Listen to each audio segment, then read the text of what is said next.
Yo, Atlas speaking, and welcome to part 10 of What If I Was Reborn in Naruto as a civilian orphan trained and became the Wind Calamity. Let the tale begin. Chapter 444, Fujin's Frustration. Fujin arrived in Konoha a couple of hours before noon. He went straight to the Hokage building and was about to walk into the mission center when someone called out his name. Fujin turned around to see Hatake Takao coming towards him. Takao appeared in front of Fujin and said, "Fujin, here you are. I visited your house and the 23rd training grounds in the morning to find you." Takao had gone to look for Fujin in the morning following Hiruzen's instructions. However, he wasn't at his house or in the training ground. Instead, he met Naruto, who informed him that Fujin hadn't returned from his mission.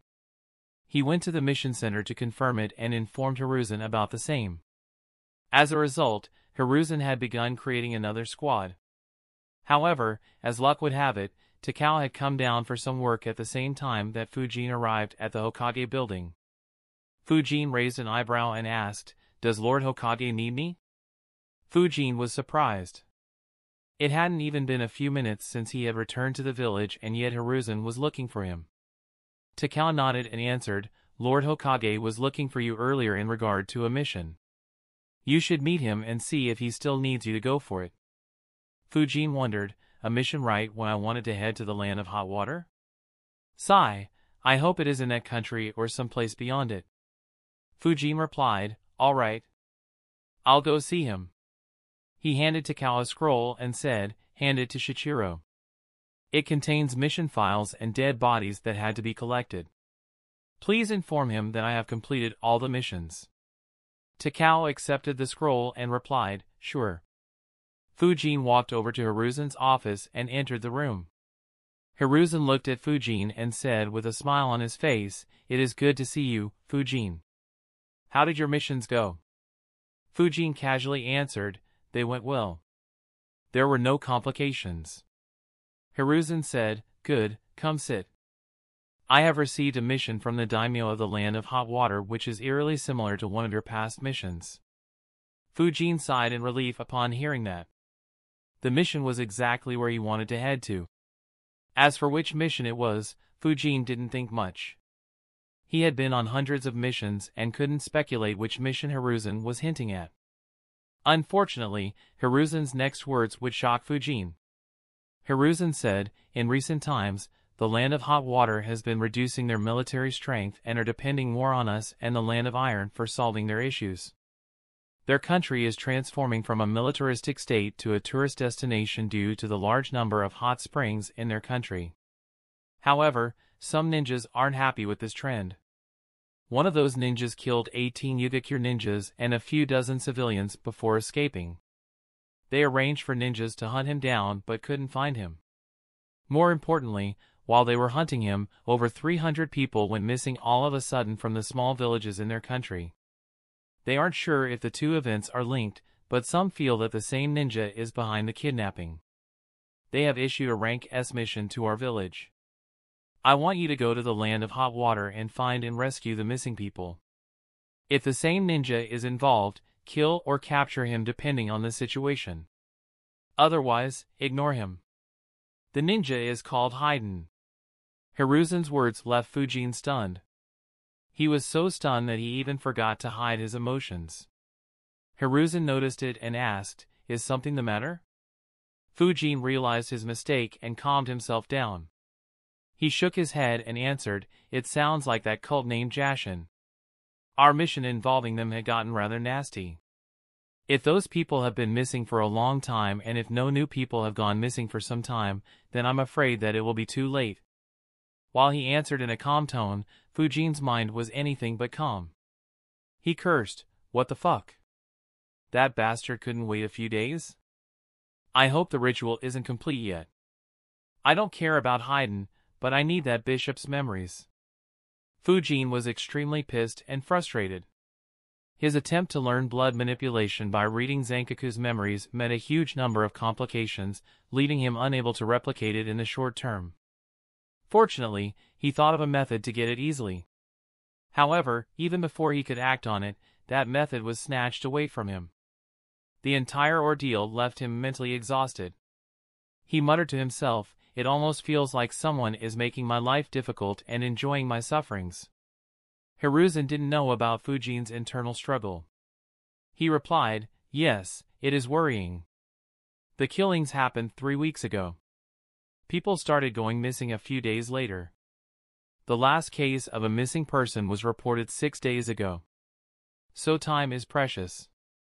I have already arranged 3 members and was looking at who was available to lead them. Fortunately, you came back at the right time. I'll leave this mission to you. Leave right away, meet up with the daimyo and get the exact information." Hiruzen tossed Fujin the scroll. Fujin caught it and said, "All right. I'll move immediately."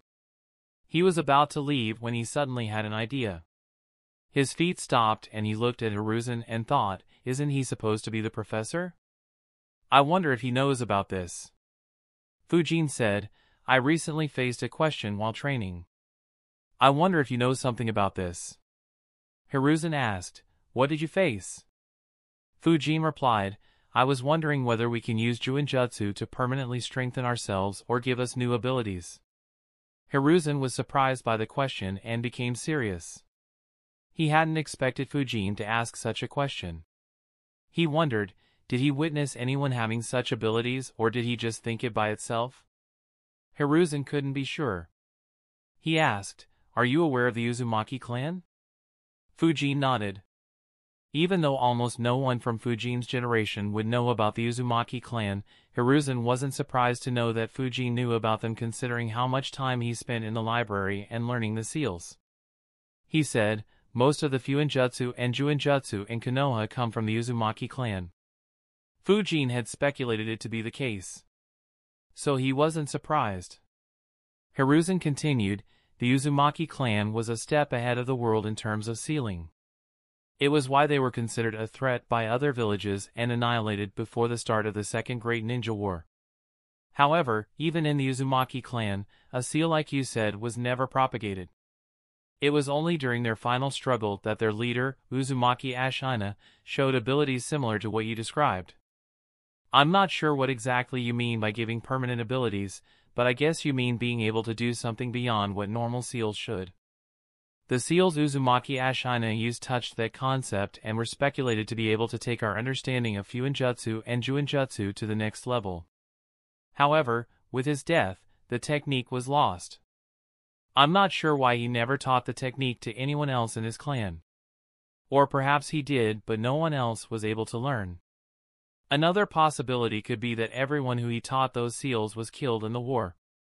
Or perhaps someone survived and the knowledge still exists but that person has kept it a secret. Fujin was surprised by the answer. Though he had asked Hiruzen, he wasn't expecting Hiruzen to know anything about it. He thought, Uzumaki Ashina. Wasn't he the leader of the Uzumaki clan when Hashirama was alive? Unfortunately, I barely remember anything about him. Now that I think about it, I don't think much was shown about him anyway. I wonder if these Juinjutsu seals were passed down in the Uzumaki clan or if he created those seals by himself. Regardless, it shows that even if you don't worship Jashin, you can create seals that are similar to the ones that form in the ritual or at least have the potential to reach that level. Fujin asked, did no one try to investigate what seals they were? Also, what abilities did the seal give him? Chapter 445, Uzumaki Ashina, Danzo's suspicion, Hiruzen's admiration. Hiruzen answered, Uzumaki Ashina was a rank S ninja who specialized in sealing. His ability in sealing was so good that even other rank S ninjas, including myself, wouldn't want to face him in a one-on-one battle. It made him a grave threat on the battlefield. The other villages attacked the Uzumaki clan only when he had grown very old and hadn't been active for over a decade. The combined armies of several countries assaulted them. Though the attacking armies suffered high losses due to the traps set around Uzushio-Gakure, their numerical advantage allowed them to endure the losses and attack the village.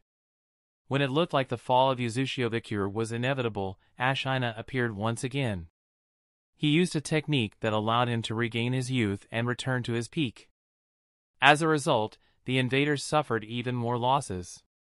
Unfortunately, he was facing 3 Kages at the same time. We wanted to reinforce the Uzumaki clan. Unfortunately, a large portion of our forces, including myself, were deployed against the Kumo border, who had arrived with their full force led by the 3rd Raikage. In addition, other villages had also deployed small armies along our borders, forcing us to spread our armies and top-level ninjas. By the time we realized what was happening and sent an army to reinforce the Uzumaki clan, it was too late. Uzumaki Ashina had fallen and Yuzushiogakure was no more. His body was taken by the 3rd Mizukage, and Kirigakure extensively studied the seals on his body. However, they never found the seals that allowed Ashina to revert back to his peak. Hence, that is now considered a lost technique. A hint of sadness could be heard in Hiruzen's voice. Konoha had lost a strong ally in that war. As a result, Konoha suffered a lot more losses than they would have in the 2 great wars. Fujin's mind was completely occupied by those seals. As such, he didn't register the sadness in Hiruzen's voice. He analyzed the information and asked, "Doesn't Lady Tsunade also have an ability that allows her to maintain her youth?" Hiruzen shook his head and said, "That isn't the same. Tsunade's technique is her own. Though it involves some seals, it is mainly based on her expertise in medical ninjutsu. And there are limits." Uzumaki Ashina's transformation was very pure. From the intel we gained, his body was full of life force and chakra when he activated whichever seals he did. It didn't seem like he was an old man who was extracting all that he had left, instead looked like someone who was at his prime. More importantly, they didn't discover any side effects or backlash of the seal he was using. We speculated that he was working on a seal that would allow him to permanently become younger or at least expand his life force significantly.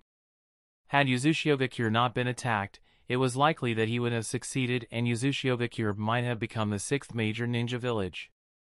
Unfortunately, that wasn't to be. Fujin analyzed, not being able to find the seals. That sounds exactly like what happened with Zankaku. Despite being a grandmaster, I'm at a loss. Considering that they have the body, they might have even tried to open up his body and study him thoroughly. Still, they failed. Sigh, the difficulty is as high as I imagined. Fujin replied, "I see. A shame that he died before he could complete it. Anyway, thanks for letting me know. If I have any more ideas regarding this, I'll discuss it with you. Anyway, who will be going with me on this mission?" Hiruzen replied, "This mission will be a searching mission. You will have special Jounin Inuzuka Shiro, Jounin Hyuga Hisao, and Jounin Yamanaka Kin helping you. Shiro and Hisao will be good for tracking, while Kin can help you in information gathering if needed." Fujin nodded. The team was good and he was familiar with one of them. He said, "Just have them meet me. We will leave immediately. I'll explain the mission on the way." Hiruzen nodded. Within a few minutes, all 3 of them gathered in the office. Fujin left with the 3 of them immediately. On leaving the village, he looked towards the direction of the land of hot water and wished, "I hope that I'm not too late." Finding another clue regarding Jashin will be very difficult and entirely luck-based. The 4 of them and Shiro's ninja dog moved rapidly towards their destination. Back in Konoha, a figure rushed into the underground root office. He entered Danzo's office and reported, "Lord Danzo, Suzuki Fujin returned to the village, but he was sent to another mission by Lord Hokage. He led a team of 2 Jounins and 1 special Jounin. I couldn't find out what the mission is and where he is heading to, as the mission was given directly by Lord Hokage." Danzo frowned on hearing that. He analyzed, "He returned, but the 2 I sent after him are still missing? Did he sense and eliminate them? But sensing them shouldn't have been easy. And even if he did, why would he kill them?" While Fujin had displayed that he had no love for Root, Danzo didn't see any reason why he would kill a Konoha ninja. After all, there were several powerful ninjas in Konoha who didn't like Root. However, that didn't mean that they would kill them on sight. Even if the Root ninjas were in the wrong, they would show restraint and discuss with Hiruzen. In the worst-case scenario, they would arrest the Root ninjas and ask Hiruzen to investigate. Danzo concluded it is unlikely that he would kill them unless they tried to assassinate him.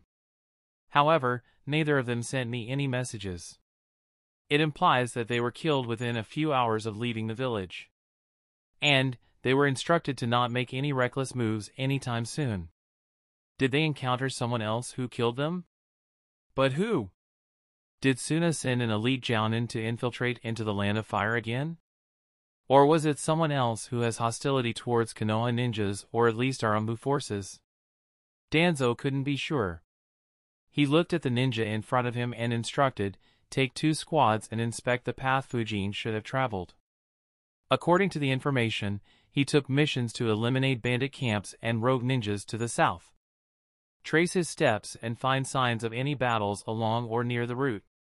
Inspect carefully as there might have been an attempt to cover up any signs of battle. Also, find out who left the village along the same route after Fujin and after how long. The root ninja replied, "All right, Lord Danzo."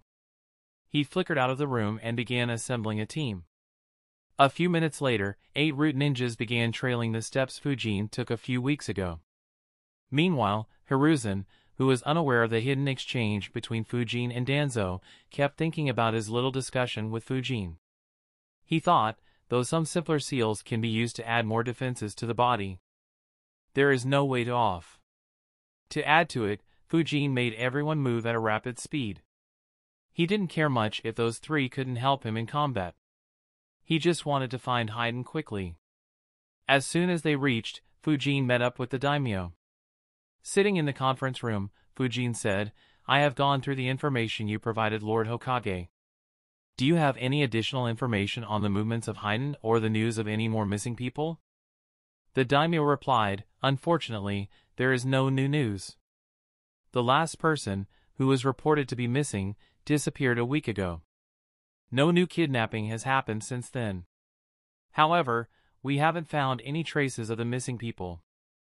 Fujin had already thought about how to approach this mission while he was moving towards the Land of Hot Water.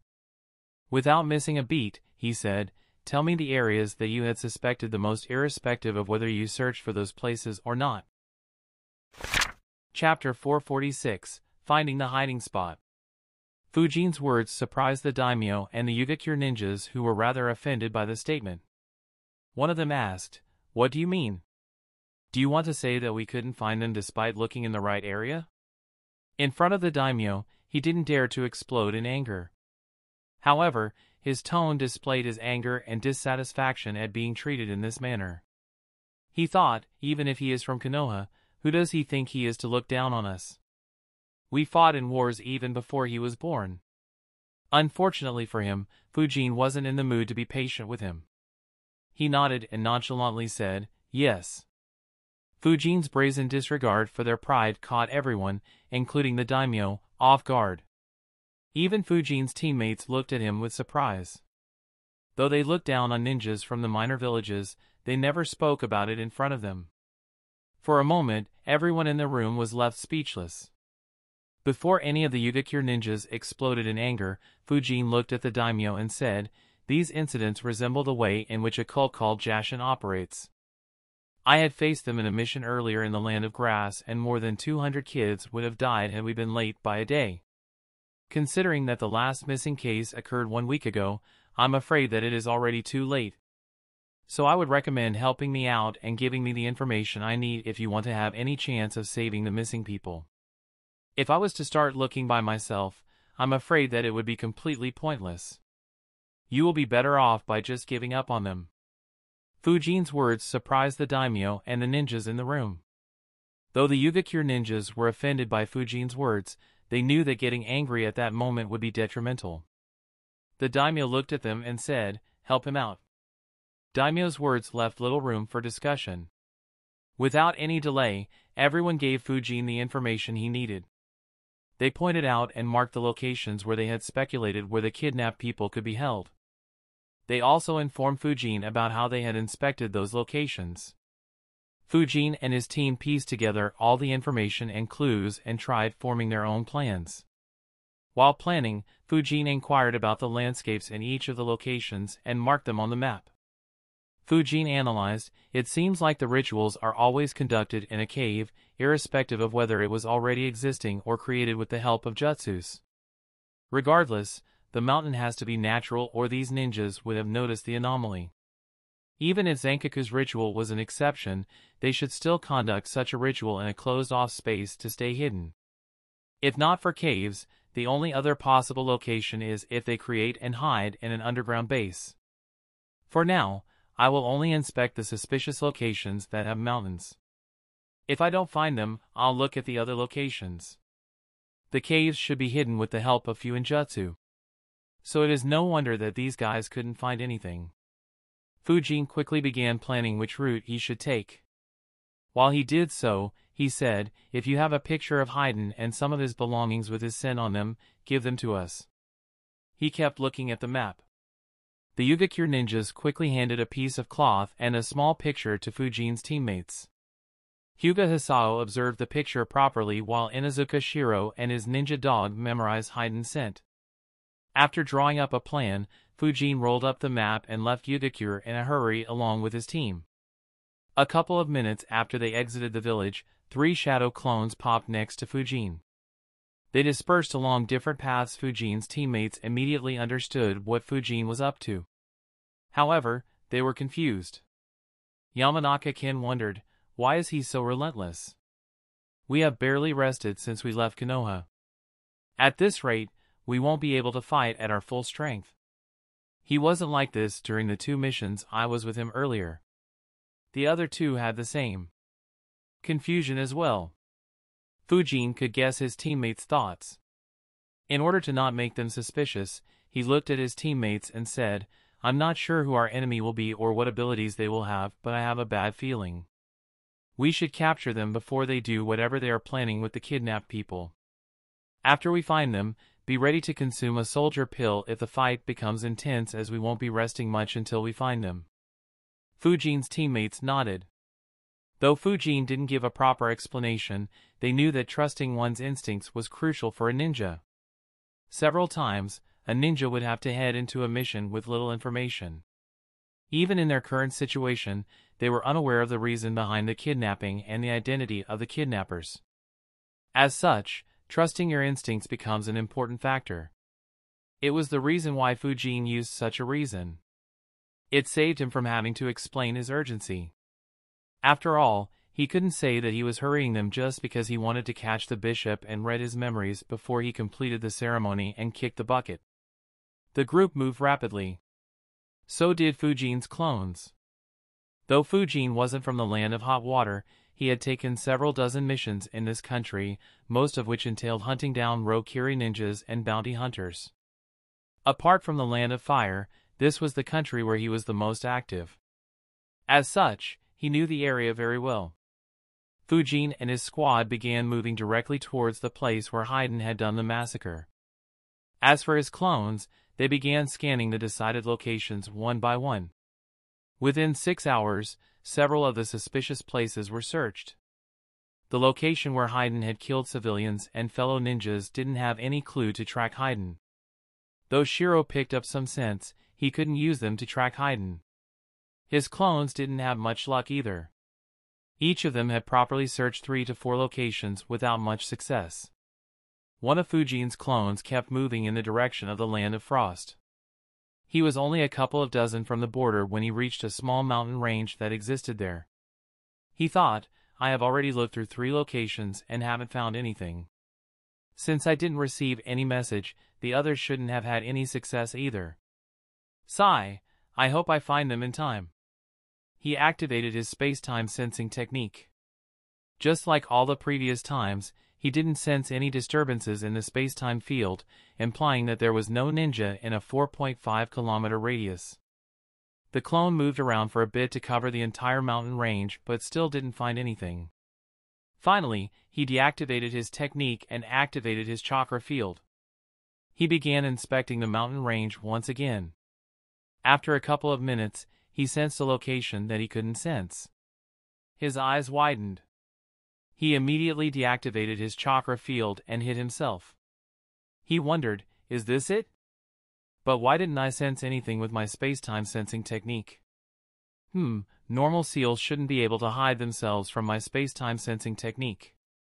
This means that either the seals here counter space-time techniques or, more likely, there is no one inside whatever is being hidden by the seal. I hope that it is the former. Konoha's library didn't have any seals to stop or block space-time techniques. If this cave does have such seals, then I can use them against Obito. As long as his intangibility is neutralized, killing him wouldn't be that difficult. Fujin's clone was excited by that possibility. However, he turned his focus back to the matter at hand. He analyzed, it wouldn't be strange to have an abandoned base inside this country. It could have been created by them during wartime. Or perhaps it could be created by any other major villages during one of the great ninja wars. So, I can't be sure that this is done by Jashin. I need to inspect it while taking care to ensure that no one inside the hideout gets suspicious. He created a shadow clone with a very low amount of chakra.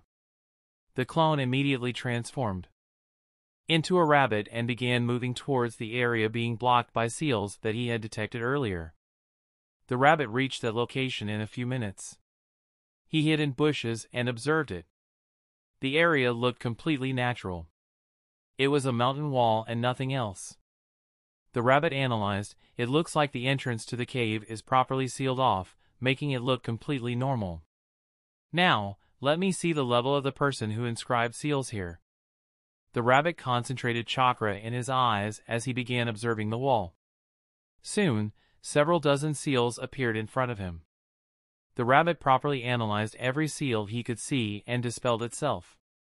The clone immediately received the memories. He analyzed, this level of sealing. Whoever did it should be a grandmaster. More importantly, the style of the seals and symbols is quite similar to the ones in Zankaku's memories. It looks like this is it. The shadow clone wasn't the only one to receive the memories. Fujin and his other clones received the memories as well. Fujin immediately began moving towards the land of frost. As for his two shadow clones, they dispelled themselves, sending memories and chakra back to the main body. The shadow clone that found the base kept hiding there, ensuring that no one escaped. Chapter 447, A Suspicious Feeling. Within a couple of hours, Fujin and his squad reached the mountain range and appeared where his clone was hiding. On seeing Fujin, the clone dispelled itself. Fujin received his memories. In the last 2 hours, there was no movement into or from the base that his clone had detected. In addition, the mountain range's location was such that no major trading route passed nearby. As such, the clone didn't detect traders or ninjas passing by either. While Fujin was analyzing the memories, his teammates were scanning the area. Shiro couldn't smell any scent while Hisao's eyes didn't pick up anything out of the ordinary. Both looked at Fujin with odd expressions on their faces, wondering whether Fujin had brought them to the right place. As for Yamanaka-kin, Fujin had instructed him against activating his chakra field. Hisao said, I don't see anything odd. Shiro added, same, I don't smell Haiden or anyone else nearby. Are you sure that they are here? Fujin replied, I can't say for sure. Let's check. He began walking towards the spot where his clone had disguised as a rabbit and inspected the seals.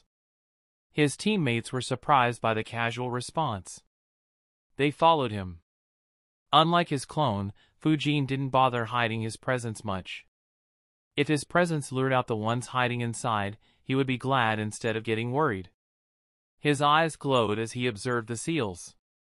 Without the need to hide himself, Fujin could observe in greater detail. He saw a lot more than just the seals on the surface. Even the seals on the inner side of the walls were visible. Fujin raised 2 fingers on his right hand. 4 vacuum blades formed on top of his fingers. They flew and hit the wall in a way that none of the seals were damaged. Fujin wasn't sure whether his targets were inside the cave. As such, he wanted to leave the seals unharmed to study them later and avoid being left empty-handed on a mission that gave him so many headaches. The 4 vacuum blades cut open a door in the mountain. Fujin's teammates were surprised to see a cave hidden behind the wall. Hyuga Hisao thought in surprise, incredible. I didn't detect anything. It must be hidden with seals. Is Fujin a sealma? A few seconds after the door was cut open, Shiro smelled a scent that made his expression grim. Despite not sharing his sense of smell, the other three noticed it as well and recognized what the stench was. It was the stench of dead bodies rotting.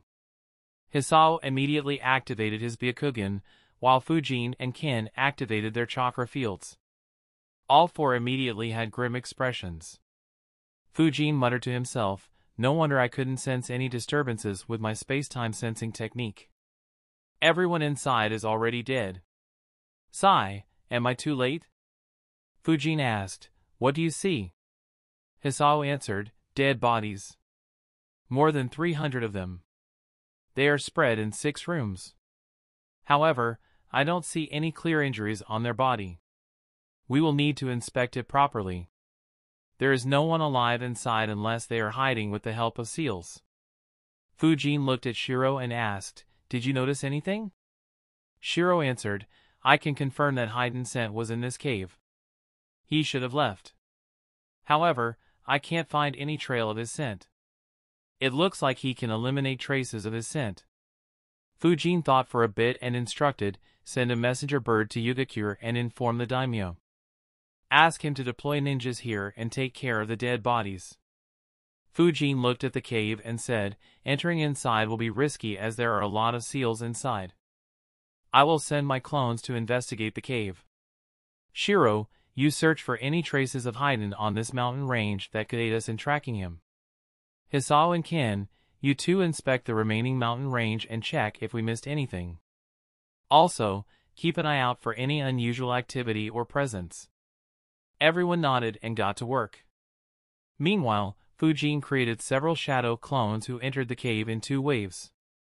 Fujin analyzed, "Though the ritual is over, it shouldn't have been a long time. If that bishop's body is still inside this cave, then I might still be able to read some of his memories. As long as I can find the location of their secret organization, I can always find more targets to read memories and learn about these rituals. Unfortunately, there are 2 issues. The first is if the bishop dying isn't something that always happens after a ritual. And the second is if Haiden hid his body. In that case, I'll have to capture Haiden and read his memories. But how do I do that with these 3 following me everywhere? Sigh, so many complications once again. Couldn't he have just waited for a few weeks before starting the ritual? Why did he have to undergo the ritual exactly at this moment? If it had happened a bit later, I would have gotten what I wanted. If it had happened earlier, I wouldn't have cared much about this. This timing really feels like someone is messing with me, be it intentional or unintentional." The timing of the ritual felt too much of a coincidence for Fujin. As such, he couldn't help but be suspicious. However, he couldn't comprehend how anyone would have known that he would read Zankaku's memories and go after Haiden at that time. While Fujin waited outside the cave, his clones got to work. The first wave of the clones was responsible for studying the seals. They recorded every seal in the cave into various scrolls that Fujin had handed them. In addition, they were also responsible for disabling any traps left among those seals and making the cave harmless to anyone else. The second wave of shadow clones began inspecting the dead bodies. Fujin's main goal was to find the bodies of the bishop and his priests. At the same time, he was also curious about how the people had died during the ritual and the seals on their bodies. In Zankaku's case, the people had died due to the blood being sucked out from their bodies. Fujin was curious about what they had to sacrifice to give Haiden such a broken ability. The first wave of shadow clones progressed slowly but steadily. Though there were some seals and symbols that Fujin didn't recognize, those seals were related to the ritual and didn't have any offensive capabilities. As such, none of his clones were dispelled. Once the pathways were secured, they continued recording the seals while the clones from the second wave began inspecting the dead bodies. On observing, the clones immediately noticed similarities among the corpses. They analyzed, "That's weird." According to the mission details, people of all ages were kidnapped. Still, everyone here is extremely old. There are no signs of any injuries on them. It's almost as if they weren't killed. Instead, they died due to old age. Does that mean the ritual absorbed the life force or lifespan of these people?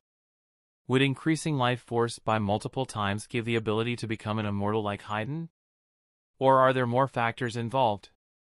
The clones began studying the corpses more carefully. As soon as they touched the corpses, the clones immediately noticed another aspect. They thought, the cells in their body. So weird. The cells in their bodies don't resemble that of someone who died a few days ago. Instead, they have deteriorated to such a stage that it might look like these bodies died several years ago. But why is this? Could it be that a ritual was conducted here a long time ago? No, Shiro said that he smelled Haydn's scent. Not to mention, the number of dead people here is similar to the number of kidnapped people. So, did their cells deteriorate so quickly because their lifespan was sucked? Now that I think about it, Haydn would frequently harm himself, be it to act as a distraction or to activate his killing technique. Despite the damage, he is able to move around freely. This should imply that he is able to heal very quickly. His ability to survive can be divided into two parts.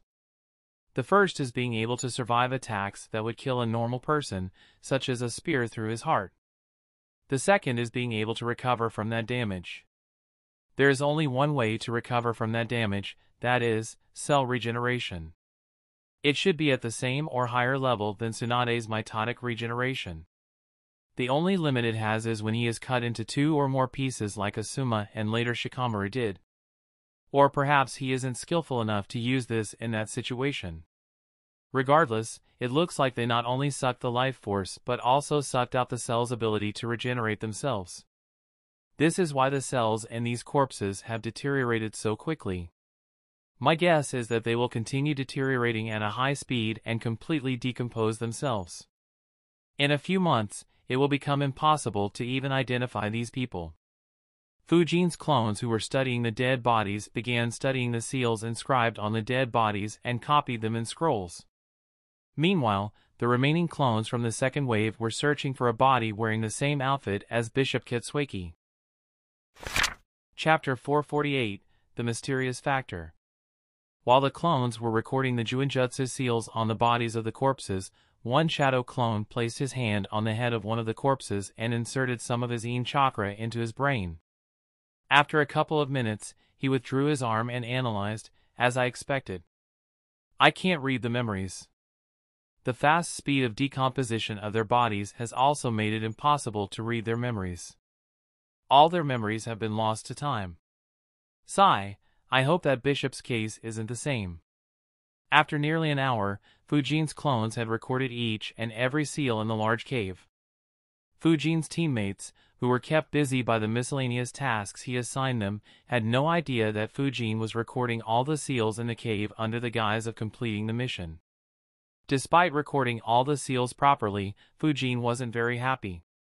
Inside the cave, he had found the bodies of all the kidnapped people.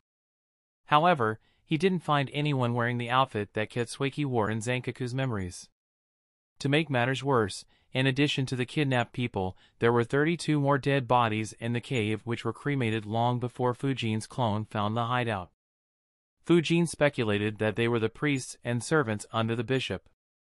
He analyzed with a grim expression on his face, as I thought. Someone is indeed messing with me. I can understand not being able to read the memories of the sacrifices due to the nature of the ritual, but what was the need to cremate the followers of the bishop? This completely counters my ability to read memories and learn about the identity and appearance of the bishop along with what exactly happened during the ritual. Besides, why would they kill the followers of Jashin instead of having them follow Haydn? The situation is completely different from Zankaku. It looks like my only option is to capture Haydn and read his memories to find out more about the bishop.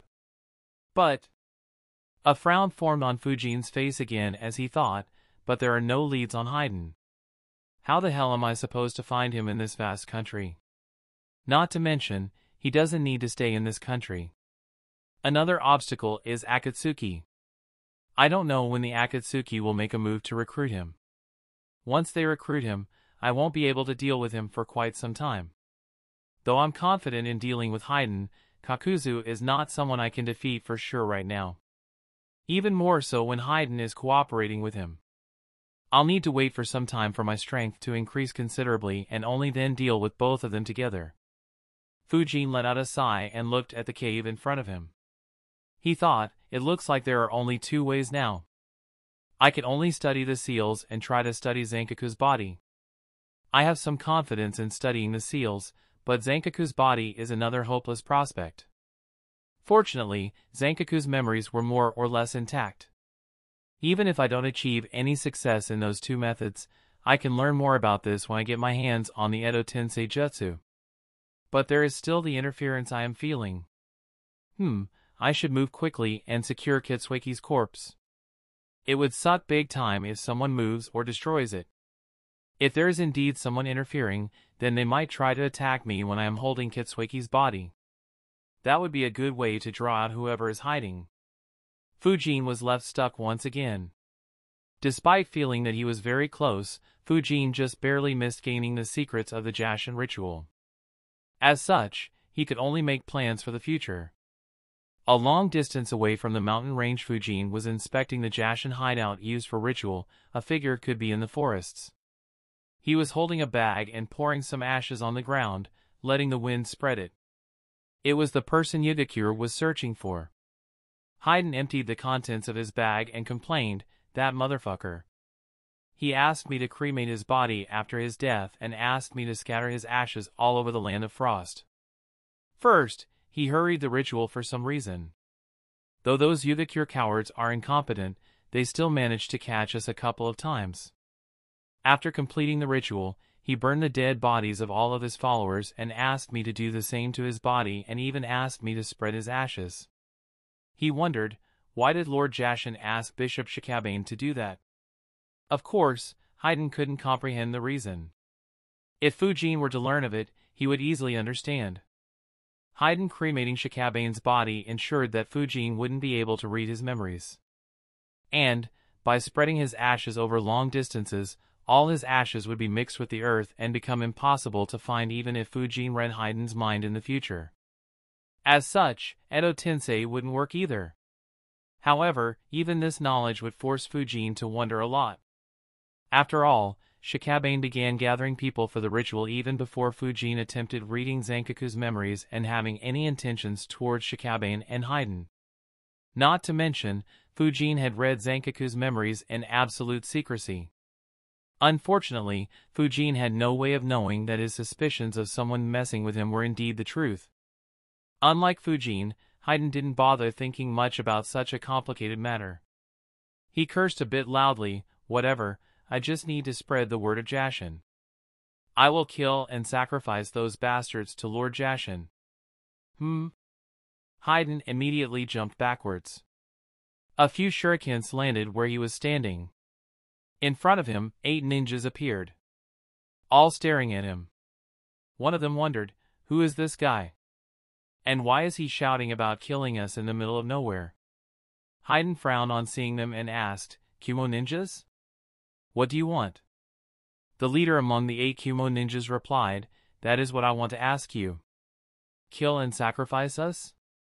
Who do you think you are? Since when did rogue Yugakure ninjas become this arrogant?" Haiden watched dumbfounded and thought to himself, "I didn't even sense them. What a coincidence that they were here and heard what I was saying." He suddenly laughed out loudly and exclaimed, "Lord Jashin is mighty. He already brought me more sacrifices. Be proud of the fact that you would be the first ones I sacrificed to Lord Jashin." The Kumo ninjas looked at him like he was a moron. Their leader said, "We need to meet up with Darui soon and head to the land of hot water. Let's kill this clown and get on our way. We have rested enough." Everyone nodded. In the land of frost, a few kilometers away from their border with the land of hot water, 2 Kumo squads clashed with Haiden. Back in the land of hot water, Fujin was oblivious to these developments. Fujin's clones kept recording all the seals. It took them around 4 hours to record everything perfectly. At the same time, his remaining clones checked up on all the corpses, confirming that none of their memories could be read. His teammates scanned the mountain range and didn't find anything suspicious. Fujin looked at the cave and wondered whether he should wipe out the seals left in the cave. After some time, he decided, I'll let them be in case I need to refer it at some point in the future. I have already left a flying thunder god marking in the cave. When I master it in the future, I can freely access this cave. Even though doing this could allow other grandmasters to observe this cave as well, it isn't an issue. In fact, it might even be better. After all, I am just one person. Now that I think about it, I should give information about these seals to Hiruzen as well. If others work on it as well, the chances of someone succeeding in making sense of these new seals and symbols would be much higher. If it is someone from Konoha, other than Danzo, then getting my hands on it wouldn't be difficult. Even if it is someone not from Konoha, as long as it is exposed, I can go and hunt that grandmaster and read his memories. After all, once I master the Flying Thunder God Jutsu, who can stop me from infiltrating and escaping? Another possible aspect can be if the spread of this knowledge makes the Jashinists come out of their cave. That would make my life easier as well. Yeah, I'll do this. I'll give Hiruzen some of the new seals and symbols I discovered in this cave. As for the entire seal formation, I won't give it to him. Making it requires a lot of work. I won't be able to create another copy to give it to him in time. Let him send a squad and take the notes. Fujin immediately began acting on his plan. He created a few more shadow clones to copy some of the new seals and symbols in different scrolls which he would give to Hiruzen. A couple of hours later, the Yugakure ninjas finally arrived.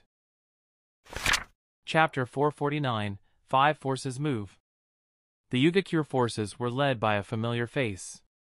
It was Takeshita Takuhei leading a group of 24 Yugakure ninjas. Some of his subordinates were the same ones who had cooperated with Renjiro's squad on an elimination 4 years ago. Takuhei looked at Fujin. Though Fujin and his teammates had made an impact back then, Takuhei hadn't thought much of it. After all, several geniuses appeared every year. However, the ones that made it to the top were very few. Most would either die or not have the dedication to keep training to become a fearsome ninja.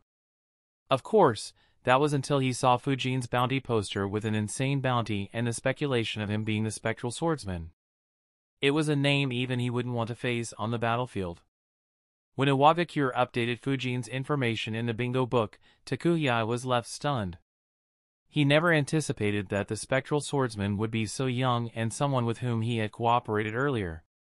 While the ninjas from the major villages weren't too intimidated by the spectral swordsman, the situation was completely opposite for the minor villages neighboring the Land of Fire where Fujin was highly active. The sheer amount of people he killed during his time in Umbu made them very fearful of him despite him not being very active in recent times.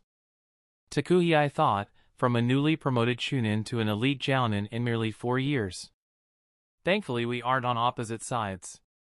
He said politely, Suzuki Fujin, it's good to see you again. Fujin looked at Takuhei. Unknown to Takuhei, Fujin had worked several times with him while he was in Umbu. It is just that Takuhei wasn't aware that it was Fujin. He nodded and said, it is good to see you once again as well.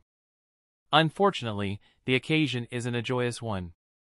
On hearing it, the expression on every Yugakure ninja's face became grim. They were informed of the information the Konoha ninjas sent to the daimyo.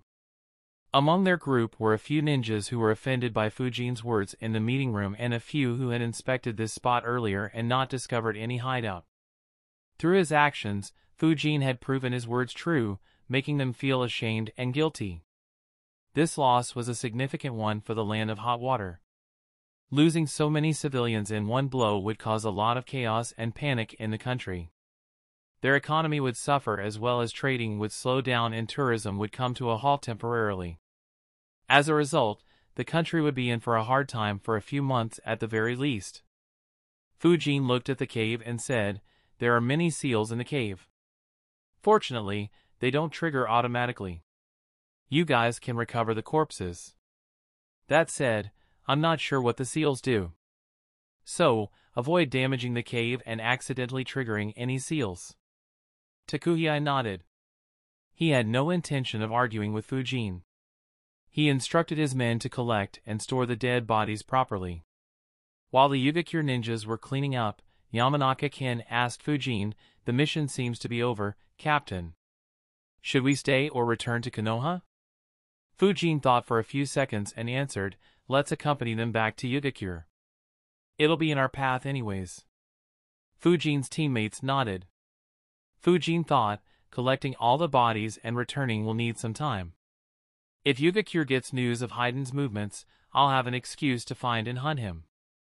Though Fujin knew that the chances of getting what he wanted were very low, he didn't want to give up on it considering that there wasn't much danger in doing so. Apart from losing some time, he wouldn't lose anything else. While the Yugakure ninjas were storing the bodies, a new development happened elsewhere. Close to the border between the land of hot water and the land of frost, 8 Kumo ninjas stood. C complained, "Where are those guys? They were supposed to meet us several hours ago. If we delay any further, then our mission will be a failure." Darui calmed him down and said, "Relax. They should have a good reason to be late. Besides, we can't guarantee that we would be able to take him down with just the 8 of us. We need a seal master to be able to pin him down and avoid his traps.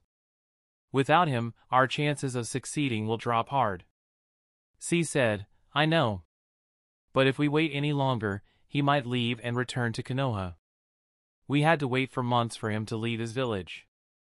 Fortunately, he left it twice in a row. Who knows how long he will stay holed up in Konoha like a turtle once again." Darui sighed. He knew that time was running out as well. However, he didn't want to take any meaningless risks and waited patiently. Suddenly, C's eyes widened. He said in a serious tone, "Follow me quickly." C flickered right away. The remaining 7 Kumo ninjas followed him immediately. After flickering a few times, C arrived in front of an injured Kumo ninja. The Kumo ninja was covered in blood and had several injuries on his body. Soon, others arrived as well. C immediately began healing the injured ninja while Darui asked, "Who attacked you? And where are the rest?" The injured ninja was in a state of shock. Though C healed him, his mental state didn't recover. The injured ninja looked at Darui and said, "They are dead. All died. He is a monster." Panic and fear could be heard in his voice. His entire body was shivering. The 8 Kumo ninjas were surprised to see his state. Everyone could see his horror. In addition, the fact that 7 Kumo ninjas died to just one person surprised them. After all, none of them were weak. Every one of them was a jounin or a special jounin. Darui asked, "Who is a monster?" The injured Kumo ninja said, "He was a rogue ninja from Yugakure. He is I am him." Suddenly, the injured Kumo ninja coughed and vomited blood. He clutched his chest as if he was trying to hold his heart. A second later, he lost his life and dropped dead. The Kumo ninjas were all shocked. Darui asked hurriedly, "C, what happened? How did he die?" C had a grim expression. He was healing the injured ninja when he suddenly collapsed. He answered, "I don't know." Though he was injured, his condition wasn't critical. Seeing him hold his heart, I guess he might have suffered a heart attack. We will need to take him back to the village to inspect him. One of the other ninjas said, "We can take him back to the village later, but we need to first get them justice." Which bastard dared to kill Kumo ninjas? Since when did Yugakure have such a strong rogue ninja? Samui said, "I read some reports from the land of hot water recently. Apparently, one of their ninjas killed 18 other ninjas and several civilians before going rogue. I believe his name was Heiden. It might be him." Darui thought about Samui's information. He asked, "C, do you detect anyone nearby?" C shook his head and replied, "My chakra field has been activated for some time. I didn't detect anyone else." Darui said, "Then our only choice is to trail his steps and find out what exactly happened. Then we can hunt that rogue ninja." Samui asked, "But what about our mission?" Darui sighed and said, We can't risk taking on Suzuki Fujin without a sealmaster. It'll make it very difficult to kill him as he is speculated to be a grandmaster. If we fail once, then he will forever be on guard and Konoha might take some retaliatory measures. Everyone agreed with Darui's reasoning. They stored the dead body properly and began tracing his steps back. A couple of dozen kilometers away from Darui, a burst of loud laughter could be heard in the snow-covered forest. Several diagrams made from blood could be seen on the ground. In addition, there were a few corpses and a lot of blood from the dead ninjas. Haydn thought, I have offered my first sacrifices to Lord Jashin. Even that ninja who managed to run away. I want to know what his expression was when he died even after managing to escape. The thought made Haydn laugh once again. He thought, still, this isn't enough. I need to sacrifice more people to Lord Jashin. Haydn grabbed his weapons and continued his aimless journey. Around the same time, a messenger bird reached Takuhei from Yugakure.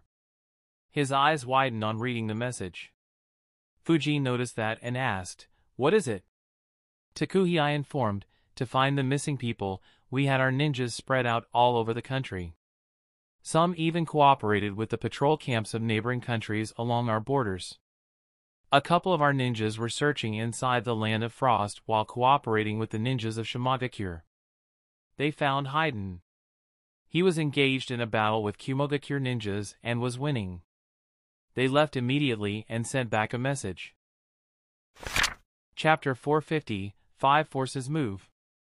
Fujin was surprised by the information. He wondered, Haydn is in the Land of Frost? Makes sense that he escaped there, but why is he fighting Kumo ninjas? Is that crazy guy trying to sacrifice everyone he meets? He isn't that crazy, right? Takuhei said, "I will leave some men here to complete the work here and lead the remaining forces to hunt him down." "What will you be doing?" Fujin acted like he was thinking for a few seconds and answered, "Well, our mission statement also included hunting him down if we meet him. Give me the location, we will move ahead first." Takuhei nodded and informed Fujin about the location where Haydn and Kumogakure ninjas fought. Fujin's squad left immediately. A few minutes later, Takuhei also followed them with 3 squads. Around the same time, in Shimogakure, 2 squads stood in front of a person. He looked at them and informed them about the fight between Haydn and Kumo. He instructed, considering that the rogue ninja was winning, it is safe to say that Kumogakure will take some actions to eliminate him.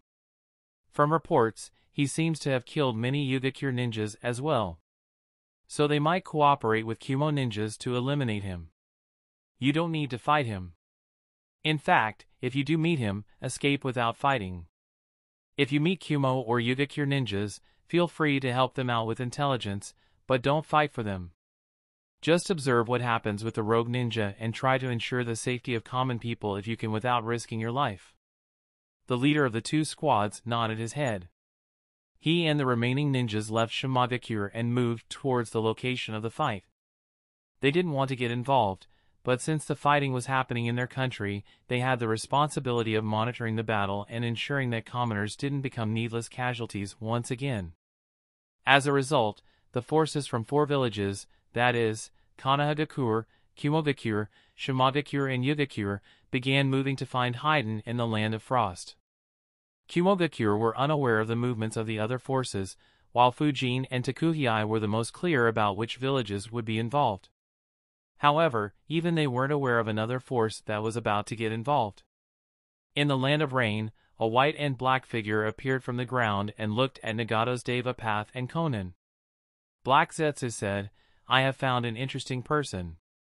I believe he will be the perfect partner for Kakuzu." Nagato and Konan were surprised. Konan asked, "You mean you found someone stronger than Kakuzu? Who is it?" White Zetsu answered, "It is a rogue ninja from Yugakure. He killed 18 ninjas and went rogue a few weeks ago. We saw him fighting Kumogakure Jounins a few hours ago. He isn't stronger than Kakuzu, but it looks like his body is immortal." His words surprised the 2. Nagato asked, "What do you mean by immortal?" Black Zetsu answered, "He can't be killed by physical injuries.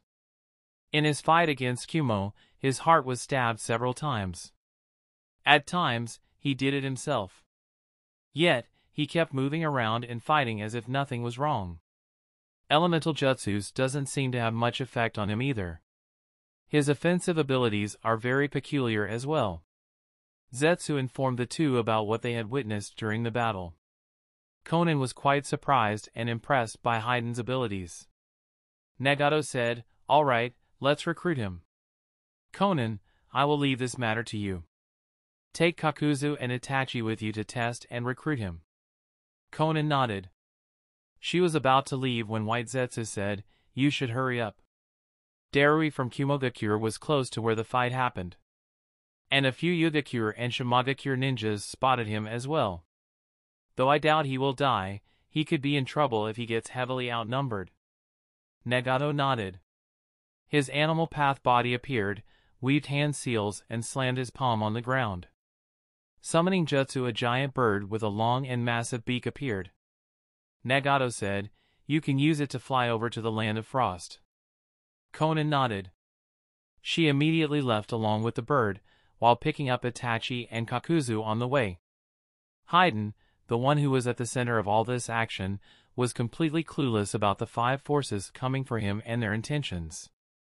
One of the forces just wanted to observe and limit the destruction. 2 forces wanted revenge and justice and were coming for his head. One just wanted to capture him and read his memories. And the last one wanted to recruit him. Darui's team was the first one to reach the spot as they were the closest to it. They followed the bloody trail left by the dead Kumo ninja while he made his way to them. The expressions of the Kumo ninjas became grim as they saw the gore in front of them. "See, cursed. To kill our ninjas so brazenly. That bastard doesn't want to live." Everyone agreed with him. The dead bodies of the Kumo ninjas were too pitiful to watch. Their blood was boiling in rage at the sight. They stored the dead bodies properly and began looking for Heiden's trail. Unfortunately, it wasn't easy. They could follow the bloody trail to find the location where Haiden and the Kumo ninjas had clashed. However, trailing Haiden from there onwards wasn't easy. Yet, they had no intention of giving up and continued looking. Around 3 hours later, Fujin's squad reached the place. Shiro looked in surprise and said, "So much blood. It looks like their reports were correct. A huge battle took place here." Fujin nodded. Hyuga Hisao added, "There is no one nearby. They should have already left." Fortunately, they left a trail behind. Fujin instructed, "Shiro, investigate the scents you can find in this place and see how many tracks you can find. Kin, help him. Hisao, come with me." Fujin and Hisao moved and found the bloody trail left behind by the Kumo ninja who had escaped temporarily. Hisao pointed out some footprints that were mixed with blood which Fujin observed and analyzed. "It looks like someone managed to escape. But, considering the amount of blood that person lost, there is no way he would survive against Haiden even if he ran away. And for that very reason, it is unlikely that Haiden would bother chasing him." That said, why did the Kumo ninja escape towards the land of hot water instead of escaping towards the land of lightning? Was any Kumo squad in that direction?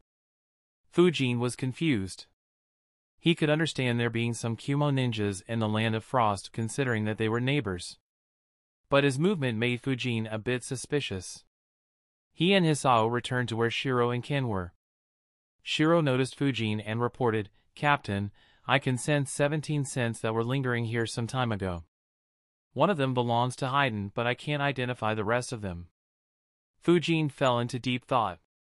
He analyzed, 17? It looks like the ninja who escaped went to find reinforcements. He should have succeeded in finding them. That's weird. Why didn't Haiden kill him? Can he not lick the blood that has fallen to the ground, or is there any time limit for how long the blood should have left the target's body? No, that shouldn't be it. After all, Kakashi had taken Kakuzu's blood and Shikamaru took his own sweet time to use it. Could it be that he just disdains licking the blood that has fallen to the ground? Fujin couldn't be sure, but he felt that was the case. He asked, "Can you track where the 17 who were here have gone?" Or rather, can you track Haiden? Shiro nodded and said, yes. I can track his scent. The issue is that there are multiple paths. I'm afraid that he left behind some pieces of cloth which were taken by others. As a result, there are 2 tracks. Fujin was surprised once again. He thought, that's weird. He hid his tracks so well in the land of hot water. No matter what we did, we couldn't track him. How did he become so careless all of a sudden? Regardless, if I assume that the ones who took the pieces of his clothes were reinforcements from Kumo, then they might be trying to hunt him down right now. It will create an opportunity for me.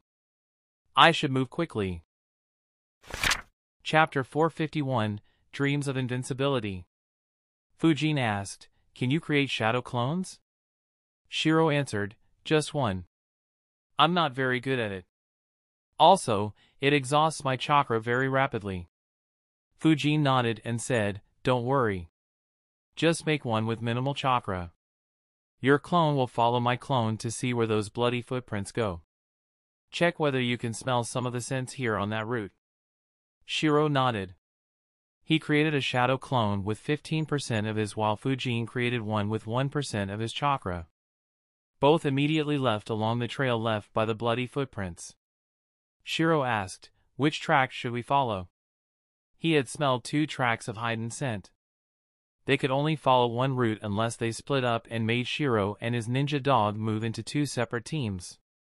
Fujin didn't intend to split the team so quickly. If the other team found Haiden, then they would be in danger and he didn't have the ability to teleport as of now. He answered casually, the one where you can smell a hint of blood. Shiro was surprised by the answer. However, he followed the instruction without any delay and the 4 moved once again. Fujin thought, Haiden's fighting style involves a lot of blood. His weapons should still be smeared in enemy blood. By comparison, the Kumo ninjas would be careful enough to not make such a silly mistake. Not to mention, knowing Haiden, he should leave a bloody trail in his path.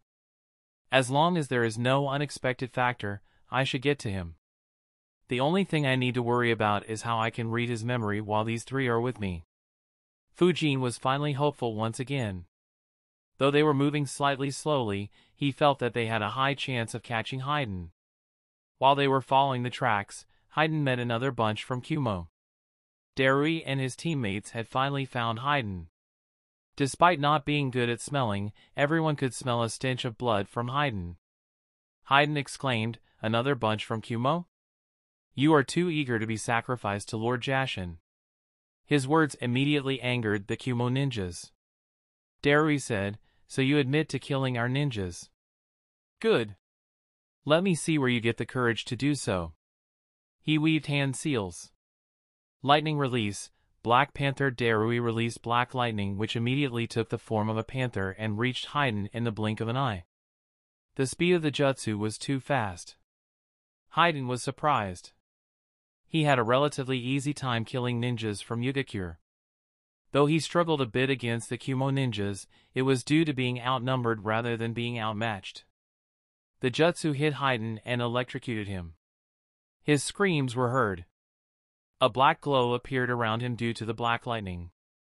The Kumo ninjas enjoyed Haiden's screams. However, to the surprise of the Kumo ninjas, Haiden's screams slowly became softer. By the time the attack was over, Haiden was still standing. Only his clothes were damaged. Haiden looked at the Kumo ninjas hatefully and was about to curse when he felt someone grab his neck. One of the Kumo ninjas took advantage of Haiden's inattentiveness and snuck up on him. He lifted Haiden by his neck and slammed him into the ground. He looked at Haiden and asked, "Do you know how we were able to track you?" Haiden tried to release his neck from the enemy's grip, but the Kumo ninja was much stronger physically. Plus he was just given shock therapy by Darui. The ninja answered his own question, "We lost your trail multiple times. But each time we did, we found several people who you butchered. It was only due to the blood trail you left that we managed to find you." The Kumo group wasn't as skilled as Fujin's squad in terms of tracking. As a result, tracking Haiden was quite difficult for them. However, whenever they lost his trail, they found a few people or families that were slaughtered by Haydn. As a result, they were able to stay on his trail and eventually reached him. Having ensured that Haydn would regret killing mindlessly at the last moment of his life, the Kumo ninja grabbed a kunai and stabbed it into Haydn's heart. The Kumo ninjas just watched from a distance. After all, the one attacking was an elite jounin as well. Though they were alert against Haydn due to him having 8 Kumo ninjas, they were still confident in defeating him easily. However, to the surprise of every Kumo ninja present, Haydn dug his nails into his forearm and caused the Kumo ninja to bleed. At the same time, he grabbed his retractable spear and attacked the Kumo ninja while ignoring the kunai stuck in his chest. The Kumo ninja quickly backed away. The remaining Kumo ninjas quickly grabbed their weapons and looked with shocked expressions. Darui asked, "How is he still alive?" The ninja who had just fallen back replied, "I don't know. I'm sure that I stabbed his heart." C said, "Remember the words of our dying comrade? His last words were he is I am him. Do you think he meant to say that he is an immortal?" Darui replied, "It could be. What an annoying opponent. No wonder they didn't survive." While the Kumo ninjas were talking, Haydn got up and removed the kunai from his chest. Immediately, blood poured down from the injury. He licked the blood on his nails. Immediately, several tattoos appeared on his face and body. At the same time, he used his foot to draw the sacrificial diagram on the ground with the blood that had poured down. He looked at the Kumo ninjas and cursed, "You motherfuckers. The ritual has now begun. Let's experience the ultimate pain together." The Kumo ninjas were confused by his words. However, they didn't dare to underestimate him anymore. The 8 ninjas spread out and surrounded Haydn from all sides. A few began weaving hand signs. While the Kumo ninjas were engaged in a battle with Haydn, Fujin's squad was rapidly moving towards the location where Haydn and the Kumo ninjas were fighting. Unfortunately, they were still too far away to be able to detect the fight. Luckily for them, the 2 sets of scents kept merging on the same path again and again. As a result, they were able to confirm that they were moving in the right direction. At the same time, the Akatsuki members led by Conan were flying in rapidly. They had crossed over the vast area of the Land of Fire and had entered the Land of Hot Water thanks to the high speed of the giant drill-peck bird they were riding. Since none of them were the talkative type, they flew in complete silence. As for the Yugakure and Shimadakure ninjas, they were still some distance away and they didn't have the advanced tracking capabilities of the other 3 forces. At the place where Fujin's team was heading, the Kumo squad were by themselves. The only difference was that instead of 8, there were only 6 ninjas. The remaining 2 were lying lifelessly on the ground. One of the ninjas cursed, "That bastard ran away." C said, "How far can he go? With that bloody wound, tracking him wouldn't be difficult. But, we need to plan first. Otherwise, we will lose more people." Samui analyzed, "His abilities are very peculiar. I now understand how he was able to kill those 8 ninjas. Stab wounds and jutsus have no long-term effect on him. In addition, he can ensure that one of us suffers the same damage that he does, allowing him to kill that person by stabbing his own heart." Darui continued, "However, to do that, he needs to lick the blood of that person. As long as we don't let him injure us, he won't be able to use that curse against us. The best way to fight him would be to fight him from a distance." Samui questioned, "But how can we fight him from a distance? So far, the only wound he couldn't shrug off was when you cut his arm off. But if we fight from a distance, we can't do that. He isn't impacted much by our jutsus and moves fast enough to dodge any weapon we throw." C said, "One of us would need to fight him at close range. As long as he can avoid getting injured and we keep Haydn away from the circle, we will be able to neutralize him." Darui said, "I will do it. Unless he somehow reattaches his arm, he won't be able to keep up with me, let alone injure me. I'll cut his legs off and then we can keep attacking him until he dies. If not, we will tie him up and carry him to the village.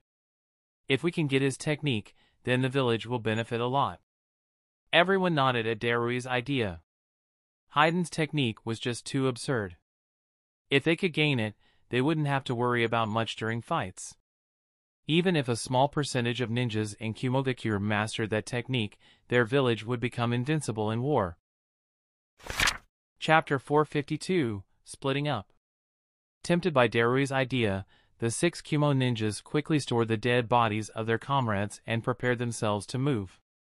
Darui looked at everyone and said, "We don't know whether he can activate his curse with any blood or only the blood he draws. So, if any of you have any cuts, get healed and apply bandages. Not a drop of your blood should flow while fighting against him." Everyone nodded. C quickly healed everyone and they restarted their chase in a hurry. Despite it not being their mission, everyone knew that the Raikage would be more pleased with Hayden's body rather than eliminating Fujin. Hence, they gave up on their official mission entirely. Some distance away, Hayden was running at a fast speed. He was holding his left arm in his right hand while he was running away. He cursed, "What strong bastards! If I didn't catch them by surprise and escaped, that motherfucker would have cut me into several pieces. I will find them later and sacrifice them to Lord Jashin." Though Hayden's arm was cut, his wounds had long stopped bleeding. In fact, he wasn't even feeling any weakness. And he was well aware of the fact that even with his immortality, he wouldn't win against them. So, he was rushing ahead at a rapid speed. This loss also made Hayden slightly wiser. He thought, "I now understand why Shikabane took so much effort to ensure that we didn't leave any trail. I need to do the same as well. But it is so much fucking work." Kumo ninjas didn't anticipate that Hayden would move faster than ever and would take efforts to make trailing him more difficult. As such, their new chase would be many times more difficult than their previous chase despite being much closer. While the Kumo ninjas chased after Hayden, Fujin and Shiro's shadow clones reached the location where Darui's team was when the injured Kumo ninja found them. With Shiro's ability, they easily found blood at the spot where that ninja had died. Shiro's clone inspected the place and said, "The same 9 scents are lingering here. But if we continue forward, 1 scent disappears. I guess 8 Kumo ninjas fought with Hayden and only 1 managed to escape here. He met with another squad of 8 ninjas here, most likely from Kumo, and they went back to find him. That is why there were 17 scents there." Fujin's clone nodded. He had reached the same conclusion. He said, "Well, it looks like this is a dead end. Still, it clears up the picture. Let's dispel ourselves." Both clones dispelled themselves and sent the memories back to their main bodies. Fujin immediately analyzed the memories. So that's how it was. But Shiro can only smell 8 other scents other than Hayden occasionally. That ninja who escaped should have died as well. I wonder who the Kumo ninjas chasing Hayden are and whether they would be able to stop or stall him for long enough. It'll be great if they can exhaust him enough to force him to take a nap. Otherwise, this will be a rather long hunt. A little while later, the giant drill-peck bird reached the location where the first clash between Hayden and Kumo ninjas happened. Hovering above the area, they scanned the lands below. Kakuzu said, "There is no one here. Tracking them will take a lot of effort considering that it has been a while since they fought here." Conan said, "Wait for some time." Zetsu sent a clone to keep an eye on him. While she was speaking, a white Zetsu appeared from the ground. He took a few heavy breaths and said, "I ran so much." The bird flew lower and landed on the ground in front of him. The white Zetsu looked at Conan and said, "Hayden has escaped to the east and fought with another Kumo squad led by Darui. I couldn't watch the fight, but Hayden ran away once again while the Kumo ninjas gave chase again. They are moving to the southeast. I tried to track them but their sensors sensed me and they tried looking for me. So you will have to find them on your own." After getting the location from White Zetsu, Conan flew once again. Thanks to the speed of the bird, they overtook Fujin's squad and reached the location where Darui and Hayden clashed before the Konoha ninjas. After inspecting, Conan said, "If we keep flying, we won't be able to search for clues. We will move on foot from here onwards. Itachi, check if you can find any tracks. Itachi activated his Sharingan. He immediately found a few tracks and the trio began moving. Around half an hour later, Fujin's squad reached the location where Haiden and Darui's squad had clashed. Shiro inspected the place and a frown appeared on his face. He reported, "This place has Haiden scent and 8 scents that were in the previous place. However, there are 4 new additional scents. One of them smells like a bird. I'm not sure if they are chasing as well or if they were just passing through."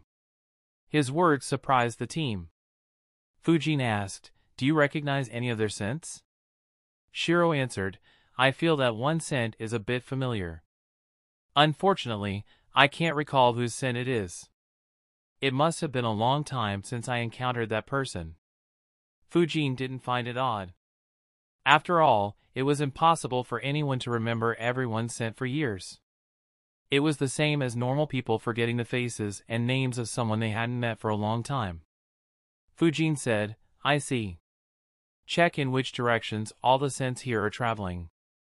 Hisao, check if you can see anything odd around." The two immediately got to work. Fujin and Ken used their chakra fields and spacetime sensing technique to see if they could find something. Unfortunately, there wasn't anything for them to detect. Shiro and Hisao quickly found tracks and the team began moving once again. Shiro said, "Of the 13 people, 10 are moving in this direction. They are Haiden, 6 people from the second group and 3 people from this new group. The one who smells like a bird isn't moving on this route." Fujin was confused. He analyzed, which ninja smells like a bird? Is it someone with a bird summoning? Or is it a bird summoned by one of those 3 people? Also, Kumo lost 2 more ninjas. It looks like they suffered losses at the hands of Haiden once again. But since they weren't wiped out, this squad should be quite strong. But considering that Haiden escaped, they shouldn't be too strong. At the very least, the Raikage and the 2 Jinchurikis shouldn't be among those 6. Since they are still chasing, they should be quite strong. I'm guessing there should be 1 or 2 elite Jounins in that squad, giving them the confidence to still chase Haiden. Unless, of course, it's them who are escaping with Haiden chasing them. That would be a sight to see, haha. Fujin couldn't help but wonder who it could be if it was indeed an elite Jounin chasing Haiden. Involuntarily, he recalled Darui and his previous squad when he was a Chunin which met their demise against the Kumo ninjas under Darui's command. The situation changed once again. Haiden was running at the foremost. He was being chased by 6 Kumo ninjas led by Darui. However, they were finding it increasingly difficult to trail him properly. They were followed by the 3 Akatsuki members who were moving at a very rapid speed. Behind them was Fujin's squad. Despite not being as fast as the Akatsuki members, Fujin's squad still moved at the fastest speed as they had 4 trails and ninjas who were excellent at tracking. As a result, they never had to waste any time in confirming that they were on the right track. It was an advantage that neither Kumo ninjas nor Akatsuki members had. Elsewhere, the Yugakure and Shimagakure ninjas encountered each other. They began moving together in search of Haiden. Shimagakure ninjas weren't interested in fighting Haiden, but they offered their help to find him and to ensure that other Shimagakure ninjas didn't fight them. Unfortunately, their squads were left far behind. After a couple of hours, the Kumo ninjas finally stopped. C said, "It's getting increasingly difficult to keep track of him. How is that bastard still running? There are 2 trails in front of us. What do we do?" Darui replied, "Let's split up. We will move in squads of 3. Whoever finds him will send a signal to the other team. Don't fight him recklessly. Just keep him at bay and don't lose sight of him until the other squad meets up." The Kumo ninjas nodded. They split into 2 squads and began moving ahead. When Akatsuki reached the same location, they fell into a dilemma as well. Itachi said, "There are 3 different tracks ahead of us. It is difficult to say which one is Haiden." Konan thought for a bit and said, "Let's split up." She created a few butterflies made of paper which flew and landed on Itachi and Kakuzu's shoulders and said, "I will use the butterflies to communicate if any of us find him. Let's move quickly. The three of them split up and began moving rapidly. Though Konan and Kakuzu weren't as good as Itachi at tracking, they were still quite good at it. Chapter 453, Heavenly Luck. A few minutes later, Fujin's team reached the same location. For the first time, their team stopped. Shiro inspected the scents and said, "They have split into 3 groups and are moving along 3 paths." Hisao nodded and agreed with his observation. Fujin asked, "Which path did Haiden take?" Shiro pointed in one direction and said, "He is moving along this path. Only one other person is moving in this direction. He is from the last group." Fujin instructed, "Let's keep following him." The Konoha ninjas continued moving. Fujin didn't particularly care about the Kumo ninjas or the other group. He only wanted Haiden. Unfortunately, as everyone split up, he wasn't sure of how he could get Haiden alone and read up his memories. He calculated, "I was initially planning to use the Kumo group to split our group and catch Haiden alone. I could knock him out and read his memories as much as I wanted and let him go. But what do I do now?" Fujin thought for a while and realized, there is only one way. I have to let Haiden kill all 3 of them or perhaps do it myself while they are fighting him. However, in that case, I can't let Haiden go. I'll have to capture and seal him. He'll be my test subject to experiment on. But, is there any value to doing this? While Fujin didn't want to kill innocent people, he wasn't opposed to it if he had a lot to gain. If success was guaranteed, Fujin would have done it. However, the chances of success were just too low. Over a day had passed from the moment Fujin found the cave used for ritual. The ritual itself most probably took place a few days before Fujin found the cave. Even if the dead bishop's body wasn't burned like his subordinates, the chances of his memories staying intact were almost nil. The longer the chase went on, the lesser Fujin's hopes were. To make matters worse, not only was Fujin not guaranteed any benefits, on the contrary, he would suffer 2 disadvantages. For starters, Haiden wouldn't be able to join Akatsuki in the future. As a result, the internal structure of Akatsuki would change. Their movements in the future could change as well. Secondly, this matter would cast a lot of suspicions on Fujin. There was no need for him to volunteer to hunt Haiden. His job was done when he found the missing people. If he were to lose all his subordinates, be unable to recover their bodies and allow their killer to escape, Hiruzen would easily suspect that there was something fishy. Even though Fujin would not leave any proof behind, he would be foolish to think that Hiruzen wouldn't get suspicious and raise his guard against Fujin. Considering his future plans, Fujin didn't want to be under constant watch by Hiruzen. Considering the advantages and disadvantages, Fujin decided, it's not worth it. The only way I can get what I want is if Haiden preserved that bishop's body or if that bishop is alive and Haiden knows where he is. Both are very unlikely. Despite doing all I can, I have already failed in achieving any of my goals for this hunt. It'll be better to let him live for now. I'll capture him in the future and have Tsunade study his body. Even if I raise my medical knowledge and recruit someone who is damn good at it, it won't be anywhere comparable to what Tsunade can do. Not to mention, Akatsuki's movements will stay more or less the same as I remember. Fujin sighed internally. He muttered to himself, chasing Haiden here was a mistake. Now, how do I convince them to stop looking and turn around? Since Fujin didn't see much hope in being able to read the bishop's memories, the entire chase seemed pointless to him. He no longer wanted to capture Haiden. After all, if he captured Haiden now and brought him to Konoha, Hiruzen would most likely ask Danzo to experiment on Haiden. Though Fujin no longer considered Danzo as a great threat, he had no intention of underestimating Danzo and giving him the means to strengthen himself. Unfortunately for Fujin, he was already very deep into this mission. Calling it off suddenly without a good explanation would look suspicious as well. He moved along his squad while thinking about how to back off from the mission. As they moved, Fujin occasionally used his space-time sensing technique. At one such instance, he sensed a disturbance. He looked in front of him and thought, there is someone around 4 kilometers in front of me. Who is it? Is it Haydn? Just when Fujin gave up hope, he sensed someone. Fujin was generally a very calm person. This mission was one of the rare times where he had lost his cool several times and become very frustrated. Once again, Fujin's anger flared. He cursed internally, this bastard. I have been hunting him for so long and he doesn't show himself. Finally, when I give up, he presents himself to me. I hope that damn bishop is alive. Otherwise, I will skin this bastard alive. The last few days, Fujin's mind had experienced an emotional roller coaster. None of his plans went as he wanted. It was as if the entire world wanted to stop him from succeeding. As a result, he was extremely frustrated and wanted to take it out on someone. Though he didn't want to capture Haydn anymore, he doubted whether he'd be able to control himself. He decided, I don't want to take his body back to the village now. Hiruzen will probably give it to Danzo.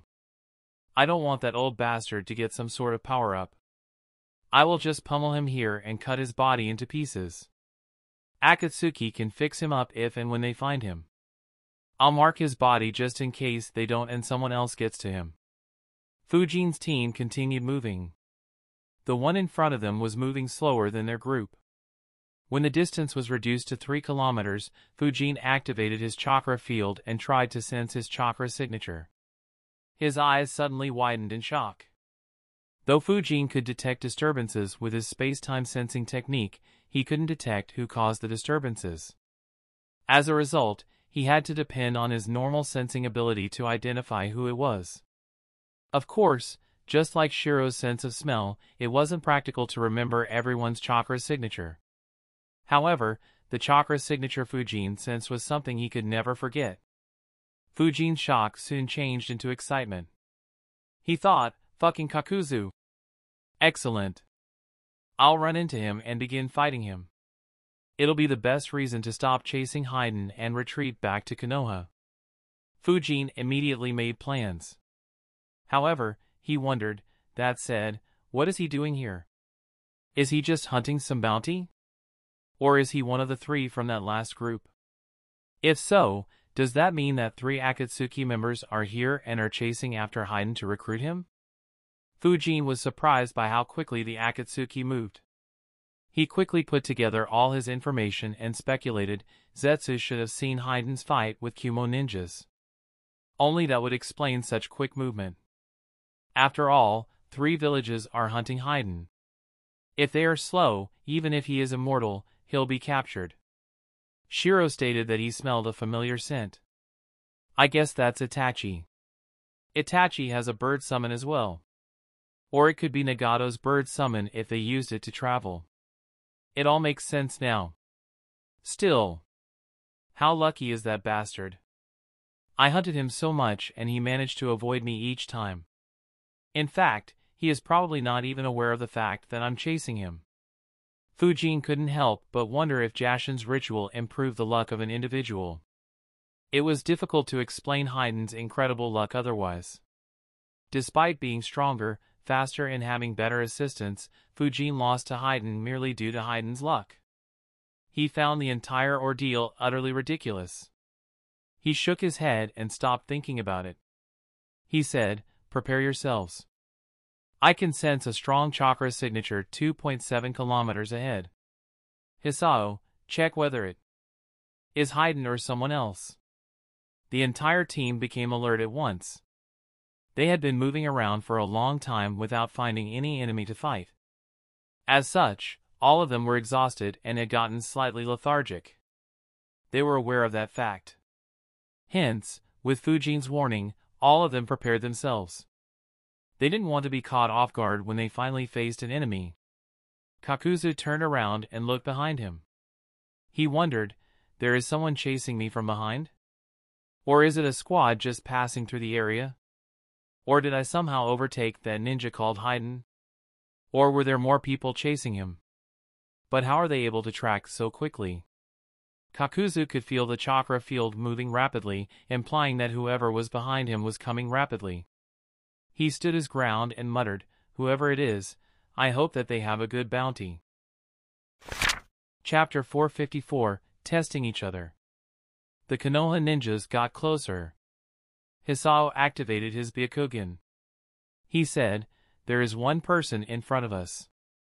Around 1.5 kilometers ahead. He isn't moving, but he isn't hiding either." Suddenly, Hisao's eyes widened. A look of shock appeared on his face. He said, "His body is very weird. It is as if there are multiple sources of chakra on his body." Fujin acted as if he was surprised and said, "Be careful. I recall fighting one such person before. He was very strong. If I say retreat, do so without any word or hesitation." Fujin's teammates were surprised. However, hearing the seriousness in his voice, no one dared to oppose him.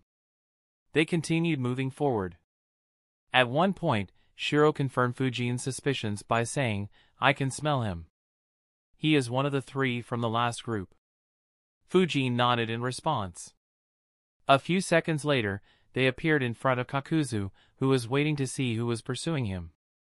His eyes widened momentarily on seeing Fujin. So did Fujin's eyes.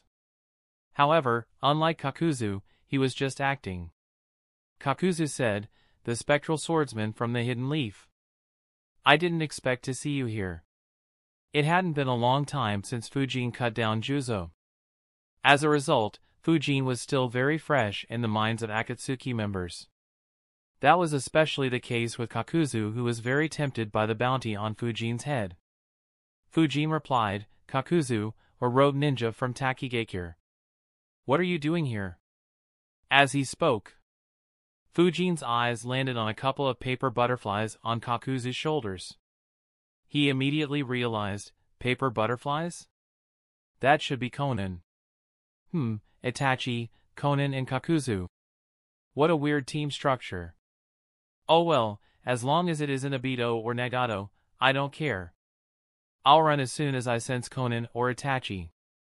From the words exchanged, Fujin's teammates immediately understood that Fujin knew the opponent.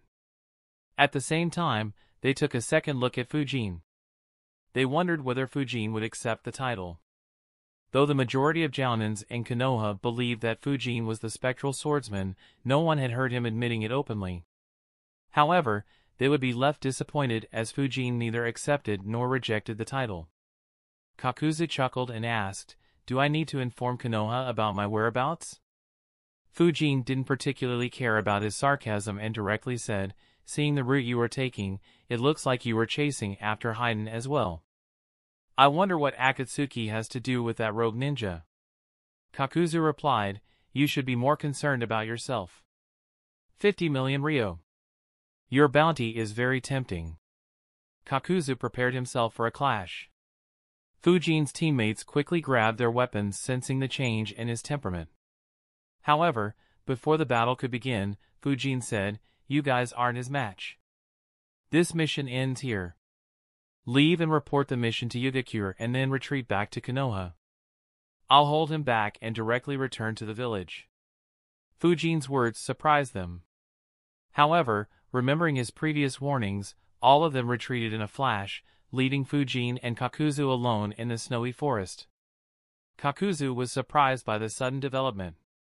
He said, "That's rather courageous of you. I never imagined that the boy who escaped on seeing me would have the courage to face me in a battle so soon." Fujin chuckled and responded, "That's surprising. I didn't think you'd remember me. Where is Kaminari?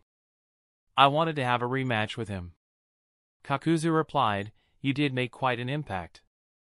Unfortunately, Kaminari has long been dead." Fujin replied, "That's a shame. Anyway, are you sure you want to fight me? If we both fight, Haiden will manage to escape." Kakuzu said, "As I said, you should worry about yourself. Enough chit-chat. You subordinates have gone far enough." Fujin was merely chatting to waste some time. While he was confident in holding Kakuzu back, he had no confidence in ensuring the safety of his subordinates if a second Akatsuki member arrived. On the other hand, Kakuzu expected a tough fight. He wanted to be sure that Fujin's subordinates left instead of hiding and sneak attacking him while he was in combat. Though they were much weaker than him, the clans in Konoha were famous for having peculiar jutsus that could turn the battle in an instant. As soon as he was done speaking, Kakuzu's fist hardened. He suddenly appeared in front of Fujin and punched towards his face. A sword appeared in Fujin's hand. As he slashed at the incoming fist, wind chakra began flowing along the blade. The sword and the fist clashed. To Fujin's surprise, his sword wasn't able to put a scratch in Kakuzu's fist. Fujin thought, damn. How much did he practice the iron skin jutsu to raise it to such an insane level? This is the first time I have failed to even scratch with my sword. Fujin had fought Kitsuchi and Rashi earlier. Kitsuchi could use the iron skin jutsu as well, whereas Rashi used a lava armor. However, neither of them could block his swords without taking any damage. It was the first time his sword was completely blocked when he was using chakra flow. Kakuzu followed up with a flurry of punches. Fujin used his sword to block some and his left palm to block the rest as he retreated continuously. A deep frown could be seen on his face as he struggled to defend against Kakuzu's onslaught. In terms of speed and strength, Kakuzu appeared to be slightly superior to Fujin. And since Fujin's blade couldn't hurt him, Fujin fell into a disadvantageous position. Kakuzu had complete momentum. Fujin was struggling to keep up. Eventually, a few punches made it through Fujin's defenses. Fortunately, he was able to barely dodge them and avoided getting pummeled. Suddenly, Kakuzu stopped attacking and jumped behind, puzzling Fujin. Kakuzu looked at the spots on his body that Fujin had touched while defending himself. He looked at Fujin and said, "It looks like the information was right. You are a grandmaster at Fuinjutsu. And a pretty good one as well. Even I wouldn't have been able to notice them if I wasn't anticipating them. No wonder Juzo died to you. His death wasn't unjustified." The main reason why Kakuzu attacked Fujin with taijutsu was because he wanted to see whether Fujin could apply seals as Zetsu had speculated. He had intentionally given Fujin an opening, and as he expected, Fujin took the bait. Fujin's eyes widened. This time, it wasn't an act. Every time he touched Kakuzu's body, he applied a seal. Kakuzu's fists and arms had several explosion seals and self-cursing seals inscribed on them. To keep stacking on the seals, Fujin even acted like he was struggling to keep up with Kakuzu. In an instant, Fujin activated every single one of those seals. However, Kakuzu was faster. He released chakra from his body and eliminated every single seal on his body with perfect accuracy. Fujin cursed internally, this old fossil. He is an expert at Fuinjutsu as well. It shouldn't be a surprise considering how long he has lived or what state his body is in. Oh well, since I had already exposed this against Juzo, I wasn't expecting this to work against any other Akatsuki member anyway. Fujin had already exposed his mastery with Fuinjutsu against Juzo. As such, he didn't expect to trap any other Akatsuki member as easily as Juzo. It was only because Kakuzu gave him the opening that he decided to use them and put up an act. Fujin immediately riled up his chakra and shot a dozen vacuum bullets at Kakuzu. Since he couldn't trap Kakuzu with seals, he didn't need to put up any act. Kakuzu immediately got out of the way. A few bullets grazed past his cloak, causing it to tear in various spots. Fujin flickered and slashed his sword at Kakuzu as if he wanted to cut him into two halves. Kakuzu raised his arm and hardened it. The sword hit his arm and was stopped as Kakuzu expected. This time, he was neither slower nor weaker than Kakuzu. Both were equal. Not wanting to allow Fujin to take the momentum, Kakuzu counterattacked instantly with his other fist and tried punching Fujin. Fujin's left palm was already moving to block the incoming fist. However, Kakuzu felt something odd. Instead of blocking normally, the wind was flowing in a peculiar manner at Fujin's fingertips. Kakuzu's eyes widened in shock as he understood what was happening. He immediately moved backwards while hardening his entire body. However, Fujin had no intention of letting him off that easily. Though Fujin didn't expect to kill Kakuzu and was neither interested in doing so, he would be terribly disappointed in himself if he didn't cause Kakuzu to lose any hearts. Chapter 455, Never-Ending Hidden Cards. While Kakuzu and Fujin had engaged in a fight, 2 more face-offs were happening in the snowy forests of the Land of Frost. Darui looked at the person in front of him. His expression was very serious. He muttered, "Uchiha Itachi. Why were you chasing after us?" Darui's subordinates were tense as well. Though they were confident in Darui's strength, Itachi was someone who massacred the entire Uchiha clan.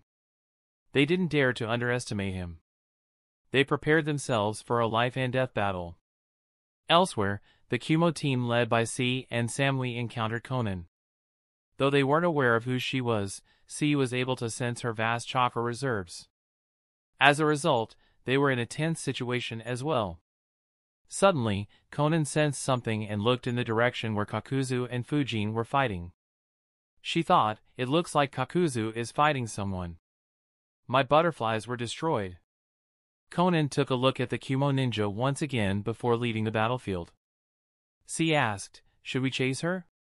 Samui suggested, "We don't know who she is. Though she is strong, capturing Haiden is more critical right now." C and the other ninja nodded. They continued their trail. Elsewhere, Itachi received a message from the paper butterfly. He too left and began moving towards where Fujin and Kakuzu were. Darui's team breathed a sigh of relief. They pondered for a few seconds and took the same decision as their other team. While Kakuzu was retreating backwards, 5 vacuum bullets formed at Fujin's fingertips and shot at Kakuzu at blinding speed at the same time that he moved backwards. He twisted his body at weird angles to be able to dodge them. However, the small distance meant that he couldn't dodge them entirely. 3 vacuum bullets hit his hardened body and pierced through it. In addition, one of the 2 bullets he dodged destroyed the paper butterflies on his shoulders. Despite hitting Kakuzu, there was no happiness in Fujin's expression. None of the bullets managed to hit his heart. Unfortunately for Kakuzu, it wasn't the end of the attack. Fujin could launch 4 waves of attack with his vacuum Gatling jutsu by now. Despite Kakuzu's incredible speed, Fujin chased after him and kept attacking. In the second wave, 2 more pierced through Kakuzu's body. In the third wave, 4 bullets pierced through his body. And, in the last wave, though Kakuzu managed to dodge 4, the last one was heading straight towards one of his hearts. Fujin's eyes glowed as he watched in anticipation. In terms of strength, Kakuzu was extremely strong. He was only below the likes of Hiruzen, Inoki, and I. Even though most weren't aware of Kakuzu, according to Fujin, to be able to kill him once would be an even greater achievement than killing Juzo. Unfortunately, it wouldn't be that easy. To Fujin's shock, Kakuzu's heart moved inside his body. The bullet passed through his body but barely missed the heart. All 5 of Kakuzu's hearts were still intact despite him being hit by 10 vacuum bullets at a close range. The movement of Kakuzu's heart surprised Fujin for a moment. However, on second thought, he didn't find it odd. After all, the heart could leave Kakuzu's body and function independently. Even though Fujin's vacuum bullets had the ability to suck the items that were close to its path, it wasn't very effective against Kakuzu as the only things that got sucked were the dense threads inside his body. To make matters worse, the damaged threads immediately attached to other threads, ensuring that Kakuzu didn't suffer much damage and was able to fight at his full strength.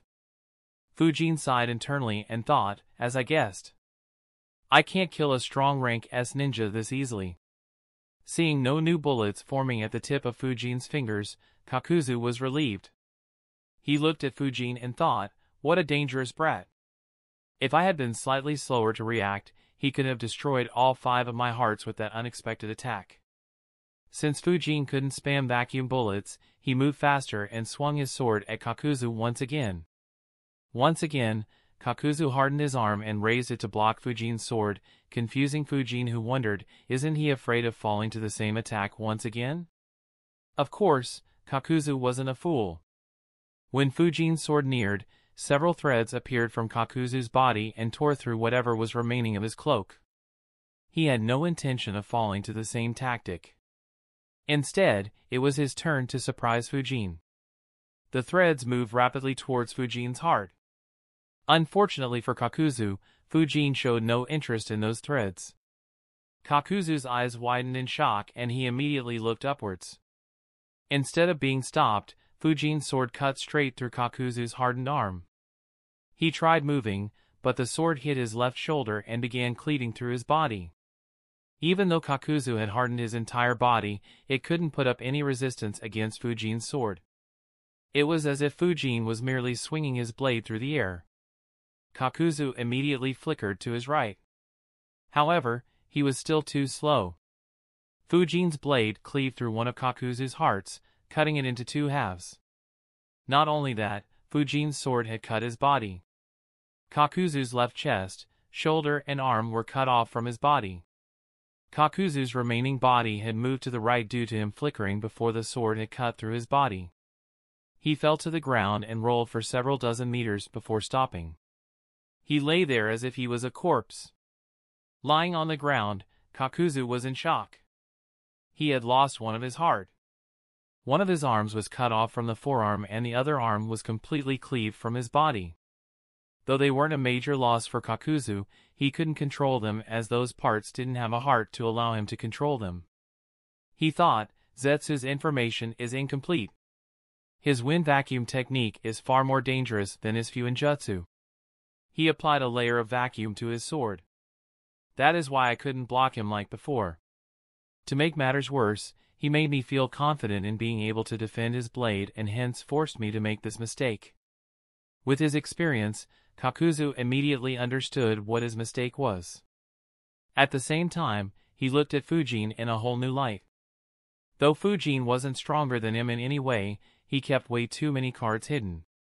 Juzo fell to his Fuinjutsu which no one knew of despite Fujin having such a high level of mastery. On the other hand, Kakuzu almost fell prey to a completely new style of using the wind vacuum technique. If he had just one heart, he would have died. That said, if he just had one heart, he wouldn't have fought Fujin in such a reckless manner. He kept lying hoping that Fujin would lower his guard down and approach him. Fujin naturally wouldn't believe that he was dead. He thought, this old geezer is good at hiding his chakra. Even though he still has 4 hearts, it feels like he is completely dead. I can't sense any chakra from him. Still, I was only able to destroy 1 heart after exposing Vacuum Slash and Vacuum Gatling. And now that I have exposed them, it will be very difficult to catch him off guard with them again. Fujin was very careful while exposing his hidden cards. He would generally avoid exposing them even if it meant he would have to retreat if he didn't have any benefits to be gained. That is why he didn't use his new collections of vacuum jutsus against Juzo despite knowing that he could gain a huge advantage in the battle. However, since then, Fujin had made rapid progress in learning the Flying Thunder God Jutsu. It was only a matter of time before he completely mastered it. In addition, he was also learning the 8 Inner Gates technique. Since he would have those techniques as his hidden cards in the future, Fujin didn't mind exposing some of the vacuum jutsus he created. Not to mention, against someone like Kakuzu, he would struggle a lot and could be at risk if he restricted himself to using the same techniques that he did against Juzo. After all, he was far away from Konoha and Kakuzu had the backup of 2 strong rank S ninjas. Fujin couldn't afford to get injured at that place. Since Kakuzu was playing possum, Fujin decided to take his time. He created 2 shadow clones and immediately riled his chakra. He shot vacuum cannon at Kakuzu's body while his clones followed up with the infinite breakthrough jutsu and the searing migraine jutsu. The 2 jutsus merged seamlessly and moved towards Kakuzu who was still playing dead. Chapter 456, Standstill. Kakuzu, who was lying pretending to be dead, was dumbfounded. It was a common practice in the ninja world to collect the dead bodies of enemy ninjas instead of destroying them. After all, the dead body of a strong ninja was a treasure trove. It contained a lot of information. It was even more true in the case of Konoha ninjas due to the Yamanaka clan's ability to read memories. Hence, Kakuzu never expected that Fujin would try to destroy his dead body. He immediately jumped up. The vacuum cannon hit where he was lying and created a canal in the ground as it moved. Of course, that wasn't the end of Kakuzu's trouble. He quickly hardened his body before he was hit by the fire-wind combination jutsu. He wondered, is there something wrong with his head? Or does he have information about my abilities? Did Konoha find out so much about me after that small clash with Renjiro? Kakuzu couldn't be sure. Unfortunately, he didn't have the time to ponder about it deeply. Even though Kakuzu managed to barely protect himself in time, it wasn't enough to completely stop the combination attack. The high speed and razor-sharp winds combined with hot flames forced Kakuzu backwards. The Akatsuki cloak on his body was blown away. Several burns and a few cuts appeared on his body. Fortunately, he could endure the pain. Unfortunately, he didn't dare to use any defensive jutsus to help himself and instead focused entirely on the incoming attack. Immediately, he moved within the firestorm. A few vacuum bullets pierced through the space he was standing at earlier. Outside the firestorm, Fujin sighed and thought, he dodged them so easily. Vacuum bullets have no chance of killing a strong ninja unless I catch him completely by surprise. I need a large-scale vacuum jutsu. He wouldn't have had much chance of dodging while playing possum if I had it. But how do I create one? Though Fujin had created an array of wind vacuum jutsus, he had failed to create one that had a wide range. The vacuum core would always collapse when he tried to do so. Though he hadn't practiced vacuum jutsus much in recent times, he did keep thinking about solving this issue. Unfortunately, he hadn't had much luck. As he fell back, a large number of threads began poking out of Kakuzu's body. They replaced his missing arms and the left side of his body. Two masks, the fire mask and the wind mask, appeared next to his head. Another mask, the lightning mask, appeared on his chest. In an instant, the fire and wind masks began preparing their jutsus. Wind release, pressure damage jutsu, fire release, searing migraine jutsu. In order to stop the combination jutsu, Kakuzu decided to counterattack with a similar combination jutsu. Normally, the two jutsus would have been equally matched. However, Fujin's jutsu had already been active for some time. As a result, Kakuzu's jutsu managed to overpower what was remaining of Fujin's jutsu and his jutsu moved through the firestorm Fujin had started. Fujin saw the incoming attack and shot a few vacuum bullets before flickering to the side. The vacuum bullets had no chance of stopping the incoming attack. They were only meant to annoy Kakuzu, who was standing on the other side of the firestorm. He dodged the incoming vacuum bullets as Fujin predicted. However, Fujin had achieved his goal. The vacuum bullets once again forced Kakuzu to be on high alert at all times and kept up the pressure Fujin had built up. With no opposition, the fire-wind combination jutsu moved through the snow-covered forest. Every tree in its path was set on fire. The snow on the ground began melting as well. In fact, even the remains of Kakuzu's arms were burnt to a crisp by the firestorm. After traveling a few hundred meters, the combination jutsu finally died down. As for the target of the jutsu, he flickered a few times to completely avoid the jutsu and snuck behind Kakuzu. Kakuzu quickly turned around to face him and thought, his fighting style is as relentless as the intel said. Akatsuki had researched Fujin and the spectral swordsman after Juzo's death. According to their intel, Fujin's method of fighting was being extremely relentless and peppering the enemy with jutsus that consumed less chakra but had high speed and high penetrative power continuously. His enemy has to fail to dodge just once and the battle would be over. Unfortunately for Fujin, Akatsuki had several individuals who didn't have a normal body. As a result, fighting with his usual fighting style was very restrictive for Fujin. On seeing Kakuzu's form, Fujin wondered, is this his most powerful form? After all, he used it against Kakashi when he had lost 2 of his hearts. Seeing the lightning mask on his chest, I guess his current level is stronger than what he was against Naruto. I wonder how strong he'd be if he had the 5th heart as well. Fujin quickly moved closer to cut him with his sword once again. However, Kakuzu had no intention of engaging in close-range combat with Fujin after getting hurt twice. The wind mask shot air bullets, the fire mask shot small fireballs and the lightning mask shot a few lightning bolts to keep Fujin far away. At the same time, threads extended from Kakuzu's body to make it very difficult for Fujin to engage in close combat. The barrage of attacks forced Fujin backwards as he dodged. A few threads drilled out from the ground to trap Fujin, however, he flickered far away as soon as he felt something drilling through the ground. He concentrated his wind chakra into his sword and swung it horizontally. A massive sword slash accompanied by several sharp winds flew towards Kakuzu. However, Kakuzu once again resorted to the fire-wind combination jutsu, forcing Fujin to escape once again. After dodging, Fujin flickered a few times to approach Kakuzu from another direction but was stopped again. The masks fired a few more shots as Kakuzu asked, "You are good. How did you detect that I wasn't dead?" Kakuzu didn't get any response from Fujin. Though Kakuzu was the one at a disadvantage, Fujin didn't dare to underestimate him. Every one of the elemental attacks could hurt him considerably. And the threads were constantly trying to sneak up on him through the ground.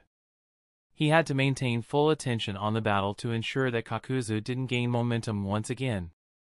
The two continued fighting.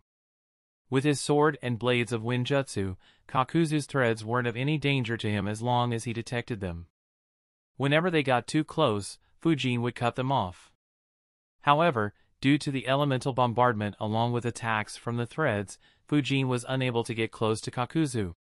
His vacuum bullets and other attacks didn't pose much of a threat to Kakuzu as he had plenty of time to dodge them. To pressure Kakuzu, Fujin used his shadow and wind clones to bombard him with more vacuum bullets from various angles. It put Kakuzu under a lot of pressure. But even under such pressure, not a single vacuum jutsu hit Kakuzu. The battle entered a standstill with Kakuzu successfully keeping Fujin at mid-range. Though he couldn't harm Fujin, Fujin was unable to harm him either. He also used fire-wind combination jutsu several times, but Fujin dodged each time without counterattacking. The main reason for not counterattacking with large-scale jutsus was that this battle was one of the few ones where Fujin didn't have the advantage in terms of chakra reserves. Kakuzu was considerably superior to Fujin in this aspect. Since Fujin didn't see any way to overpower Kakuzu's combination jutsu, he didn't bother wasting his chakra as there wasn't much point in merely stopping it. As a result, several firestorms moved unrestricted through the snowy forests. A large area was burned down. If not for the snow, multiple forest fires would have started spreading throughout the land of frost. Fujin sighed internally after being unsuccessful in closing the distance for the nth time. He thought, there is no end to this. We will just have to keep fighting until one of us runs out of chakra. Of course, no one is stupid enough to reach that stage. Worse, he is getting used to my fighting style. Even if I somehow make him run low on chakra and be unwilling to use so many elemental attacks, I doubt I'll be able to injure him as well as I did earlier. I will need to use my wind domain if I want to injure him now. Unfortunately, my wind domain isn't strong enough. Suddenly, Fujin sensed a disturbance. During the fight, he had kept his space-time sensing technique activated at all times. Someone had entered into it. Chapter 457, Fooling Kakuzu. Fujin thought, someone is heading towards here. Is it Itachi or Conan or someone else? Unfortunately, Fujin couldn't sense who it was as his space-time sensing technique didn't allow him to identify chakra signatures. A moment later, he sensed another disturbance. A few seconds later, both of those entities entered his chakra field. However, a peculiar expression appeared on Fujin's face. He muttered to himself, what's the use of being able to identify chakra signatures if my chakra field can't even detect that a couple of ninjas have entered it? Fujin's chakra field failed to pick up either of the chakra signatures. If not for the space-time sensing technique, he would have been in the dark about their arrival. Being able to hide themselves so well left little doubt of their identities. Fujin looked at Kakuzu and said, you are quite stronger than what we thought. We will have to reevaluate your threat. Kakuzu was confused by Fujin's words. Fujin hadn't spoken a word since they started fighting. He couldn't help but wonder why he talked all of a sudden. Suddenly, 4 shadow clones popped next to Fujin. A breeze could be seen flowing around Fujin. He disappeared within that breeze. Kakuzu immediately recognized Wind Instantaneous Body Jutsu? Why did he escape when he had the upper hand? Though the fight was a stalemate for a long time, Fujin held the initiative due to his vacuum jutsus. Of course, that little advantage wasn't much of a threat for Kakuzu. He believed that he would gain the upper hand if the fight continued for a long time. Breeze began flowing around him as well. However, Fujin's clones immediately attacked him, interrupting his attempt to use the same jutsu to chase after Fujin. One of the clones said, "Give it up. You can't chase after me anymore. Even though you can use wind jutsus, they can't compare to my mastery of wind jutsus." Kakuzu knew that the clone was right. Though he had other advantages over Fujin, in terms of control over wind jutsus, Fujin was in an entirely different league. Since he failed to give chase instantly, he understood that he wouldn't be able to catch up with Fujin anymore. However, he still didn't understand why Fujin escaped. He asked, "Why did you escape?" The clone shrugged and said, "What's the point of our fight? You don't dare to engage me in close range. And neither of us can hurt each other at mid-range." Kakuzu agreed with the clone's words.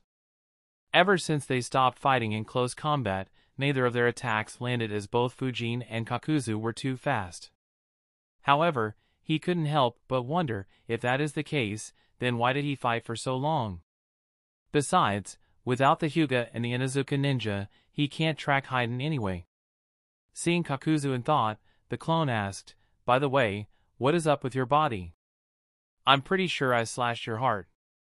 How are you still alive? And what's with all those threads? I haven't ever seen a body like yours."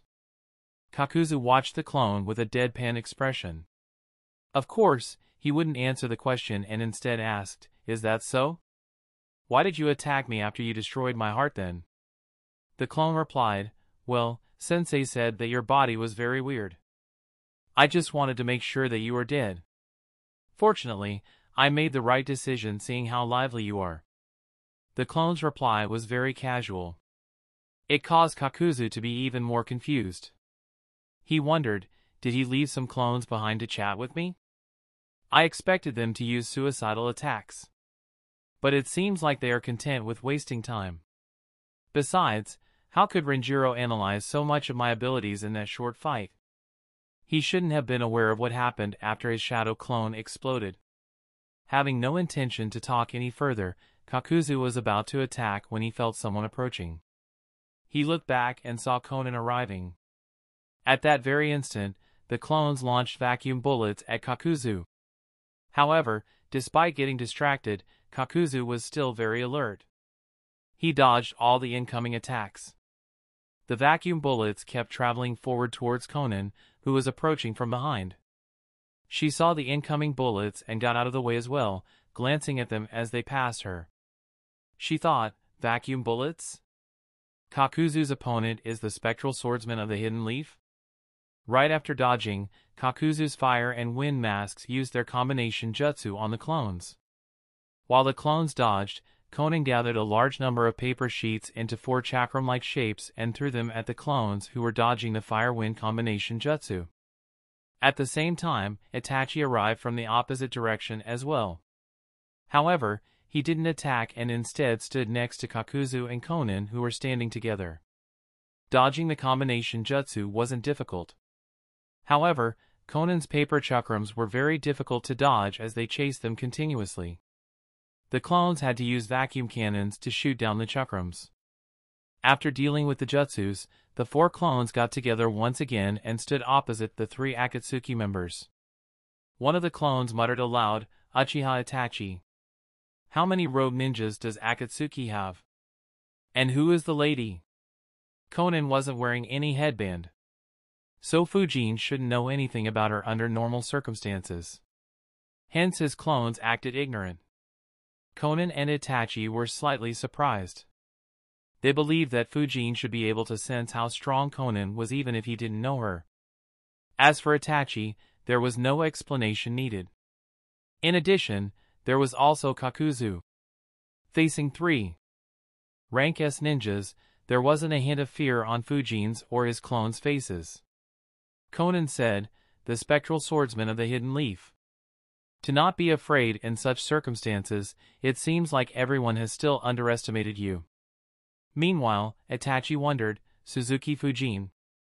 I still remember him asking Lord Third for a reward for breaking my record in the Chunin exams. I didn't think he'd become so strong so quickly. I hope he'll be able to escape unharmed. Kakuzu understood the thought process of his fellow members and said, all 4 of them are clones. That is why they aren't afraid. His main body escaped some time ago. He should have detected you two coming and decided to leave. Conan and Itachi understood why their opponent was fearless. Both were also surprised by the fact that Fujin was able to sense them. Conan asked Kakuzu, why were you fighting him? Our mission doesn't involve him. Kakuzu replied, he has a large bounty. Besides, his mission was the same as ours. We would have had to fight either way. They gave up after encountering me. We just need to destroy these 4 clones and continue. Conan and Itachi finally understood the entire picture. They were about to attack when one of the clones chuckled. He asked, gave up? Who told you that? Kakuzu was surprised. However, he immediately thought of a possibility. He thought, wait. Were his orders false? Now that I think about it, his subordinates withdrew very quickly.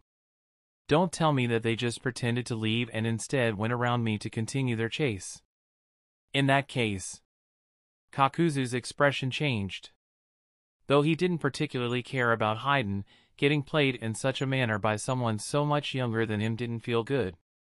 Fujin's clone chuckled once more and said, by now, my main body should have already caught Haydn. As for you 3, we will kill you here right now. Immediately, the 4 clones flickered and entered into an intense combat with the 3 Akatsuki members. Of course, the clones weren't a match for the 3 of them. They just wanted to get a feel of Uchiha Itachi and Conan and experience their prowess firsthand. Apart from checking out their chakra signatures, that was the main reason why Fujin left his shadow clones behind. Chapter 458, Collecting a Skeleton. After a few minutes of very high-speed combat, all 4 shadow clones were dispelled. However, the Conan was very annoyed. Fujin's clones had flickered almost non-stop and peppered the 3 of them with air and vacuum bullets all the time. As a result, dispelling them took longer than it should have. In fact, the main reason why the clones were dispelled was because they ran out of chakra. Conan looked at Kakuzu and asked, what did he mean by those words? Kakuzu replied, I guess his team only pretended to retreat and went around me instead. However, his claim of being able to catch Haydn by now should be a bluff because his team would have slowed down due to having to move around me. Still, their team had a Hyuga and an Inuzuka. So, this should be the path Haydn must have taken. We need to chase faster and catch up with them. Conan was about to speak when Itachi said, this area has completely been destroyed by your jutsus. Finding Haydn's trail from here would be impossible. Conan frowned upon hearing Itachi's words. However, she realized that he was right. The terrain was completely ruined. All trees nearby were burnt and even the snow below had melted into water. Whatever trail Haydn might have left behind would have long been destroyed in their fight. She said, I will call Zetsu. We will depend on him to find Haydn. Kakuzu and Itachi agreed with her decision. There was no other alternative. As for the person who had given them the headache, he was flying above the clouds while relaxing on Kaido's back. He let out a chuckle on receiving the memories of his clones and thought, I wonder if they are panicking right now. Though chances of it are low. Oh well, it doesn't matter. This will ensure that they focus on finding Haydn rather than chasing after those 3. Besides, let them experience 1% of the frustrations that I felt over the last couple of days. The words Fujin's clone said were all lies. He just wanted to make them feel a sense of urgency and fight seriously so that he could get a better measure of their abilities and strength. While Fujin could have done what his clone said, it involved a lot of risk.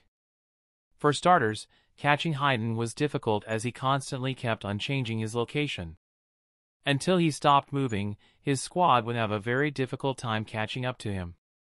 Not to mention, they might have to face Akatsuki on their way back. With little chance of being able to read the bishop's memories, Fujin had no interest in taking such a huge risk. Lying on Kaido's back, Fujin began analyzing his battle with Kakuzu and the skills of Konan and Itachi. He analyzed, Konan and Itachi's powers are quite similar to what I remember. Though Konan's control over the paper is too good. If we fought seriously, I'll likely end up on the losing side. But, once my wind domain is ready, she'll be at a huge disadvantage against me. Itachi barely did anything in the fight. I guess he didn't want Akatsuki to gain another S-rank ninja. I can't judge him yet. That said, there is no need to judge him. As for Kakuzu, Fujin had a complicated expression on his face. He thought, rank S ninjas are difficult to deal with. Apart from Kisame, Kakuzu might be the worst matchup for me. I guess he'll compete with the Raikage for that spot. My fighting style is based around high speed and relentless assault with jutsus that have high penetrating ability. Though directly killing is difficult, one mistake against me would imply a hole opening up in their body. At that level of combat, one major injury is all I need to turn the advantage in my favor and eventually win the battle. However, against Kakuzu, my fighting style fails. As long as I miss his heart, I basically do him no damage. His threads reconnect with each other after being pierced or cut through. They can also replace his missing body parts. So I can't whittle him down like whittle down Juzo. I guess dealing with him like Naruto did would be the best way to take him down. Actually, if he had split into 5, or rather, 4 bodies like he did against Asuma's team and Kakashi, I would have a better chance of defeating him. Those bodies individually aren't a threat to me. I could have used clones to destroy them one by one without letting Kakuzu merge back with them. Unfortunately, he seemed to have realized that as well and hence never gave me the chance to do so. After I learn the Flying Thunder God Jutsu, I should start learning the Raisin Shuriken. It's about time I had an extremely destructive jutsu in my arsenal. Also, what do I do about the large-scale vacuum jutsu? I could have destroyed all 4 remaining hearts while he was pretending to be dead if I had such a jutsu. Sigh, so much to do. Though Fujin had quit the Umbu and devoted all his time to training, he still felt like he needed more time. It was a result of him trying to learn a lot of high-level techniques that weren't related to each other at the same time. Flying Thunder God and the 8 Inner Gates were extremely difficult techniques to learn and needed a lot of time. The Wind Domain was equally difficult and Fujin didn't even have any guidance for that technique. As a result, Fujin never felt like he had enough time. Only after he finally masters these techniques would he have free time to pursue other techniques he intended to learn. While Fujin was in deep thought, Kaido continued flying. He flew across the land of hot water and entered the land of fire. However, he wasn't headed towards Konoha. Instead, he flew towards the land of rivers. One of the reasons why Fujin made his team retreat without him was because he wanted to make a quick trip to the land of birds. Back in the land of frost, without interference from Fujin and with Zetsu's help, the Akatsuki members quickly found Haiden. They had taken the threat of Fujin's clone seriously and hence moved very quickly. To their confusion, Zetsu and his clones didn't find any traces of either Fujin or his squad. After intercepting him, Kakuzu fought with him and lost another heart before defeating Haiden. Intrigued by Kakuzu's immortality, Haiden agreed to join the Akatsuki and became Kakuzu's partner. In a remote place in the land of birds, a large flying saber-tooth landed in front of a hill. Kaido asked, "Is this the place, Fujin?" Fujin got off and said, "Most probably from what I remember. Let me inspect." Fujin's eyes glowed as he observed the hill. As he recalled from Zankaku's memories, he found the cave hidden behind one of the walls of the hill. Zankaku had sealed the entrance when he abandoned this hideout. Fujin destroyed the cave and entered it. He quickly moved towards a corner of the cave. He weaved a hand seal and placed his palm on the ground. The ground opened up and a skeleton appeared underneath it. Fujin stored the skeleton and thought, if I manage to get my hands on Edo Tensei, I can use this skeleton to revive the Bishop Kitsueki. I have a feeling that the intel I'll get from him will be the key to understanding what Jashin is and how those rituals work. At the very least, it'll be more useful than Zankaku's memories and his dead body. Fujin turned his attention to the cave.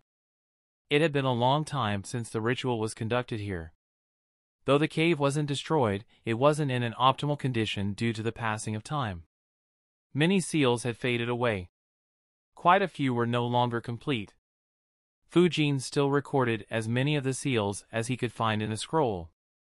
Unlike the seals he found from Heiden's ritual, Fujin had no intention of sharing these seals with anyone. He left the cave and sealed the entrance once again before flying towards Konoha on Kaido's back. Though Heiden had escaped, this matter wasn't closed. In the original story, no one found the place where Heiden underwent the ritual. However, Fujin's involvement meant that it was no longer the case. Fujin, his squad, and a couple dozen Yugakure ninjas had all been to the cave where the ritual took place. It was impossible to keep that place hidden anymore. Once it was understood that the cave had seals that were never seen before, every major force would flock to that cave. In addition, Heiden's abilities were revealed to Darui and other Kumo ninjas. If his abilities were linked with the seals in the cave, the entire ninja world could become chaotic once again. Chapter 459, The Key Person. While Fujin was aware of the complications that could arise, he didn't particularly care. Heiden will be joining Akatsuki and will be traveling with Kakuzu. Without proper information, taking them down would be pretty much impossible unless multiple Kages teamed up against them. The chances of that happening were more or less null. Even with proper information, it would take a couple of rank S ninjas to defeat them. Apart from Konoha, no other villages had a couple of rank S ninjas who took missions actively. As for the new seals, Fujin was hoping that someone would succeed in cracking them and understanding their secrets. He just intended to stay back and swoop in to steal their gains in case he didn't succeed. Hence, Fujin decided not to interfere much in whatever would happen due to the recent movements. Kaido brought Fujin to Konoha from the Land of Birds in a few hours. Though Fujin traveled a lot more, having to go to the Land of Birds, which was on the opposite side of the Land of Fire and didn't even border it, and spent some time noting down the seals from Zankaku's ritual, he still reached Konoha earlier than his teammates thanks to Kaido. The two bade farewell a few kilometers from Konoha. On entering Konoha, Fujin went straight to Hiruzen's office. Hiruzen was surprised to see Fujin so quickly. He asked, "Is the mission over?" Fujin nodded and said, "More or less." "Did my teammates return?" Hiruzen was confused by Fujin's question and wondered, "Did they split up?" He replied, "No." "What happened during the mission?" Fujin replied, "Quite a bit. I might have some confidential news." Hiruzen understood the message and glanced at his Umbu guards. They immediately left the room and shut all doors and windows. Hiruzen activated the privacy seals. Fujin said, "The mission was a bit complicated. We managed to find the missing civilians. Unfortunately, they were all killed before we reached. It was the same as my previous mission against Jashin followers. The only difference was that we were late." Hiruzen sighed and said, "That's a shame." Fujin nodded and continued, "I have a feeling that something weird is going on. The dead bodies of the civilians were in a sealed-off cave in a remote mountain range. Inside the cave, there were also a few other dead bodies. I speculated that they were followers of Jashin. Their bodies were cremated. Meanwhile, the dead bodies of the civilians had decomposed at a very fast rate. Just by looking at the dead body, one would assume that they have been dead for several years. Probably due to that, Yamanaka-kin couldn't read any of their memories for us to understand what happened in the cave." A frown appeared on Hiruzen's face. The mission was a lot weirder than he expected. Fujin continued, "The inside of the cave was covered in various seals. It was almost as if they had created a formation of some sort. And there were numerous seals in the cave that I had never seen before. Hiruzen's eyes widened. He immediately understood its importance and why Fujin said the information be kept confidential. He asked, "Did you record the seals?" Fujin nodded. He took out a few scrolls and placed them on the desk. He said, "I recorded the seals I had never seen before in these scrolls. Unfortunately, I didn't have the time to look into what these seals do or what purpose they served in the formation." Hiruzen immediately opened the scrolls to check the seals. To his surprise, even he failed to recognize any of the seals. He thought, these seals. Even the Uzumaki clan didn't have these seals. Or could it be that they did have these seals but managed to keep them hidden from us? But if so, why did they surface suddenly? More importantly, who has access to them? Are there any survivors of the Uzumaki clan, or were they stolen by someone when Uzushio the Cure was destroyed? And why do these seals have to do with the death of those civilians? Hiruzen had a lot of questions. And he was very curious about what was happening. Unfortunately for him, Fujin had no intention of telling him something that no one else apart from Fujin and Jashin's followers knew. Hiruzen asked, "Did you record the seal formation?" Fujin shook his head and said, "It was very complicated. I would have needed a lot of time to inspect and record it. I will recommend sending another Grandmaster to the caves secretly to record it. I would have done it myself after the Utikure ninjas left, but we received news of Heiden's whereabouts and gave chase." Hiruzen understood the importance of catching Heiden. He nodded and asked, "Did you catch him?" Fujin shook his head and said, "We chased for over half a day. Unfortunately, it seems like he was being chased by others as well and hence was constantly on the move. He was chased by a couple of Kumo squads and for some reason was also chased by Akatsuki. I called off the mission after we encountered Kakuzu.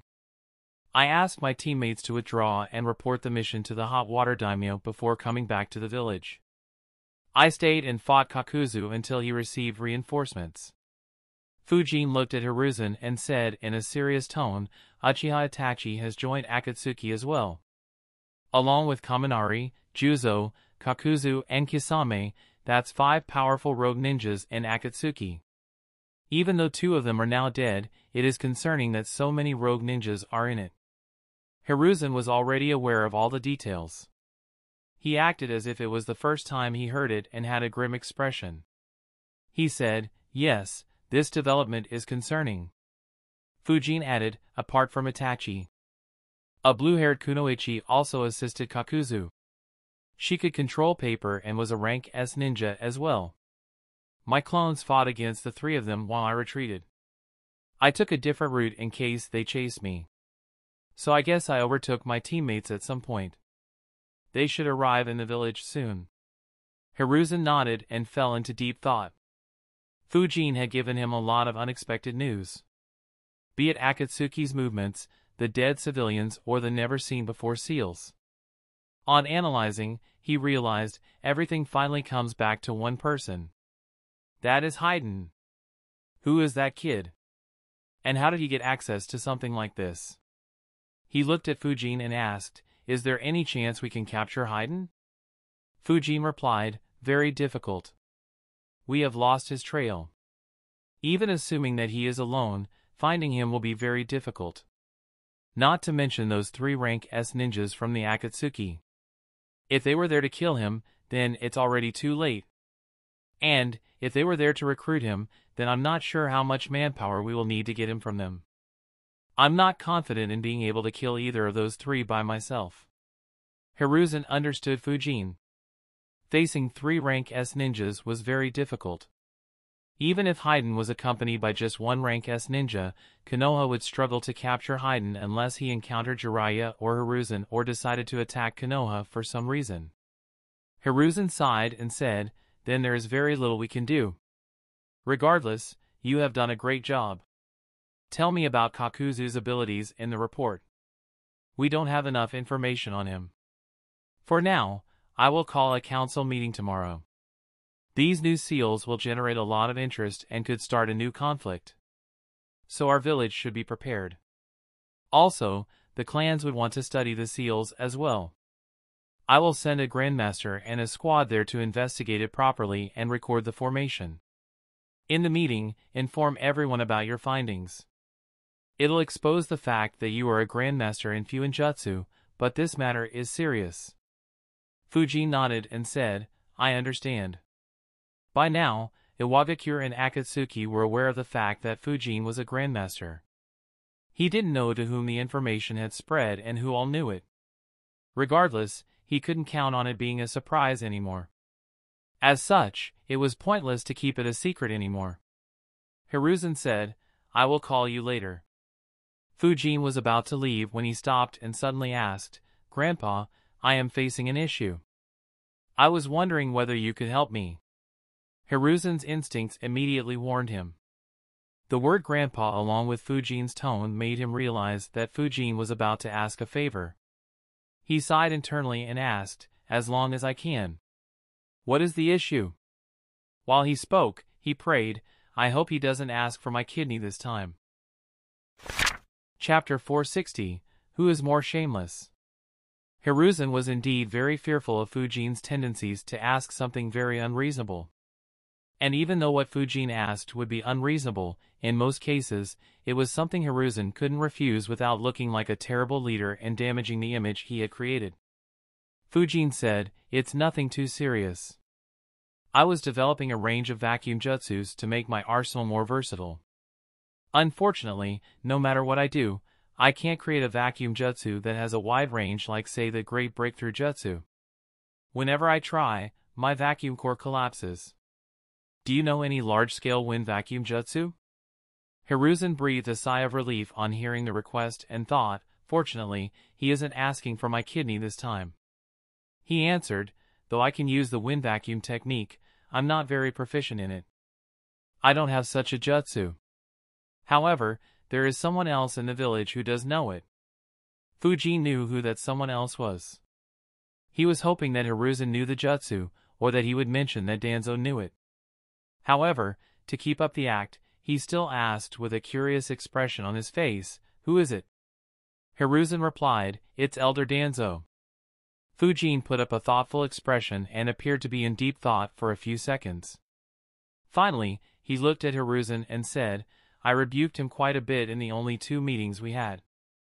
I doubt he'll tell me about it. Is there any chance you can get it from him and then teach it to me, Grandpa? Hiruzen looked at Fujin with a deadpan expression. He cursed internally, so he wants Danzo to ask for my kidneys? Hiruzen coughed and said, Fujin, at your level, especially considering your mastery of wind vacuum technique, I'll recommend you to depend on yourself. Every person's understanding of the technique differs slightly. If you just copy it from others, then you won't be able to form your own ideas and might lose out on something special. Fujin sighed and replied, I had the same feeling. That was why I never asked you about this and worked on it by myself. Unfortunately, it caused me to lose out big time. If I had such a jutsu, I might have been able to kill Kakuzu during this fight. Hiruzen's eyes widened. He was aware that Kakuzu was far stronger than someone like Juzo. Fujin continued, Unfortunately, I don't think he'll ever give me such an opening again. I just don't want to miss out on any such opportunities to eliminate strong foes in the future. Though I might lose out on the opportunity to create my original jutsu that is very compatible with me, I'm willing to make that sacrifice for the sake of our village. If anyone were to hear Fujin's words, they would be shocked and impressed by Fujin's righteousness and his spirit of sacrifice for the sake of the village. For a moment, even Hiruzen was caught off guard. He couldn't help but think, he is asking for a jutsu. Why does it sound like he is making some big sacrifice for the village? Fortunately for Hiruzen, he was no stranger to Fujin's greedy nature and saw through his lies in a few seconds. He let out a sigh as well and said, That's a shame, but I can understand your reasoning. When I was young, I was filled with the spirit of sacrifice for our village and had to make such decisions several times. You can ask Elder Danzo for the jutsu. Though you two had some disagreements, both of you want the well-being of our village. Such disagreements shouldn't get in the way of helping out each other. Otherwise, the village wouldn't function. This time, it was Fujin's turn to be surprised by Hiruzen's shamelessness. He sighed internally and muttered to himself, "Why did I expect this shameless old fox to become kind and helpful? Asking it from Danzo. As if he'd give it to me." If such disagreements didn't get in the way, the village might still have had the Uchiha clan. Unfortunately, just like Hiruzen, Fujin couldn't speak his thoughts out loud. In fact, since Hiruzen recommended it, he would have to ask Danzo for the jutsu. Otherwise, it would be clear to Hiruzen that Fujin has a major issue with Danzo, causing him to be even more suspicious considering the fact that Fujin and Danzo had never had any confrontation. He said, "All right. I'll try asking Elder Danzo." Fujin took his leave. A smile appeared on Hiruzen's face as he imagined the scene of Fujin asking Danzo for a jutsu. He muttered, "Tomorrow's meeting will be interesting in more ways than one." Hiruzen stopped his work and opened the scrolls Fujin had given him. He began studying the seals that Jashin Bishop had inscribed in the cave. Though Fujin had failed in studying them, Hiruzen was far more experienced than Fujin. Even if he couldn't understand the entire seal, he was hopeful of uncovering some of their functions. While Hiruzen studied the seals, Fujin returned to his house after leaving one shadow clone in the Hokage building to meet up with his team when they returned. After entering his house, Fujin thought, asking Danzo for the jutsu. That seems to be a dead end. Even if I ignore his nature, it hasn't been a long time since I killed a couple of the root ninjas he sent after me. Though I left no clues, it is inevitable that he would suspect me considering the fact that they were trailing me. It looks like I'll have to depend on myself to master this jutsu. The only other way would be if I catch Danzo outside the village. Ambush him with my clones and make him use that jutsu. Unfortunately, that is just too difficult. That bastard's movements are too secretive. It'll be hard to know if and when he leaves the village. Oh well, time to return to my training. Once details of Heiden's abilities and the news of new seals get leaked, every major village will get restless for some time before things calm down. By the time things calm down, I want to master the Flying Thunder God Jutsu. Even if it is just short distances, being able to teleport will be very handy. I also want to master Danzo's curse seals by then and create my own seals. I'll finally be able to continue working on my organization then. Of course, I can't stop working on Wind Domain and the Gate of Life either. Only after I'm done with these, can I move on to other areas that need my attention. Though Fujin had just returned from a mission, Fujin began training immediately. He had no time to waste. The events of the Naruto story were only a few months away. Fujin no longer had years' worth of time to train. Fortunately, the soldier pill he had consumed earlier still had a couple of days left. So being tired wasn't an issue. The day continued as normal for the people in Konoha. Fujin's teammates returned a few hours later and met up with his clone. They informed him about their meeting with the daimyo. Apart from that, nothing else happened during their return journey. As for Hiruzen, he sent messengers to every clan leader and elders to inform them about the council meeting the next day. Fujin already knew about it. Considering the nature of the meeting, Hiruzen didn't invite any civilian council members. He studied the seals until late at night. He took a look at every seal that Fujin had handed him. Though he didn't study any seal in detail, he was still expecting some gains.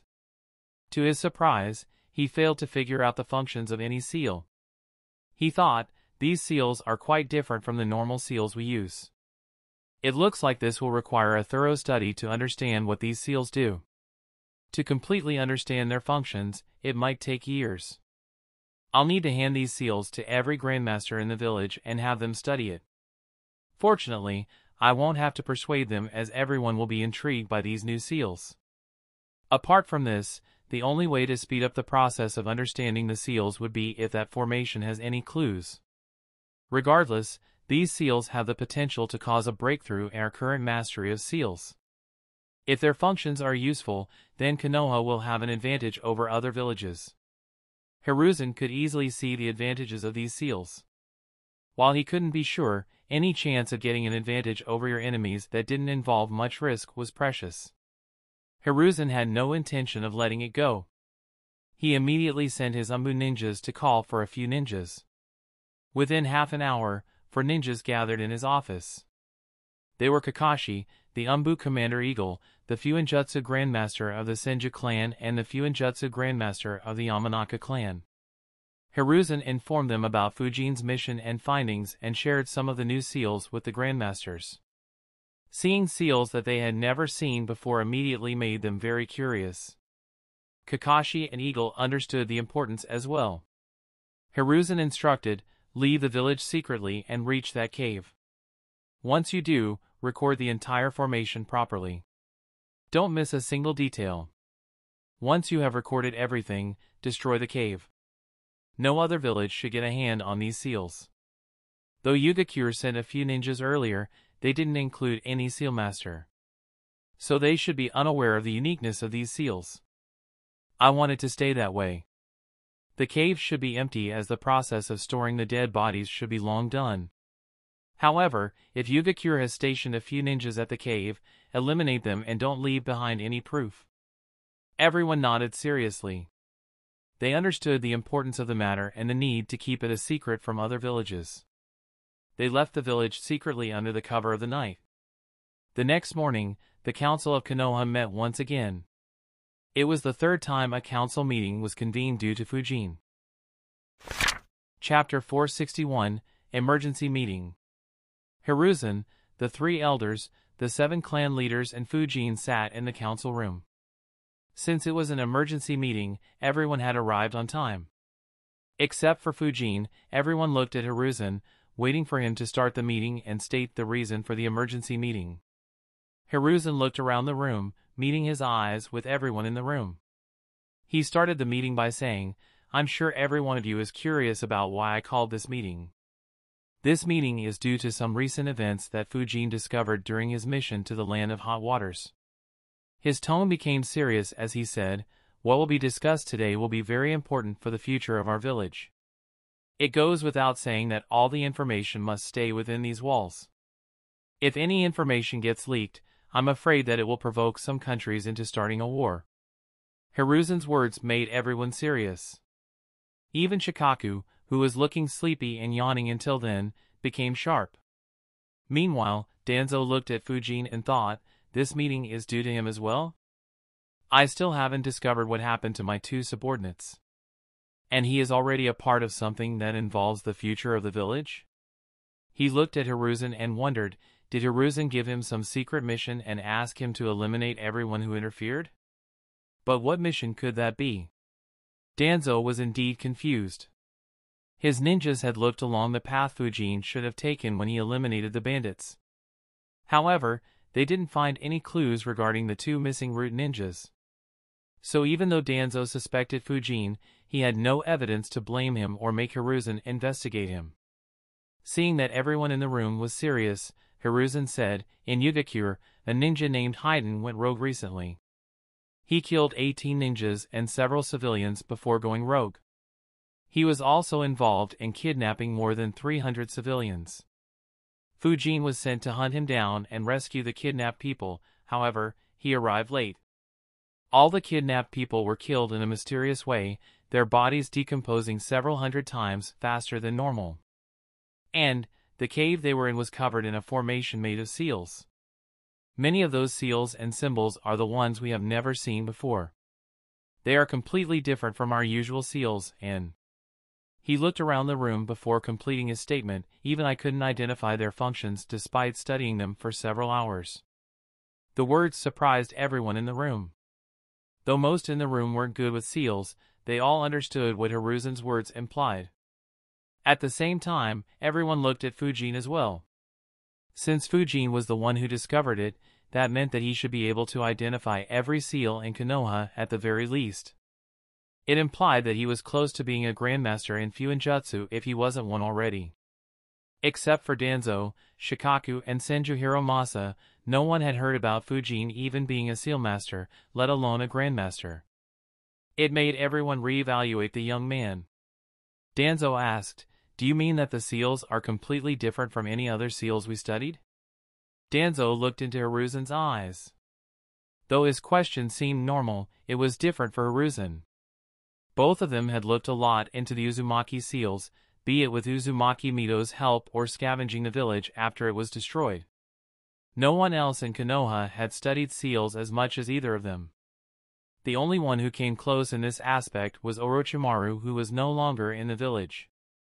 To his surprise, Hiruzen still nodded and said, "Yes." Danzo's eyes widened. He immediately understood the importance of that matter. Hiruzen placed the scrolls that Fujin handed him the previous day and said, "Fujin recorded these scrolls. If anyone is interested, you can see them." Danzo immediately grabbed one scroll. A few others also looked into the other scrolls with some curiosity. While they did, Hiruzen said, "Due to the mission, Fujin couldn't record the entire formation. I have dispatched a squad to record the entire formation. They should be done in a few days. The cave will be destroyed to prevent the other villages from getting access to this seal." Fujin sighed internally on hearing that.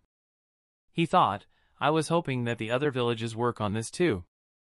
That way I'll be able to get a lot more help in studying these seals." That said, it isn't a surprise that Hiruzen chose this.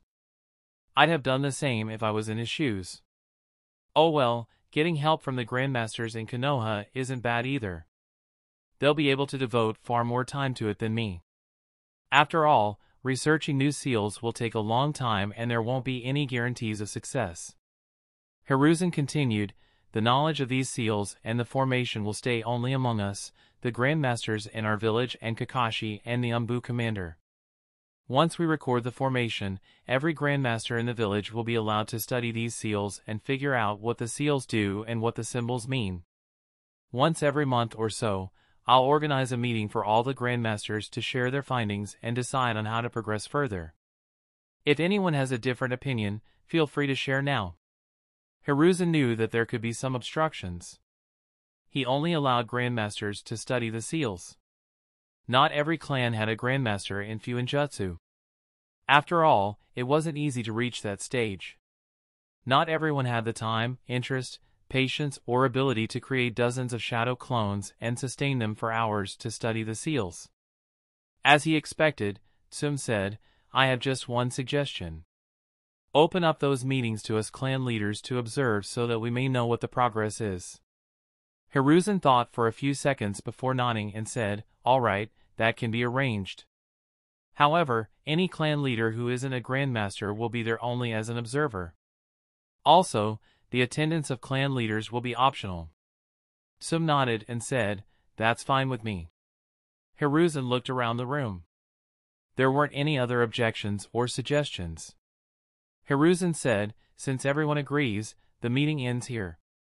Once Kakashi's squad returns, I'll make copies of the formation and distribute them among the Grandmasters.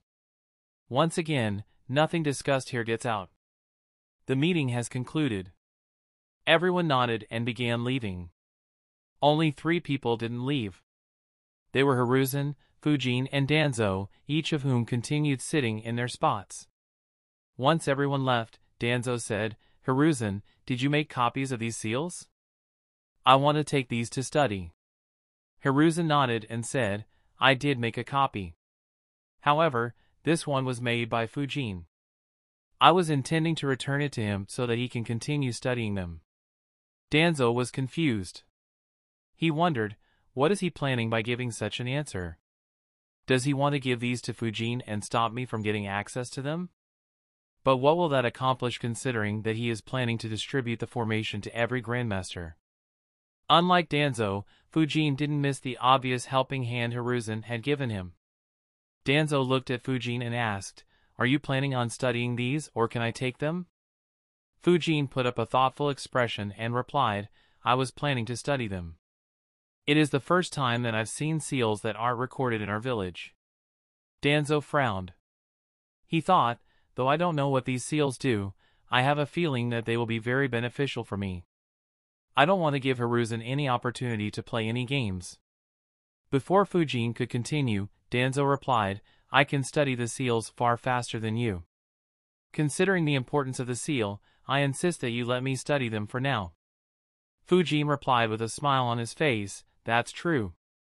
I can wait. Actually, even if you didn't say it, I was planning to let you take it, Elder. But I hope that you can help me resolve an issue I'm facing. Danzo immediately realized. He glanced at Hiruzen and cursed in his mind, so this is why he said those words. He wanted me to owe Fujin one and help him out. He asked, "What is the issue?" Fujin replied, "I was trying to create a vacuum jutsu that covers a wide range, something similar to the Great Breakthrough Jutsu. Unfortunately, I couldn't create a vacuum core stable and large enough to do so." Danzo immediately realized the issue. He couldn't help but think, I heard that he is extremely good with wind vacuum technique, but is he treating it as just wind manipulation? Still, before I answer, I need to know one thing. Danzo said, "Before I help you, I have one thing I wanted to ask you as well. I heard that you had taken a few missions around 3 weeks earlier and moved south. During your journey, did you see any ninjas from the route?" Chapter 462, Forcing Danzo to Teach. Danzo's sudden question surprised Hiruzen. He looked at Danzo with suspicion and wondered, was it a coincidence or did he specifically send them after Fujin? Even Fujin was surprised. He didn't expect Danzo to openly ask such a question. Fortunately, he was prepared just in case. He put up a confused expression and replied, "I didn't. In fact, I didn't come across any Konoha ninja during my time down south. Did something happen?" While Fujin answered, Danzo observed him carefully. He analyzed, his chakra flow was calm as he answered. But he is an experienced sensor. It shouldn't be difficult for him to disguise it if he is lying. Danzo replied, "Yes. 2 root ninjas left around the same time that you left the village and were headed in the same direction. Both went missing immediately. I never heard back from either of them." Fujin put up a thoughtful expression. Meanwhile, Hiruzen observed both Fujin and Danzo. Unfortunately, neither of their expressions gave any hint of the truth. Hiruzen speculated, knowing Danzo, it is likely that he sent them to keep an eye on Fujin. The chances of it being a coincidence are very low. But what happened to them? Don't tell me Fujin really eliminated both of them. Hiruzen became serious. While he knew that there was some tension between Fujin and Danzo, he didn't want it to develop into an all-out battle. He immediately started feeling a headache. Cutting his thoughts off, Fujin asked, "Did you find out whether they left the village before me or after me? Also, how strong were they?" Fujin's questions confused both of them. Neither Danzo nor Hiruzen could understand the reason behind the questions. Danzo answered, "Both were jounins. They left the village a few minutes after you." Fujin replied, "No wonder I didn't sense them. I was traveling at a very fast speed. A normal jounin wouldn't be able to catch up with me. Besides, I activated my chakra field several times while moving. Had they come close to me, I'd have detected them even if they hid their chakra. That said, I did inspect the route I was traveling along. I didn't detect any ninja hiding along the route. Unless it was a rank S ninja or someone absurdly good at stealth, I'm confident that there was no one hidden along the path. The only possible explanations are that those two took a different route or someone crossed that encountered them long after I had already moved on. Unfortunately, I am afraid that I can't help you in either of the cases. I'll recommend asking ninjas who left the village after them. If there was someone faster among them, maybe they might have seen something." Fujin's reply left Hiruzen and Danzo speechless for a moment. Danzo thought, no jounin can catch up with him? He stated that as if it was a fact without a shred of doubt in his voice. What arrogance! Even Minato wasn't this arrogant despite his power. Even Hiruzen had the same thought. He sighed internally while thinking, now that I think about it, we were arrogant when we were young as well. That said, we never acted arrogant in front of Lord Second. However, even though they were irked by Fujin's arrogance, both understood that he was right. While Hiruzen had barely seen a glimpse of Fujin's battle and Danzo had only heard about his achievements, the reputation of the spectral swordsman was too high. Despite being inactive for quite some time, the minor villages still feared that name. He was known for appearing out of nowhere, killing his enemies at blinding speed and disappearing before anyone understood what was happening.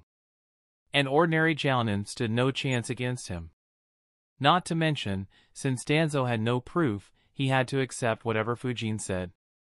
He had no points to counter Fujin or interrogate him more. He could only reply, "All right, I'll look into the matter more deeply." Fujin nodded while thinking, "Look as much as you want. Both of them are dead, cremated, and even their ashes are buried deep under the ground somewhere in the land of rivers. Good luck finding them." Fujin quickly changed the topic and asked, "So, can you tell me how to create a stable vacuum core for wide-range vacuum jutsu?" Danzo shook his head and said, "It is impossible to do so. A jutsu like the Great Breakthrough Jutsu works because winds can spread very easily with little to no resistance.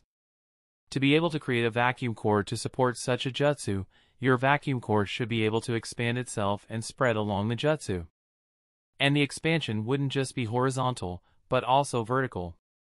It is impossible to create such a large vacuum core normally, let alone by making a smaller core expand." A frown formed on Fujin's face. He had obviously thought of all the complications Danzo had stated. It was why he had failed to create the jutsu.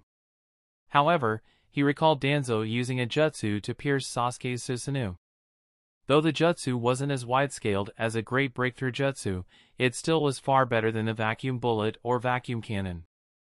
The only thing that Fujin wasn't clear on was how much of a factor Danzo's summon was in that attack. Fujin said, "I have thought of it as well. So, how do we bypass these issues and create one?" Hiruzen chuckled internally at Fujin's response. He thought he directly ignored all the complications and demanded for the jutsu. He found the situation extremely amusing. For once, he wasn't the target of Fujin's demands. Instead, it was the guy who constantly gave him headaches. Danzo was surprised once again. He couldn't help but glance at Hiruzen. Having known Hiruzen for so long, he could easily recognize the amusement in his eyes. He cursed internally, "Now I understand. I wondered why Hiruzen pushed this boy to the council despite never attempting to do the same for Kakashi, whose background is considerably stronger and would have received a lot more support. Hiruzen didn't get Fujin into the council because he was strong. He did it because this boy is as shameless as him." Danzo had no choice but to answer. Hiruzen's earlier words implied that Danzo was receiving a favor from Fujin. In addition, Fujin also cooperated in providing information regarding the missing root ninjas. Not to mention, passing knowledge to the next generation was a part of the Will of Fire. Even though Danzo had fallen into the darkness, he still needed to keep up his image. So, even if Fujin didn't do him any favors, he would have still had to tell Fujin about it. After all, Danzo was no longer active on the front lines while Fujin would be active for decades. If he declined, Hiruzen would find another reason to restrict whatever remained of his root even more. Danzo answered, "It's simple. Just reduce your goal. Though it won't be as wide or as strong as you want it to be, the jutsu will still be very strong. Observe this." Danzo stretched his left arm forward. A vacuum core began forming in his hand. Fujin's eyes began glowing as he concentrated chakra in them. So did Hiruzen's eyes. As the core formed, both were surprised. While Danzo had created a vacuum core, it was very different. The vacuum core itself consisted of several vacuum cores. Fujin could see 9 vacuum cores inside it. Danzo explained. Create a vacuum core that can store multiple vacuum cores inside it.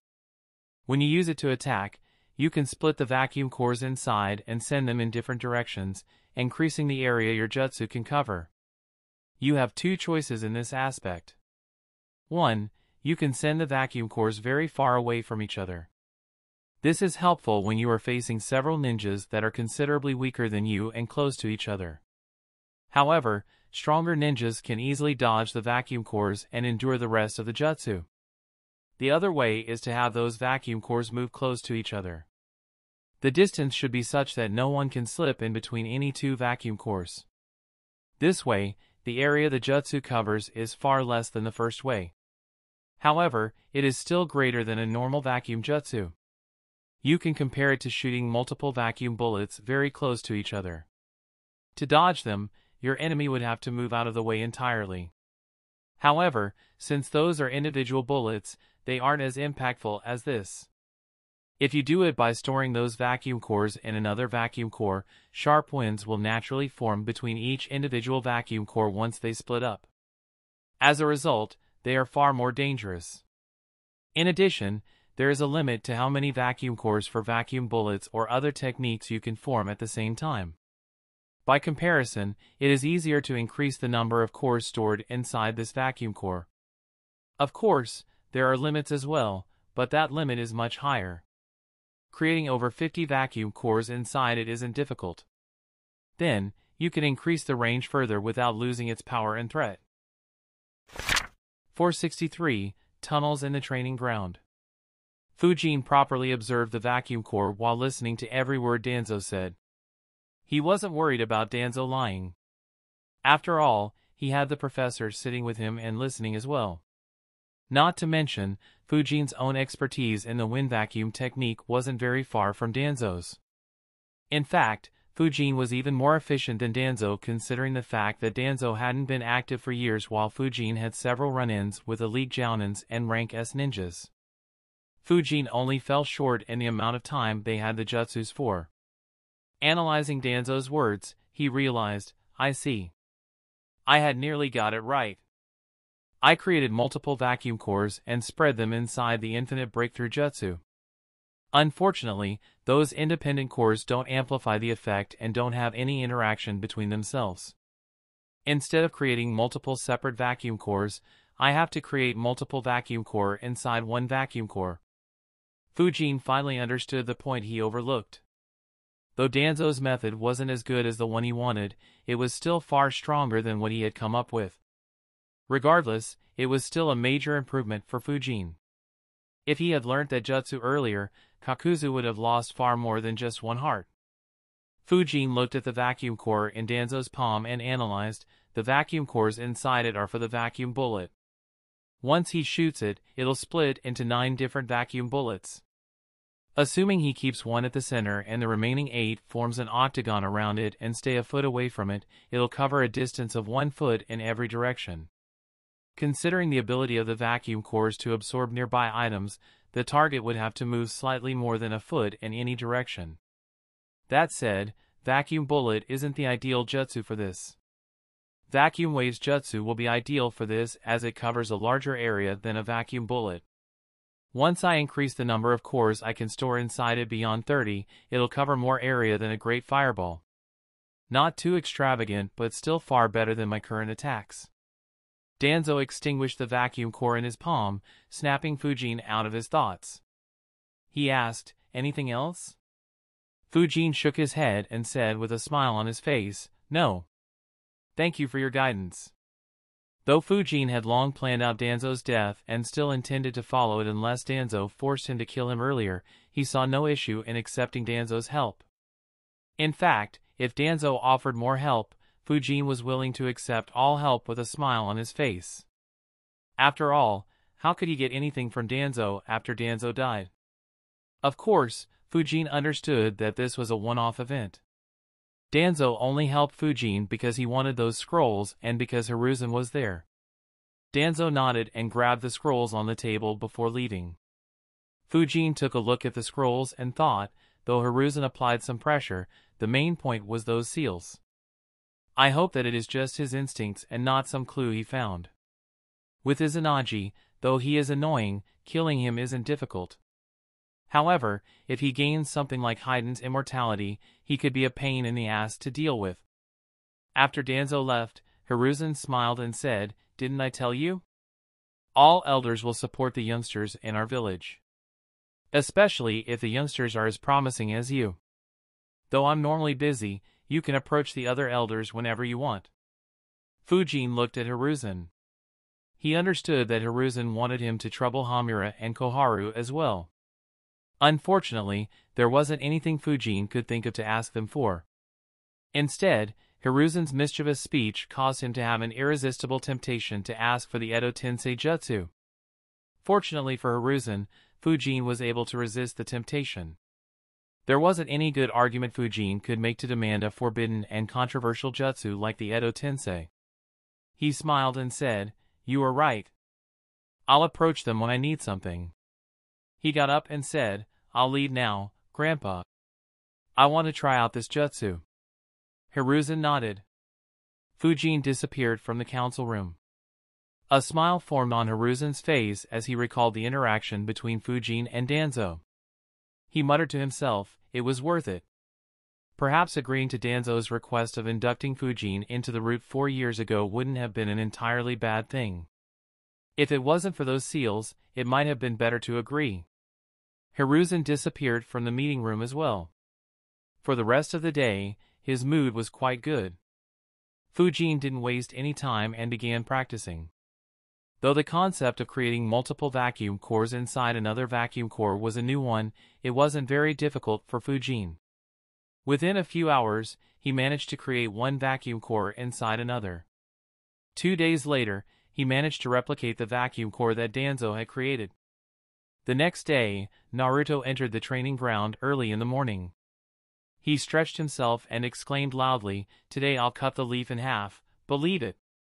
He went to grab a leaf but suddenly stopped and said, "Huh? What's this?" Naruto saw that a part of the trunk of the tree in front of him was missing. It was as if someone had carved out a part of the trunk. He looked beyond the tree and his eyes widened. Every tree that was in line had a large chunk carved out. In addition, some trees had split into two. And those two parts didn't fit together. It was as if some part in between was missing. Naruto curiously followed the trail of destruction before he reached a small hill. His eyes widened in shock as he shouted, "What the hell happened here? How did such a deep hole appear inside the hill? Was someone trying to dig a tunnel?" The curiosity caused Naruto to forget about training. He began looking around the training ground and found similar scenes all over the training ground. While he was looking around, Fujin entered the training ground and sensed Naruto moving around everywhere. He thought, what is this knucklehead up to? He flickered behind Naruto, who was looking at a hill which in fact had a tunnel going through it. Naruto felt something behind him and looked back. He excitedly said, "Fujin, you are back. Check this out. Someone was digging tunnels in the training ground while you were gone." Fujin was amused by Naruto's excitement and curiosity. He thought, I wonder how he would have reacted if he had visited this training ground when I was training vacuum Gatling. When Fujin trained vacuum Gatling and other vacuum jutsus, the entire training ground was covered in holes and debris at one point. Even the density of trees in the training ground had decreased considerably during that time. Their numbers still hadn't recovered, and if Fujin continued training there, they were unlikely to recover any time in the future. Fujin said, "Ignore them, how's your training going?" Naruto grinned and said, "I have mastered the wind levitation jutsu. Watch this." Naruto weaved a few hand seals and shouted, "Wind release, wind levitation jutsu." Naruto was looking at a few twigs that were in front of him. In a second, winds began flowing around the twigs. Soon, they were lifted into the air due to the airflow and floated a couple of feet above the ground. Around 5 seconds later, Naruto couldn't maintain the jutsu and the twigs fell back to the ground. Naruto said excitedly, "See? I told you that I will master it. Believe it." Fujin nodded and said, "Good progress. However, the time you can maintain the jutsu is too little. Try to maintain it for at least 30 seconds. Only then it can barely be considered as mastered." Naruto nodded. Fujin asked, "What is your progress with leaf concentration and leaf cutting exercises?" Naruto said, "I can stick the leaf to my forehead for 90 minutes. The leaf cutting exercise I'm almost done with." Naruto picked up a leaf and placed it on his left palm. He placed his right palm on top of it and began releasing wind chakra. It slowly cut through the leaf and almost split the leaf into 2 halves. Only around half a centimeter was left. Fujin observed it and thought, not bad. His progress in these 2 exercises has surprisingly been quite fast. Looks like he didn't slack off. He should be able to cut through the leaf in a week. Leaf concentration might take another month though. Still, that's fine. There will be enough time to teach him tree climbing and water walking before he graduates. Naruto asked, "Will you teach me the 4th jutsu?" Fujin replied, "For now, focus on leaf cutting. When you can cut through it and maintain wind levitation for 15 seconds, I'll teach it to you." He smiled and said, "Keep working hard, Naruto.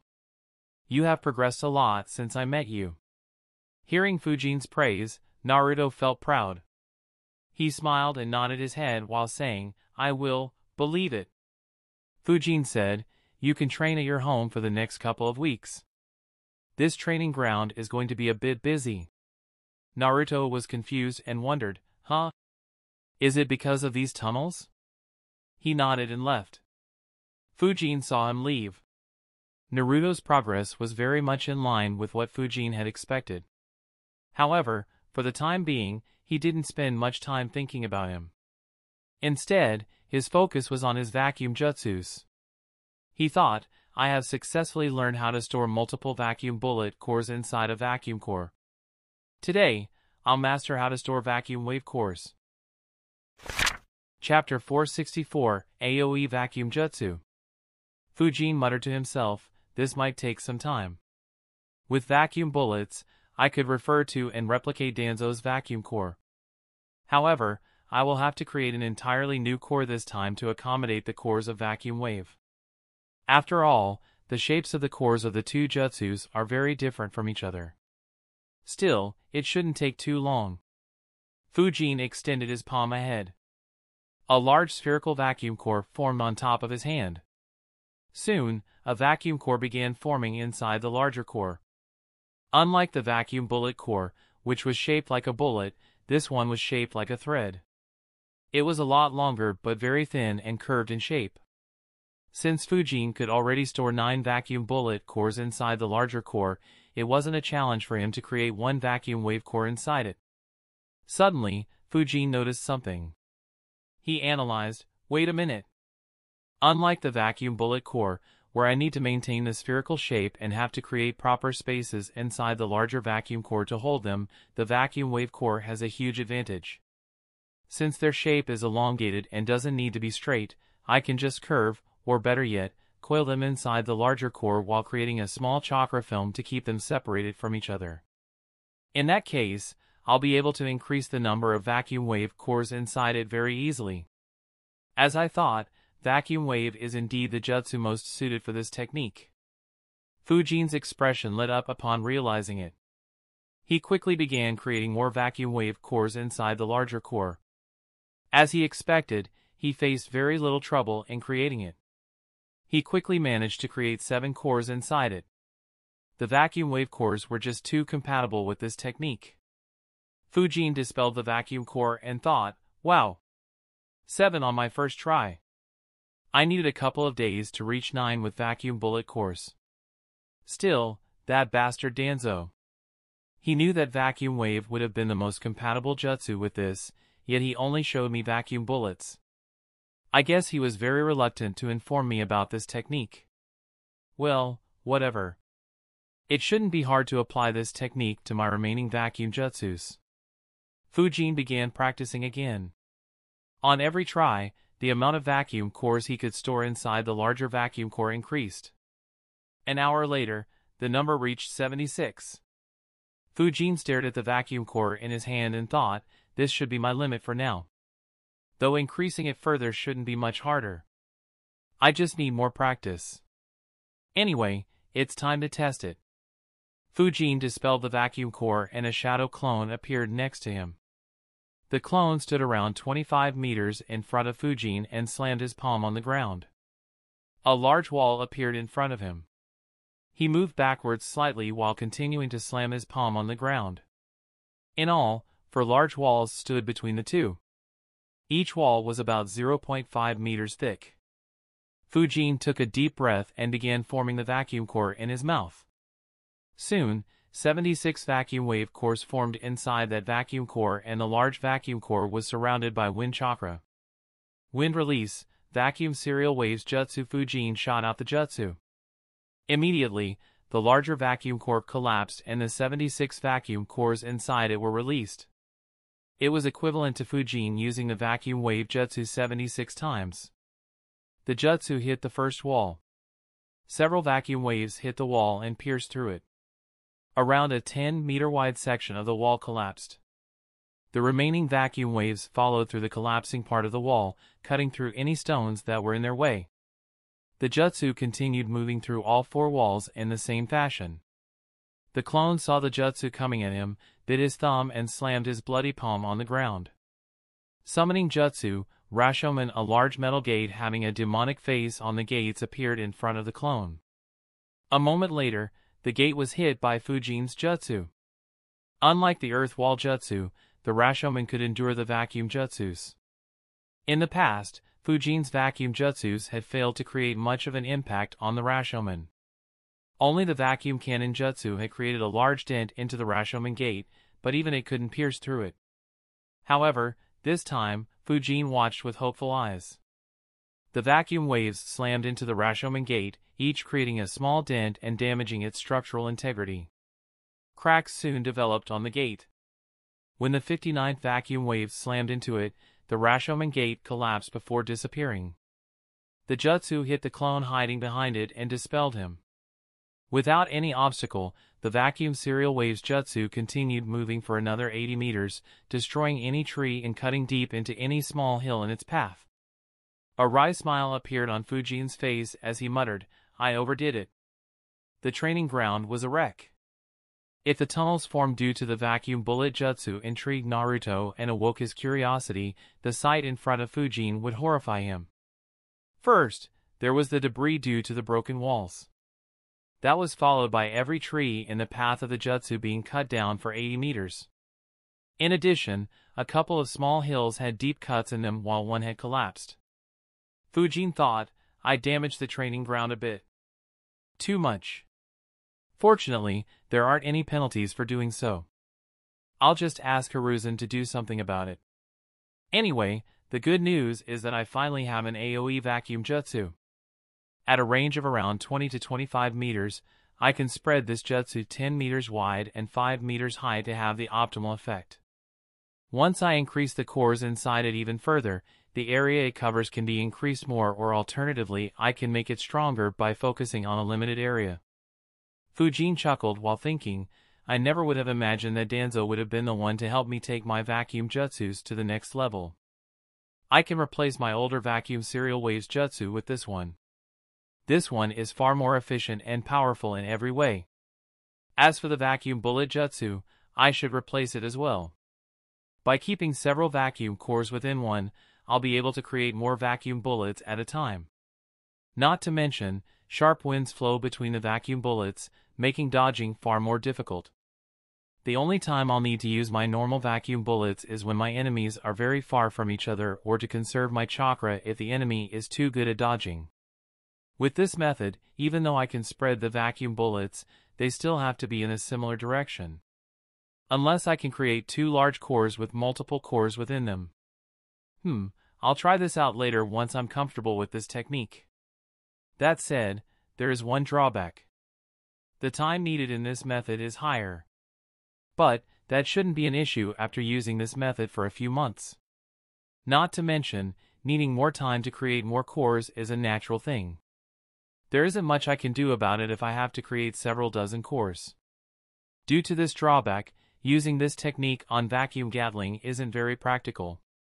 After all, the essence of that technique is speed and surprise. Though there is no harm in learning it in case I need it for some reason. It could be a good way to learn how to create multiple such cores. As for vacuum cannon, this method would be good only when I have a defense to pierce. I can line up the vacuum cannons behind one another and have them hit the same spot. I wonder if Susanoo would be able to resist such an assault. Anyway, in all other cases, the normal vacuum cannon will be better. As for vacuum blade and vacuum slash, this method isn't very compatible with them. Is there any way I can use them? Fujin thought for a few minutes and concluded, using this method with vacuum slash is pointless. I need to form it in the time I swing my sword. I can't waste time creating multiple vacuum cores. However, vacuum blades can have a possible use. If I can store vacuum blade cores in this vacuum core and activate it after I have thrown the jutsu, then it has the potential to catch enemies by surprise. The enemy might see it as a normal vacuum bullet or vacuum sphere and dodge it, only to be attacked by several vacuum blades. This has some potential. If I manage to store it in a seal, then it can act as a deadly trap. Alright, I'll learn this as well. Chapter 465, Hiruzen's Disbelief. Fujin analyzed his plans for a while before nodding. He thought, alright, these plans should be good. It'll make my attack patterns extremely unpredictable and increase the difficulty of dodging. At the very least, there is no way a group of well-trained jounins will be able to counter me as IWA did. In fact, once I master them, even a rank S ninja will have to be very careful against me. It'll no longer be as easy as dodging my vacuum jutsus and putting up a defense for the rest. Fujin's eyes moved towards the spot where his clone had dispelled and thought, there is just one other thing. Rashomon isn't good enough for me. I need the triple and the 5-layer Rashomon. Unfortunately, they aren't available in the library. That said, creating them shouldn't be very difficult, but it'll require some time for me to create those variations. Fujin thought for a bit before deciding, unfortunately, I have been feeling that I have very little time as of late. Screw it, I'll just ask Hiruzen. Once my chakra recovers, I'll tell him to send a shadow clone and also take the opportunity to find a better training place. If I keep practicing my vacuum jutsus here, the scenery in front of my house will be completely destroyed. Increasing the number of vacuum cores also increase the amount of chakra required in the same ratio. As a result, Fujin's chakra reserves had become quite low. He decided to do physical training until his chakra recovered. While Fujin got busy with his training, one place became quite chaotic and heated up. What did you say? A loud shout was heard in the rake's office. Darui, C and Samui stood in front of the fourth rakage.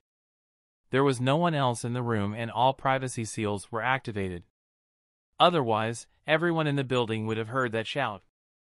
Even then, the ones near the office felt some tremors. I looked at his 3 subordinates and asked, I sent you 3 to find and kill Suzuki Fujin. You didn't even meet him and yet 10 of the 16 ninjas died? What the hell were you 3 doing? I was mad. When Kumo ninjas met Fujin for the first time, he managed to kill more than a dozen ninjas and escaped despite facing Darui. His escape resulted in Konoha getting crucial information which resulted in Jiraiya wiping out more than 250 Kumo ninjas while Hiruzen's political maneuvers eliminated every possibility of Kumo the Cure getting revenge without having to face extremely serious consequences. Since he couldn't attack Hiruzen or Jiraiya, he set his eyes on Fujin. However, Fujin stayed holed up inside Konoha and later in the Umbu for years, leaving no traces of himself. While it annoyed I and strategic planners in Kumo, their annoyance reduced with the passage of time and eventually no one thought of him anymore. That was until Inoki informed him that Fujin was the spectral swordsman and he had become extremely ferocious. Since that day, Kumo once again began looking for an opportunity to eliminate Fujin. To their dismay, Fujin stopped taking missions and stayed hidden inside Konoha once again. In the 7 months since then, Fujin left the village just once and that too under a disguise. So Kumo failed to track his movement until a few days ago when Fujin left with a new squad to Yugakure. They responded quickly, dispatching a sealmaster and several jounins and elite jounins under Darui. For the first time in 3.5 years, they had a trail. As a result, when Darui and his team returned with more than half their members dead without even seeing Fujin, I couldn't control his rage. His desk was completely pulverized. Fortunately, Darui, C and Samui were used to his antics. Darui sighed and answered, "Nothing we could do, boss. The circumstances were out of our control. The other 2 squads you sent ran into a formidable opponent and were eliminated. Without the Seal Master, chasing after Suzuki Fujin was pointless.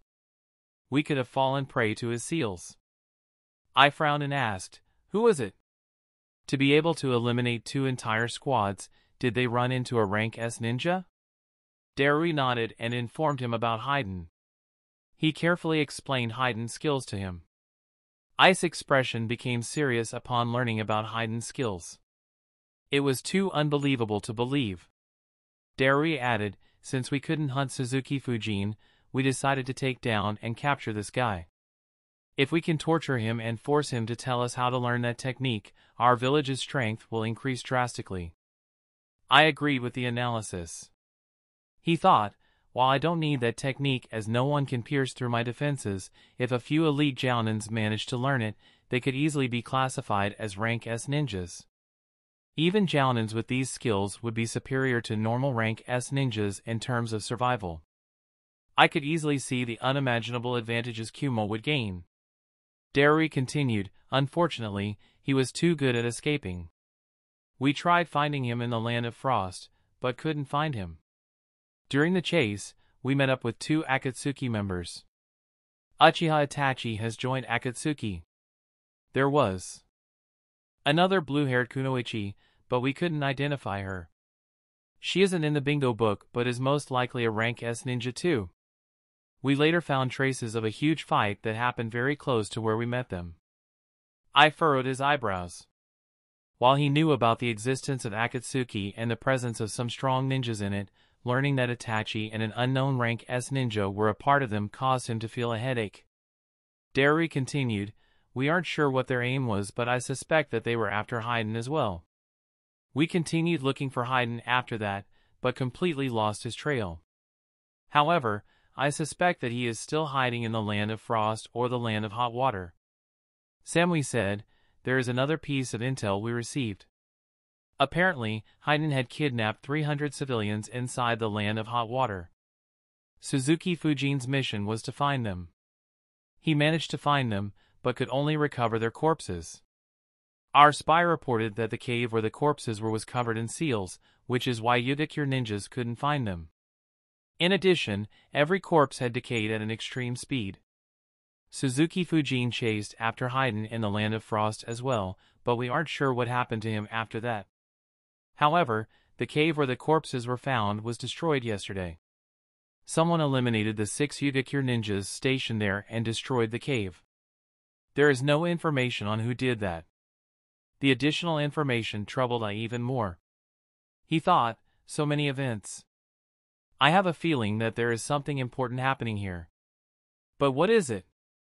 Unfortunately, I had very little information. He said, "We have a lot of ninjas who don't have any missions. I'll deploy them in the Land of Frost and the Land of Hot Water. Lead them and try to find Haydn. Give proper instructions to ensure that they don't fall prey to his technique. I don't want to lose more ninjas meaninglessly. As for Suzuki Fujin, ignore him for now. I'll send a Grandmaster with you to inspect that cave. I have a feeling that it will have the clues we need." Darui and the other 2 nodded. They had the same thoughts as well. Within a few hours, several hundred Kumo ninjas were dispatched. Every single one was instructed to not engage Haydn in a fight. Their only job was to inform the elite Jounins they were under about Haydn's location once they found him. Every ninja was given hundreds of explosion tags to help escape if Haydn chased after them. Once an elite Jounin found Haydn, he would trail him without engaging in a battle while waiting for Darui's team to reinforce him. Needless to say, the entire mission was pointless. Haydn had already joined Akatsuki and was moving towards the Land of Rain. As for the cave, the Grandmasters Hiruzen deployed had eliminated most seals inside them before the cave was destroyed. The only seals that still remained were the ones that were very well known throughout the ninja world. So, there was nothing that they could gain. While Kumogakure was carrying out a meaningless operation, Hiruzen was staring in disbelief at the person in front of him. For the second time, Fujin had sent a shadow clone and asked Hiruzen to send a shadow clone to help him out. In fact, this time Fujin didn't even bother requesting or asking it. Chapter 466, Pitiful Hiruzen. A few moments earlier, Fujin's clone entered Hiruzen's office. Hiruzen looked at him and asked with a smile, "Welcome, Fujin. Is anything the matter?" Fujin clone nodded and answered with a smile, "Yes, Grandpa, but it is nothing too serious to disturb you a lot. I am facing a couple of issues. Just send a shadow clone to help me out." For a moment, Hiruzen was completely speechless. In fact, he even struggled to form proper thoughts. He was even wondering whether he heard the right thing. The speechlessness could be seen on his face. Needless to say, Fujin enjoyed the disbelief on Hiruzen's face but didn't react to it and acted as if everything he didn't notice it. Hiruzen finally gathered his thoughts and cursed, "This brat. Last time, he was at least respectful about it. This time he didn't even ask or request it. He just said it as if it is the most natural thing to do and I have no reason to say no." Though Fujin's tone wasn't disrespectful nor his words extremely demanding, it wasn't servile either and it didn't sound like he was making a request. It was as if an old friend came up to you and asked you to tag along with him to do something. The old friend wouldn't request it due to your long relationship while you two would go along with it because of your relationship and the fact that the request wasn't anything ridiculous. The only issue was that it wasn't the relationship Fujin and Hiruzen shared. One was the leader of the village and had been sitting in that position for decades while the other person was just a youngster who received guidance from time to time. The two were multiple generations apart. And though Fujin called Hiruzen Grandpa, Hiruzen was aware that Fujin just took complete advantage of the fact that Hiruzen loved to act as a grandfather-like figure for promising kids while Fujin was aware that Hiruzen was aware of that fact. Hiruzen was once again put in a tough spot. The last time Fujin approached him, he set a precedent. So, if Fujin had sent a clone and requested him like before, he would have agreed. Unfortunately for Hiruzen, Fujin decided to push the bar a bit, putting Hiruzen in an awkward situation once again. Hiruzen's mind calculated rapidly, but there was only one solution. He sighed in his mind and thought, if it was someone else, I'd have thrown them out. But I have invested too much in this boy. I can't damage our relationship by declining him when he isn't asking for much despite his method being too straightforward. He looked at Fujin and thought in grief, why isn't this boy as respectful as Kakashi? Even though Kakashi reads that lewd book openly and shows up late, he is at least respectful towards me and never asks me for anything. Sigh, I wonder which demon possessed me when I asked him to call me Grandpa. I need to be more careful in the future. Hiruzen hadn't responded for over half a minute. Fujin looked at him with a confused expression and asked, "Grandpa?" That snapped Hiruzen out of his thoughts. He said, "Sure. I'll send one."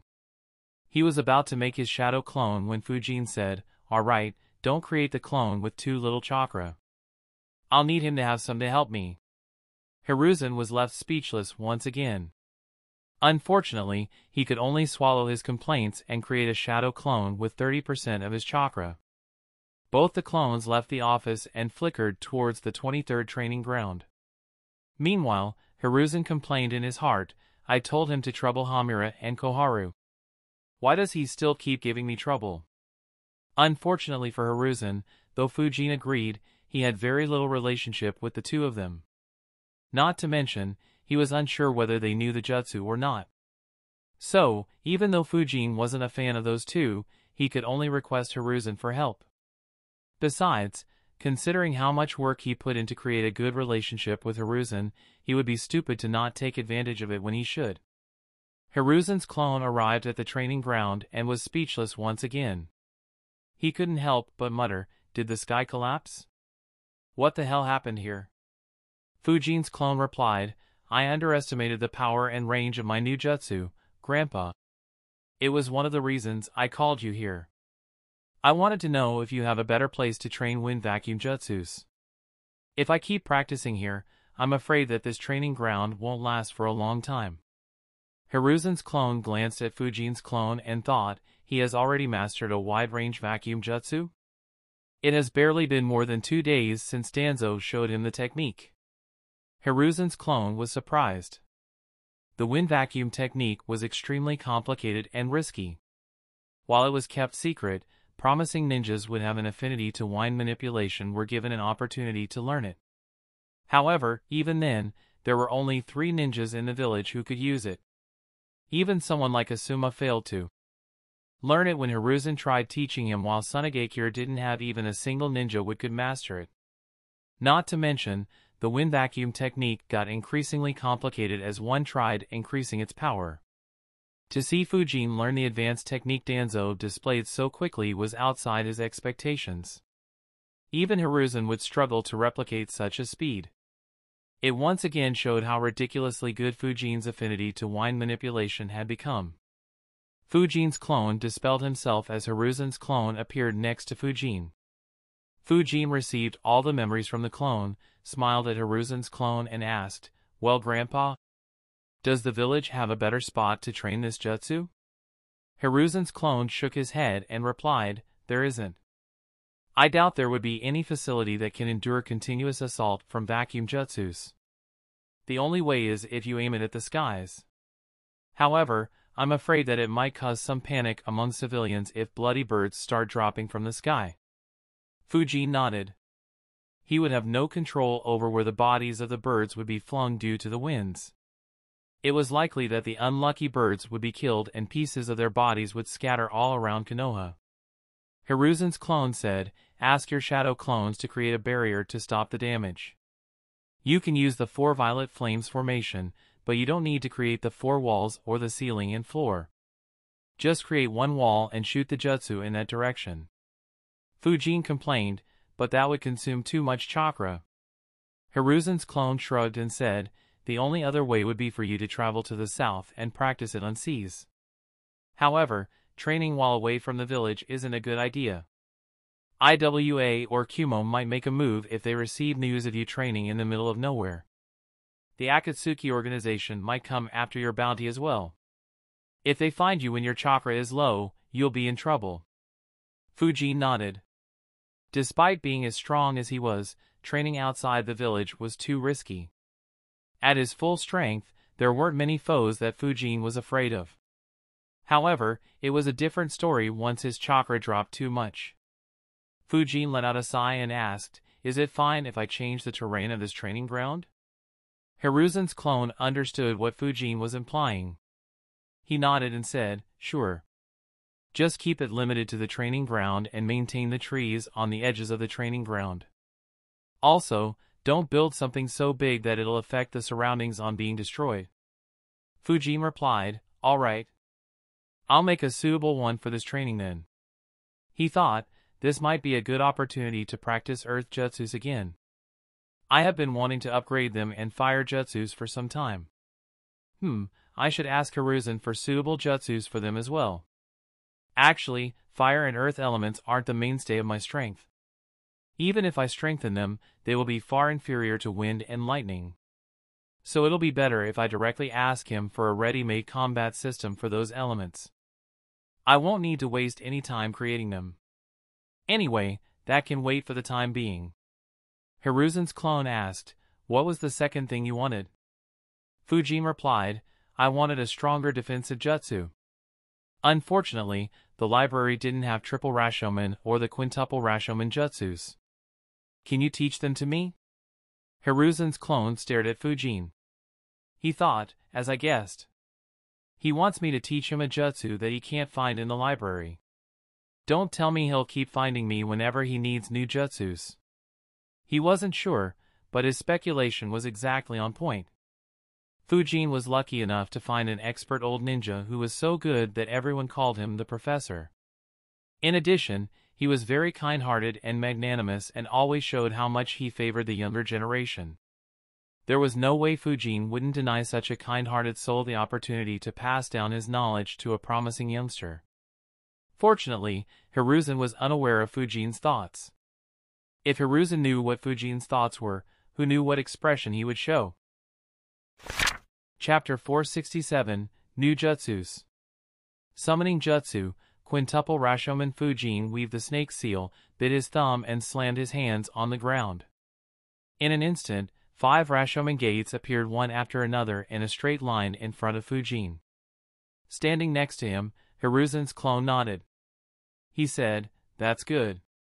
You can use the jutsu perfectly. Fujin's eyes were focused on the gates. The triple and quintuple variants of Rashomon weren't difficult to learn as Fujin already knew the Rashomon jutsu.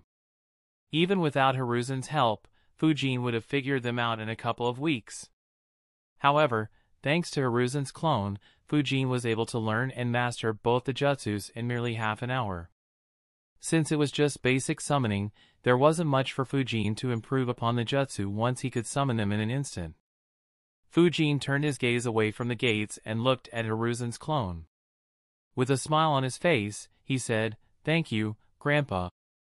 The clone nodded and said, "I forgot to mention this earlier, but Kakashi's squad returned earlier today after recording the entire formation.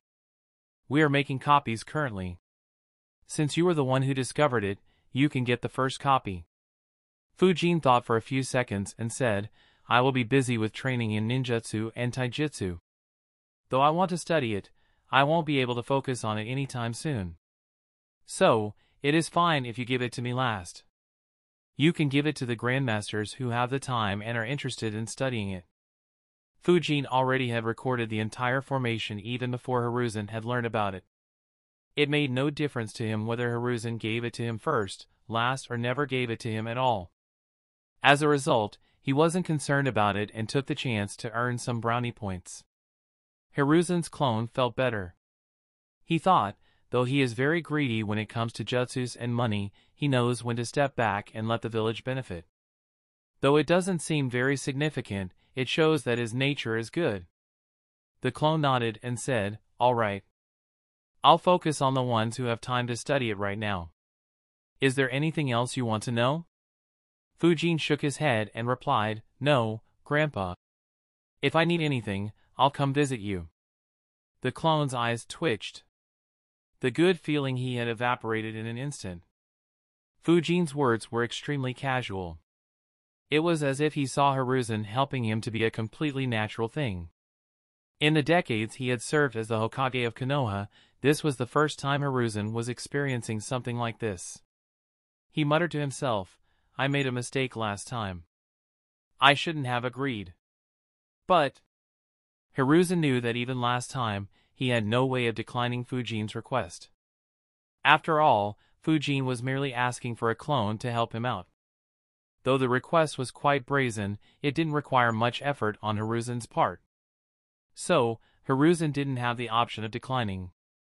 If he did, he knew that Fujin would be forced to reevaluate Hiruzen or think that there was an issue in their relationship. After all, which Hokage would decline to help a promising young ninja who would be a pillar of the village in the future unless they have an issue with that ninja? With no other option, the clone could only smile and say, "All right. Feel free to come whenever you want." Hiruzen's clone dispelled himself. A smirk appeared on Fujin's face. He thought, well, that was fun. He turned his attention to the training ground and thought, now, time to modify this training ground. Though I haven't learned that jutsu yet. Oh well, it shouldn't take much time. Fujin created a shadow clone and sent it to the library. A couple of days later, Fujin was in the training ground. He was at the part of the training ground which was on the opposite side of his house. He weaved hand signs while supercharging the jutsu. After half a minute, he slammed his hands on the ground. Earth release, rampart of flowing soil. A gigantic rampart began rising up from under Fujin's feet. It continued rising until it was 50 meters in height. Its width was around 200 meters. Fujin flickered and appeared in front of the rampart and used the same jutsu. Another rampart rose around 50 meters in front of the first rampart. Fujin repeated the jutsu twice more, sealing off a 50m by 50m land between four ramparts. Creating four gigantic ramparts caused Fujin's breathing to become a bit rougher. It consumed quite a bit of his chakra. Fortunately, he didn't need to keep creating them on a daily basis. He stood atop one of them and thought, alright, this should be good enough. He gathered chakra and began creating a vacuum core. Wind release, vacuum serial waves jutsu. Without holding back, he shot the strongest vacuum serial waves jutsu he created towards the ground. The jutsu hit the ground, the vacuum waves piercing deep into the ground for several meters, making the entire surface uneven. A large amount of dust and soil were launched towards the skies due to the impact and the strong winds. However, Fujins released his chakra into the air, transforming it into wind. It quickly began transforming into his wind domain. Within a few seconds, the entire airspace between the 4 ramparts was covered under Fujin's wind domain. The winds in the domain prevented the soil and dust from being launched into the sky and attracting unwanted attention. Within a few seconds, the soil fell back to the ground. A smile appeared on Fujin's face. This was the perfect place to not only train the wide-range vacuum jutsus but also to improve his control over the wind domain. For the next week, Fujin continued training here daily until he ran out of chakra. He even consumed a special soldier pill to allow him to train more. The ground couldn't sustain such a bombardment and had collapsed more than once. Fortunately, there wasn't anywhere it could escape or fall. Fujin had to use earth jutsus to stabilize the ground and make it firm once again. A couple of the ramparts collapsed as well at some point during the week but were rebuilt by Fujin. In a week's time, Fujin had more or less mastered the jutsus. Standing on top of one of the ramparts, Fujin thought, this much should be sufficient. Though I can improve it further, it'll take some time as I'll need a lot more practice. Anyway, though the jutsus are quite similar, they are still quite different from their previous versions. Calling them advanced variants will not necessarily be true, but I should name the new jutsus in order to differentiate them. Fortunately, I have thought of a few good ones. Fujin gathered chakra and began forming a vacuum core in his mouth. The vacuum core contained 144 smaller vacuum cores inside it. Wind release, vacuum serial waves jutsu Fujin unleashed a massive attack towards the ground. The jutsu bombarded the ground, causing a mini earthquake between the 4 ramparts. In some places, the jutsu pierced more than a couple of dozen meters into the ground. The entire ground, which was fixed by Fujin not long ago, was covered in scars once again. He thought, I don't need to rename this jutsu. After all, I have no reason to use the previous variant of this jutsu. Anyways, in terms of area covered, this is my best vacuum jutsu. I managed to increase the number of cores to 144. And, I can even control how much this jutsu should spread, allowing me to switch between hitting a larger area or concentrating on a smaller area to overwhelm defenses. Fujin gathered chakra once again and began making vacuum cores. This time, he created 36 vacuum cores. Wind release, vacuum cluster bullets jutsu Fujin shot the larger vacuum core which contained 36 vacuum bullets in it. The bullets exited the larger vacuum core and moved towards the ground. Some bullets traveled next to each other, and the others were behind or in front of other bullets, maintaining a distance of 1 foot from each other. In addition, extremely sharp winds flew between the bullets. It caused the attack to look like a beam. The beam hit the ground and drilled into it with little resistance. It created an 80-meter deep hole in the ground. Not to mention, the hole was quite wide as well, due to the high number of vacuum bullets and the sharp winds flowing in between them. Fujin thought, I'll call this jutsu the vacuum cluster bullets jutsu. This jutsu is most destructive when traveling as a beam. That said, against a nimble opponent, I'll be better off spreading the bullets slightly farther from each other.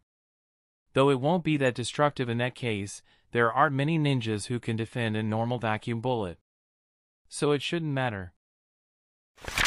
Chapter 468, New Jutsus. For the third time, Fujin gathered chakra and created a large vacuum core in his mouth. This time, there were only 9 smaller cores inside the larger core.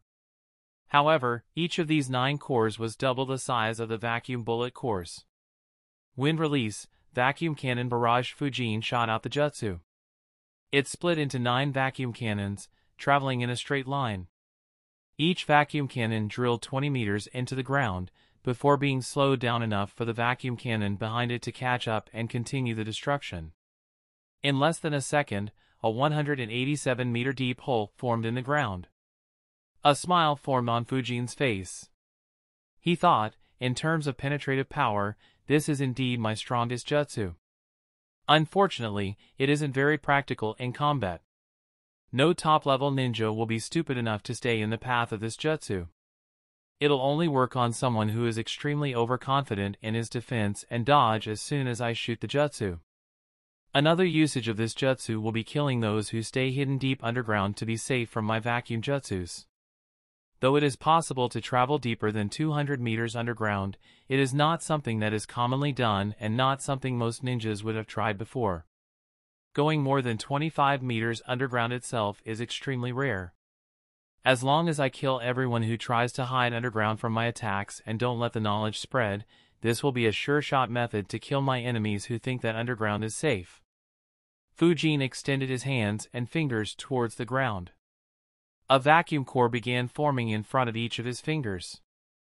15 smaller vacuum cores were created inside each of the 10 bigger vacuum cores. The cores were soon covered with wind chakra. Wind release, vacuum infinite Gatling jutsu. Unlike the previous 3 jutsus, Fujin didn't shoot out the jutsu. Instead, the smaller vacuum bullets inside the 10 cores were launched. In a second, 15 rounds of vacuum Gatling were launched. In all, 150 bullets hit the ground, creating 150 new holes in the ground. Fujin thought this jutsu was a surprise. I was initially not very interested in applying this technique to vacuum Gatling.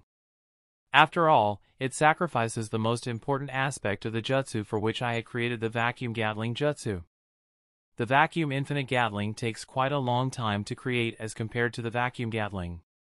I can't catch even a normal jounin by surprise with this. However, it instead allows me to shoot a ridiculous amount of vacuum bullets, justifying its name. So, even though the enemy will see it coming, dodging it won't be an easy task. If I had this jutsu when Kitsuchi ambushed me with those IWA jounins, I would have slaughtered all of them in a few breaths. Vacuum infinite Gatling was a jutsu that surprised Fujin. He didn't have such great expectations from it. He was very pleased. Fujin extended his right hand and stretched his palm. He was about to try the 5th and the last vacuum jutsu he had created and mastered in the last week. Though Fujin had created several types of vacuum cores, the overall volume of each core would be quite low. However, the next jutsu was an exception. The vacuum core that formed in front of his palm was as big as a Rasengan. Since its size was the largest by a huge distance, the amount of vacuum cores it could contain was also the highest by a huge margin. A total of 729 vacuum cores formed inside the large vacuum core. Of course, creating so many vacuum cores took a long time as well and consumed a lot of Fujin's chakra. Fujin's wind chakra engulfed the vacuum core and began spinning around it rapidly, increasing its size further. Wind release, vacuum trap ball. Fujin released the ball while gathering chakra on his feet. It traveled to the center of the ground trapped between the 4 ramparts. The ball suddenly crumbled and vacuum blades were launched in every direction at a blinding speed. A staggering 729 vacuum blades were launched from the vacuum trap ball. More importantly, Fujin had no control over any of the vacuum blades. Some vacuum blades hit the ground creating more scars on the ground, some hit the 4 ramparts surrounding the ground causing all of them to collapse, some flew into the sky and killed a couple of unlucky birds and dispersed after traveling a long distance. One vacuum blade also flew to exactly where Fujin was standing. Fortunately, he was prepared ever since he almost lost his life when he tried the jutsu the first time. He immediately moved to his left as the vacuum blade flew past his previous location. However, soon after, he had to jump because the rampart he was standing on collapsed. As he landed on the ground and was engulfed in dust, Fujin thought, I didn't think applying this technique to the vacuum blade jutsu in this manner would result in such a ridiculous result. I'd have named it the vacuum Big Bang jutsu if I could control the vacuum blades inside it. Anyway, for the time being, this name suits it perfectly. Who'd expect that small ball to create such devastation? The core of vacuum blade is quite similar to the core of vacuum wave. It is flexible in shape. As a result, I could create elongated cores which kept coiling around the center in the larger vacuum core. Since the core is outside my body, I don't need to be considerate about its size. Due to these two factors, I could fit in a ridiculous amount of vacuum cores inside it. That said, though the jutsu is very strong, it does have a few limitations. The speed of the jutsu before it explodes and unleashes the vacuum blades isn't fast enough. If someone is alarmed and moves a long distance away, then they can dodge it just like I did. Another issue is the amount of time needed to create it. My enemy will have a chance to attack me multiple times while I am creating it. Fortunately, I can move around freely while creating it. Another issue is that I can be hit by the jutsu as well, meaning that I can't let it explode very close to me. Of course, in a battle, using this level of jutsu isn't practical. If I fail to hit, then the amount of chakra wastage would be unjustified as well. The only way I can use it is by reducing the number of vacuum cores inside it significantly. The real usage of this jutsu is using it as a suicide attack or a trap. If my clones use this jutsu like a Rasengan and try to slam it into my enemy, he will be dead even if he defends or barely dodges the ball. Another possible usage is using it like a trap. Though I can't control the vacuum blades after the ball explodes, the ball itself is very stable. If I can seal the ball and store it stably, then it can become a deadly trap. A mischievous grin appeared on Fujin's face as he thought, imagine if someone broke into my house. They'll first have to worry about the ridiculous amount of seals there. And if they somehow make it inside, they'll be welcomed by a few hundred or a few thousand vacuum blades. The thought made Fujin chuckle. He thought, unfortunately, it would also destroy my house. So it is better to avoid it. That said, bases outside the village are a fair game. After all, I can build as many as I want. It only takes a little bit of time. If I can succeed in sealing this jutsu, then it'll be a good trap against any invaders. Fujin took a deep breath and took a look at the collapsed ramparts. The training ground was a mess once again. Fujin thought, it's time to switch my attention back to Flying Thunder God. I also need to analyze those two curse seals that Danzo uses on root ninjas and need to create my own curse seal.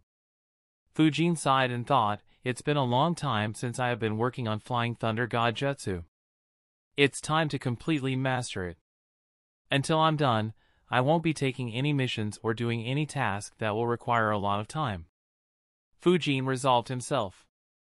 He fixed the training ground, creating the 4 large ramparts once again for future training. Once he was done, he focused entirely on his training, detaching himself from the other happenings in the ninja world. Chapter 469, 3 months later. Huff huff huff, deep breathing sounds were heard in the basement. A 15-year-old youngster was on his knees, his hand resting against a pillar. His body was covered in sweat. His chakra was exhausted. It looked like he was barely hanging on. However, contrary to his physical state, a wide smile could be seen on his face despite the fact that he was breathing heavily. Suddenly, the smile grew wider and the youngster began laughing in an unbridled manner. Ha ha ha ha ha. The sound of deep breathing was replaced by continuous laughter. Fortunately, the basement was sealed.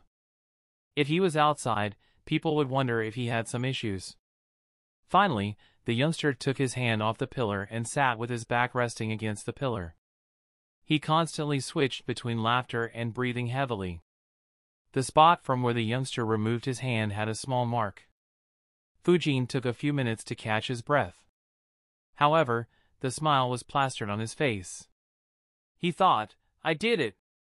I'm the third person in Konoha and perhaps in the history of this world to master the Flying Thunder God Jutsu. He continued taking deep breaths while thinking, this damn jutsu. For so long I felt like I was close to learning it.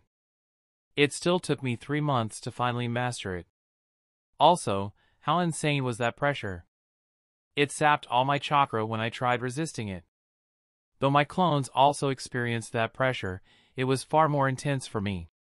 Why is it so? Fujin couldn't be sure. He could only guess, is it because my chakra is far greater than my clones? I doubt it. Even when my chakra decreased, the pressure didn't decrease.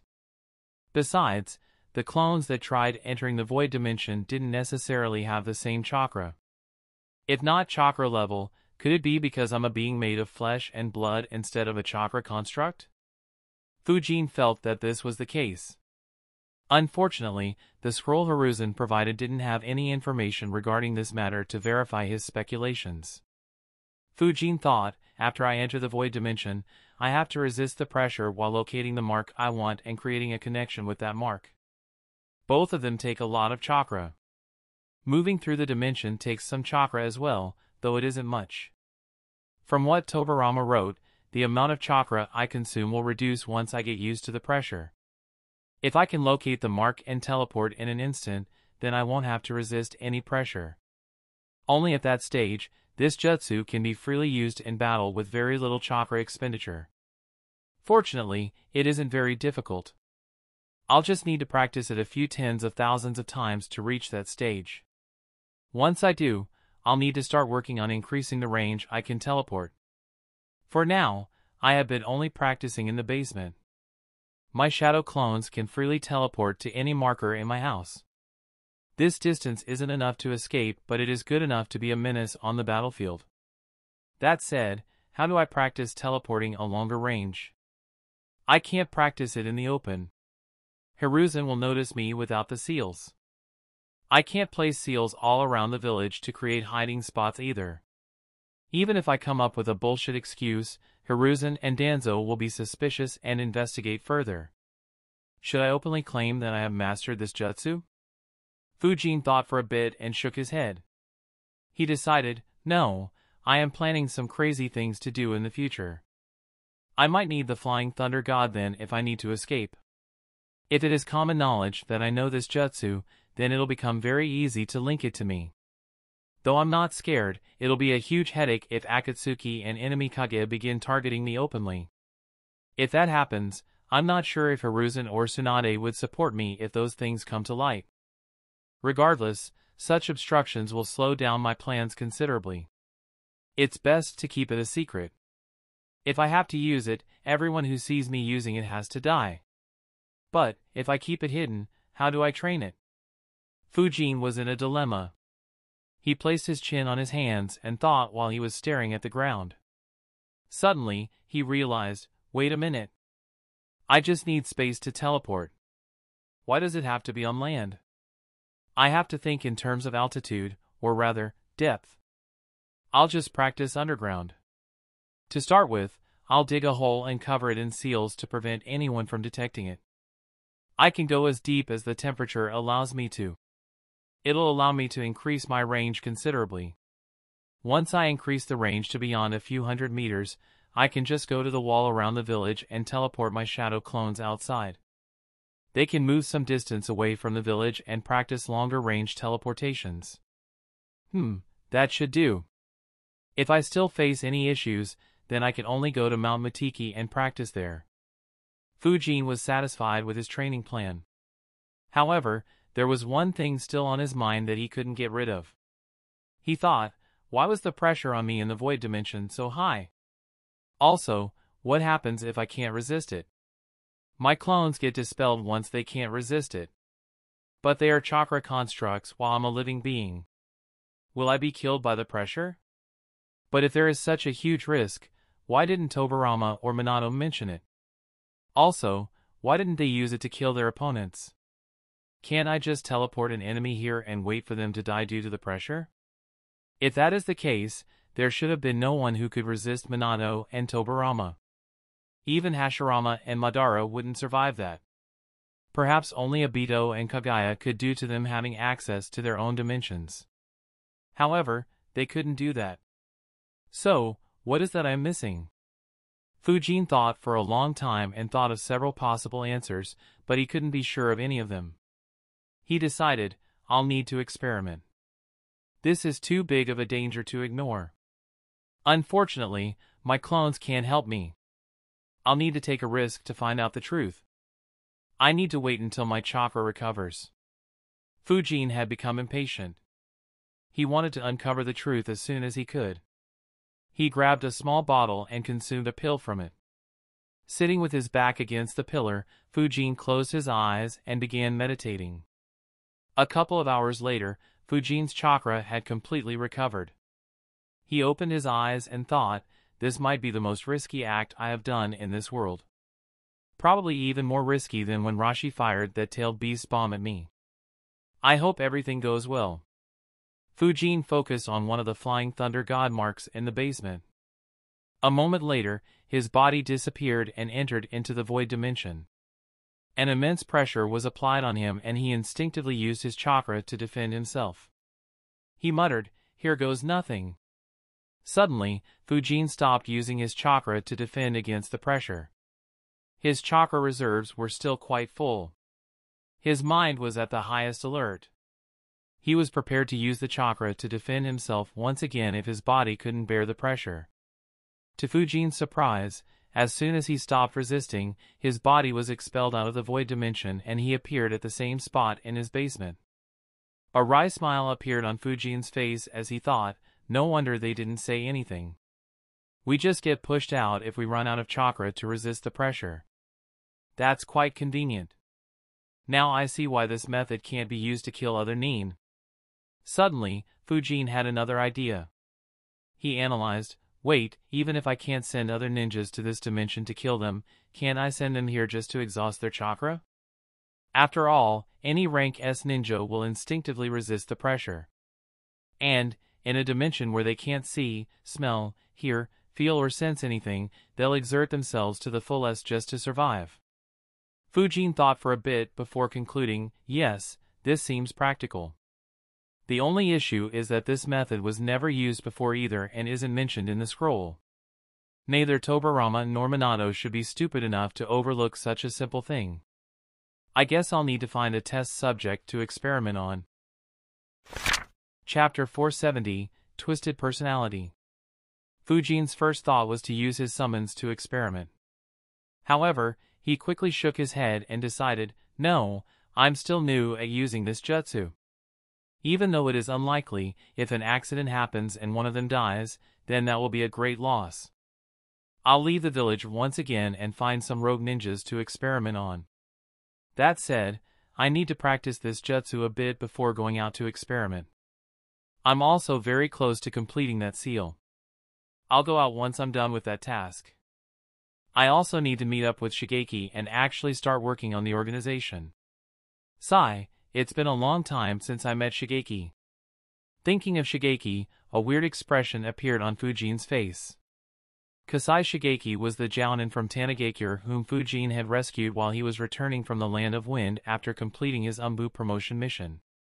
Fujin made Shigeki the first member of his non-existent organization after making some promises and lying about the organization. However, it had been a long time since he had met him. Fujin wondered, would he still be even there? It's been over 2.5 years, I won't be surprised if he left by now.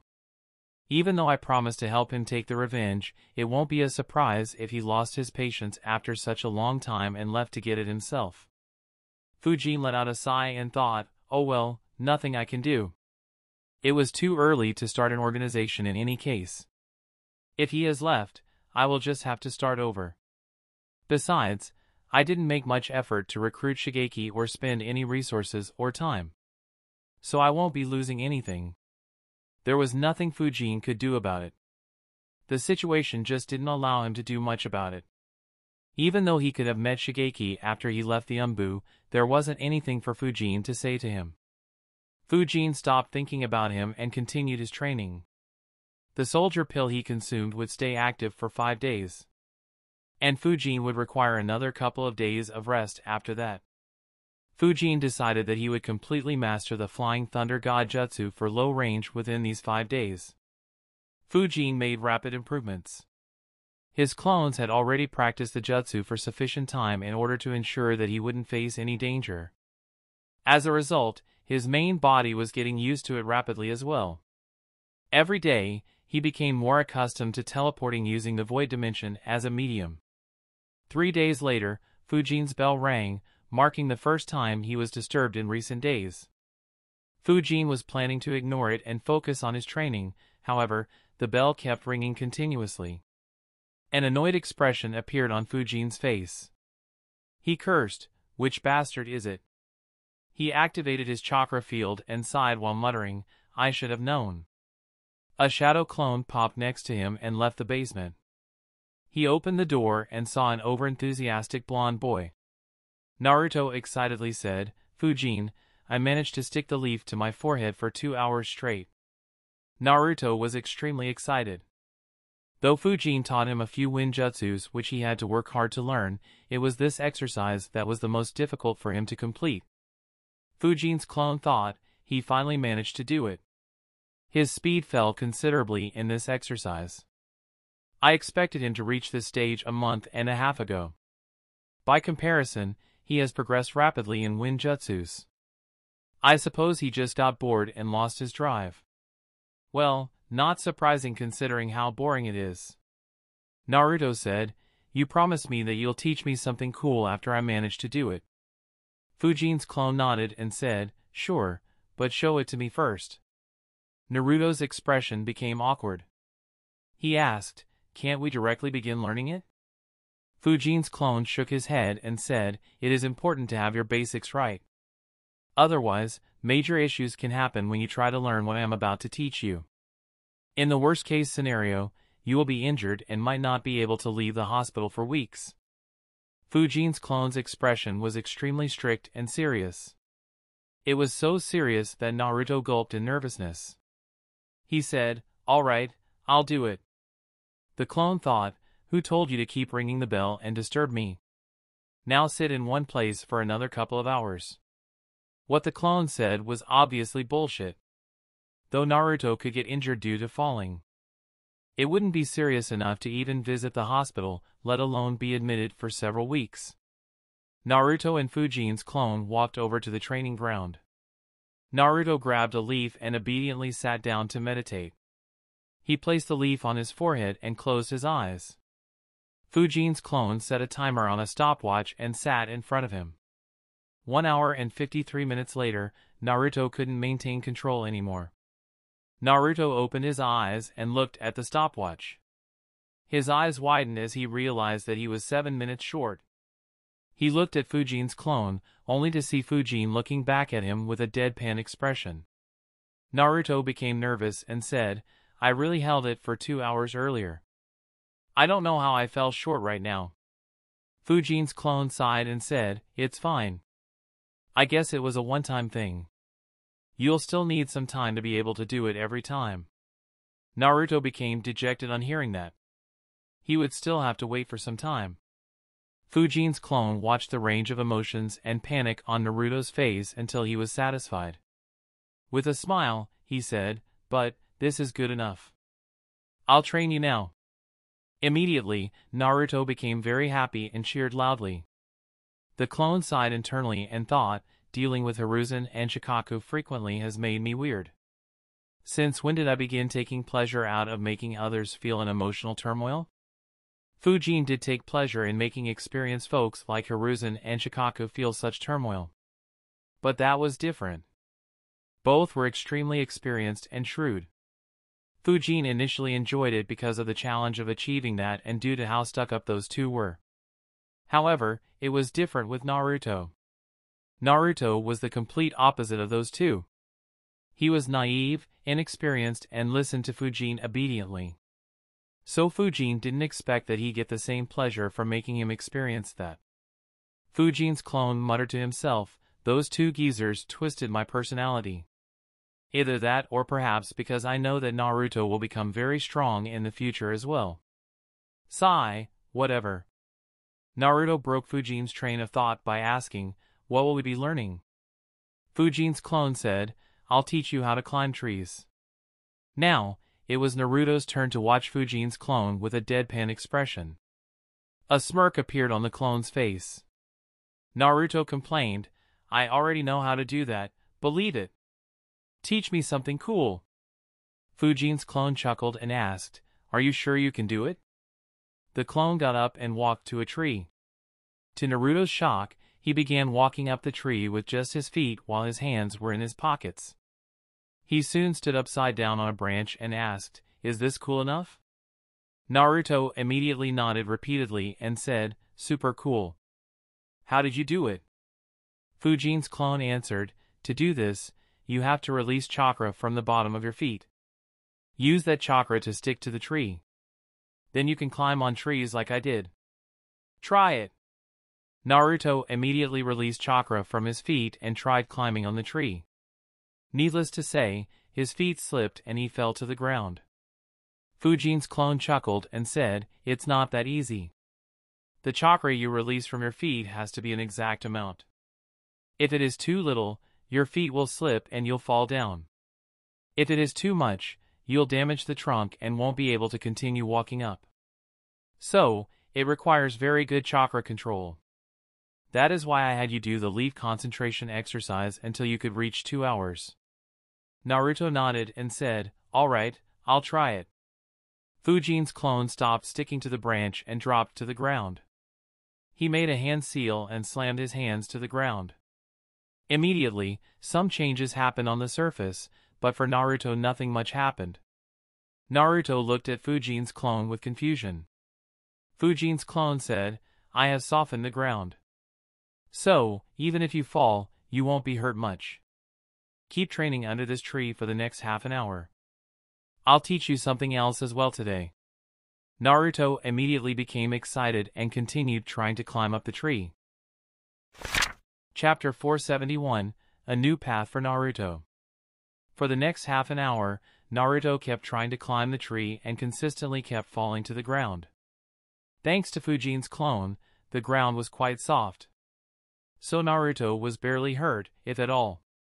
Fujin's clone looked at Naruto and thought, "I had initially planned to teach Naruto the 4 basic wind jutsus to get some inspiration from him for the wind domain.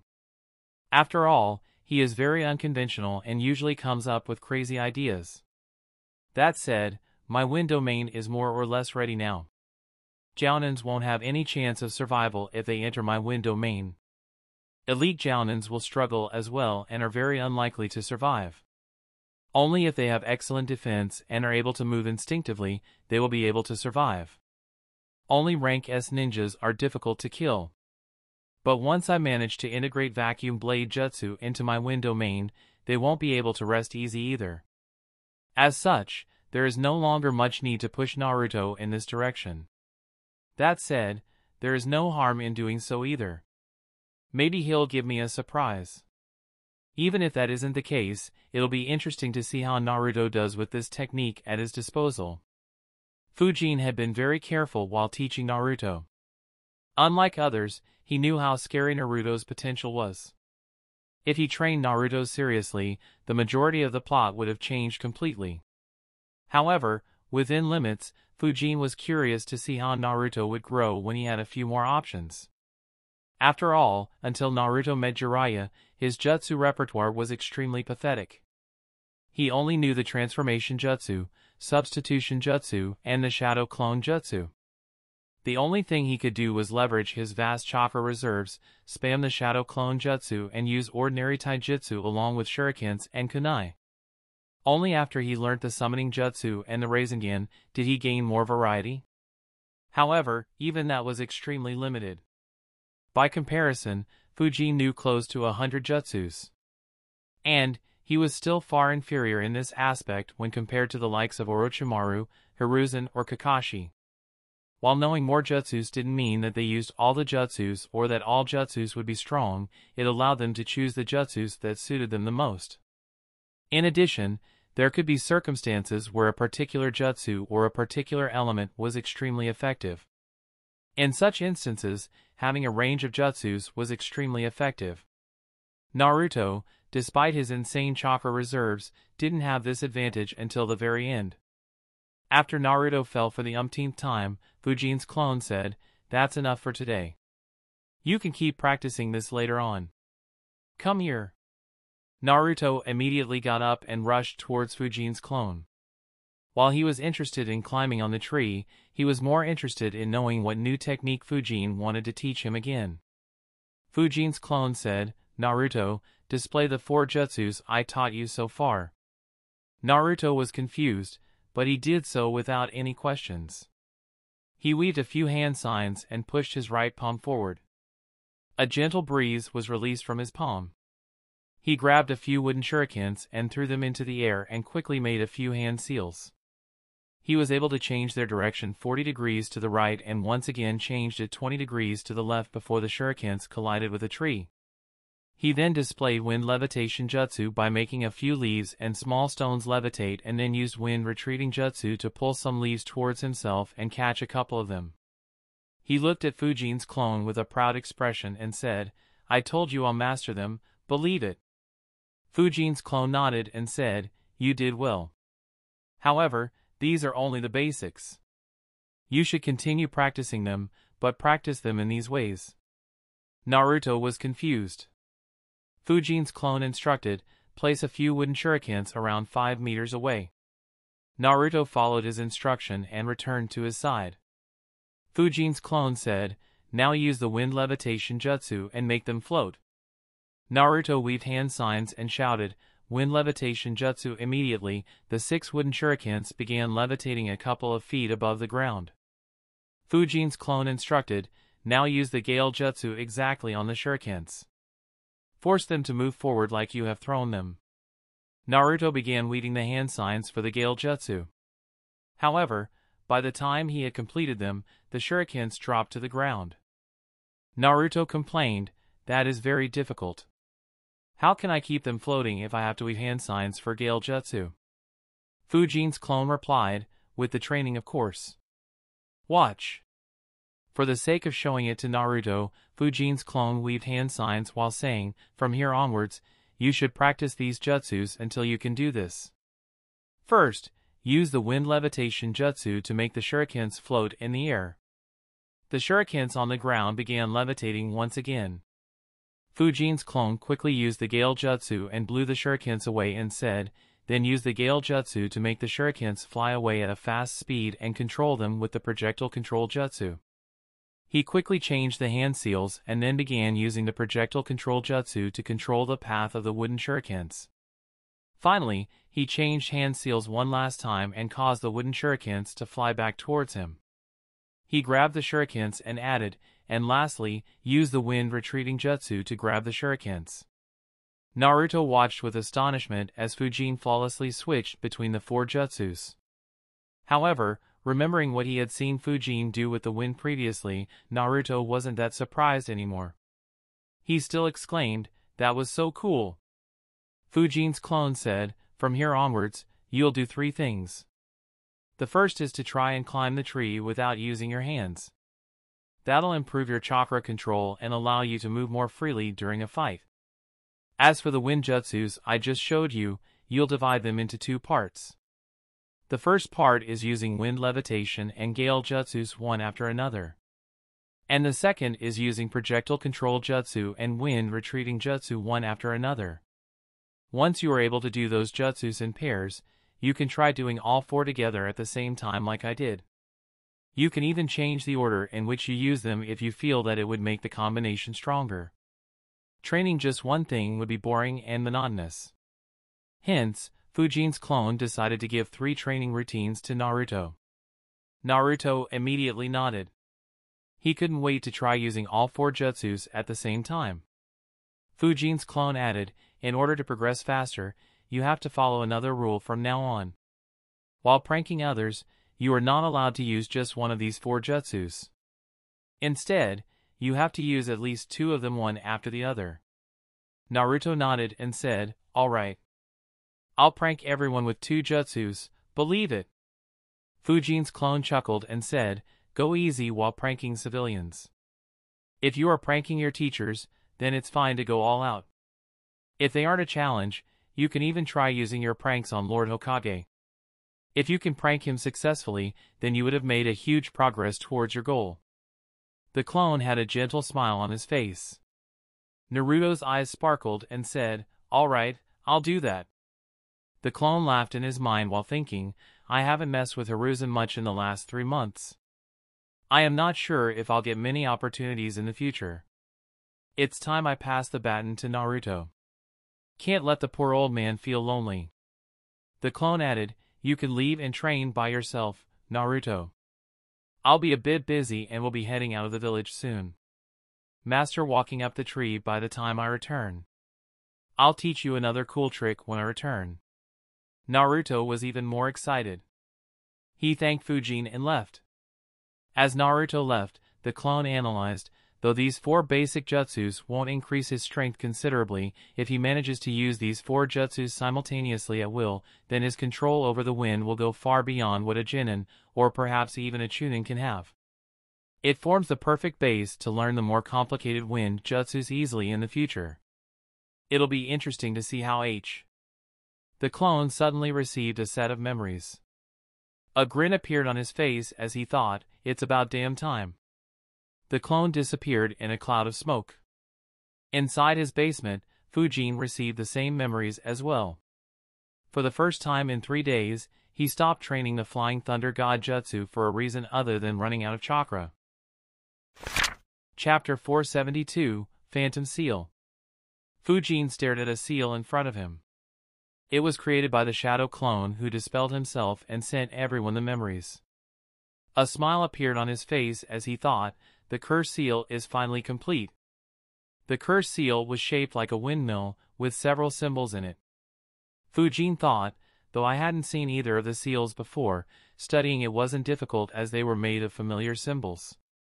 The difficult part was learning how Danzo could create an imprint to ensure that others couldn't remove his seals.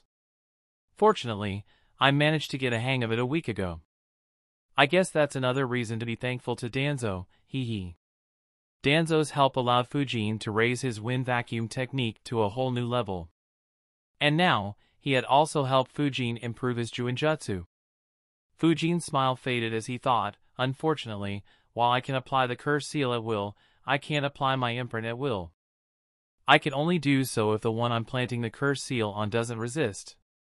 If there wasn't this flaw, then Fuinjutsu Grandmasters would have been the strongest ninjas in the elemental nations.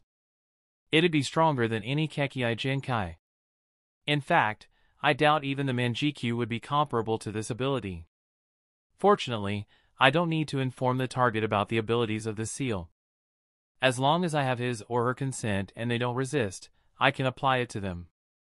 So it shouldn't be an issue for me to apply it to my subordinates. Not to mention, I can also add it to seals I place in any bases I create in the future. It'll increase their defenses considerably. Anyway, coming back to the seal, it has all the functions of Danzo's 2 seals in addition to a few more functions that I added. I also changed the structure and used a different method to construct them so that no one would be able to connect those 2 seals to each other. Of course, without anyone constraining me, my seal is far more powerful than what Danzo uses on the root ninjas. Unlike Danzo, Fujin didn't intend to use 2 different seals. Instead, he had merged the 2 seals into one, but the seal was still made of 2 different parts. The first part was similar to the Cursed Tongue Eradication Seal. It would detect whether the ninja had any thoughts of divulging secrets of the organization. If the ninja ever tried to put those thoughts into action, the seal would activate and paralyze him. The only difference was that, unlike Danzo, it would alert Fujin that the seal was activated. In addition, it would also allow him to locate the position where the seal was. Of course, it wasn't a godly ability and was instead an application of the Flying Thunder God mark. As such, Fujin could only locate the position if it was within the range Fujin could detect it. During the 3 months of training, Fujin's range of detection had increased from 15 kilometers to 80 kilometers. His space-time sensing technique's range had also increased from 4.5 kilometers to 12 kilometers. As such, it was far superior to Fujin's chakra field. Regardless, for the time being, Fujin wouldn't be able to detect the location of the seal if it went off in the Land of Rivers while he was in Konoha. Once the seal was activated, the paralyzed person would stay paralyzed until Fujin decided to stop it or if another Grandmaster or someone who knew how to stop it helped him out. Of course, even if the Grandmaster helped him, the seal would reform, not allowing any information to be leaked. The second part was even more strengthened. Unlike Danzo's seal, which was activated only when it detected foreign Yin chakra, Fujin added another feature. Not only would it activate when a foreign Yin chakra tries to infiltrate the brain, but it would also activate if a Grandmaster tried to remove the first part of the seal. While the seal couldn't be removed thanks to Fujin's imprint, Fujin had left a small portion of the seal unprotected by his imprint. It was still extremely complicated, implying that only a few Ninjutsu Grandmaster could successfully remove it. As soon as that portion of the seal was destroyed, the second part of the seal would attack the Grandmaster in a similar way Fujin was attacked when he tried reading the memories of the root ninja he killed. In addition, it would also transfer a Flying Thunder God mark onto that person, allowing me to hunt down that person later on. On the other hand, if someone tried reading his memories, the effect would be very similar.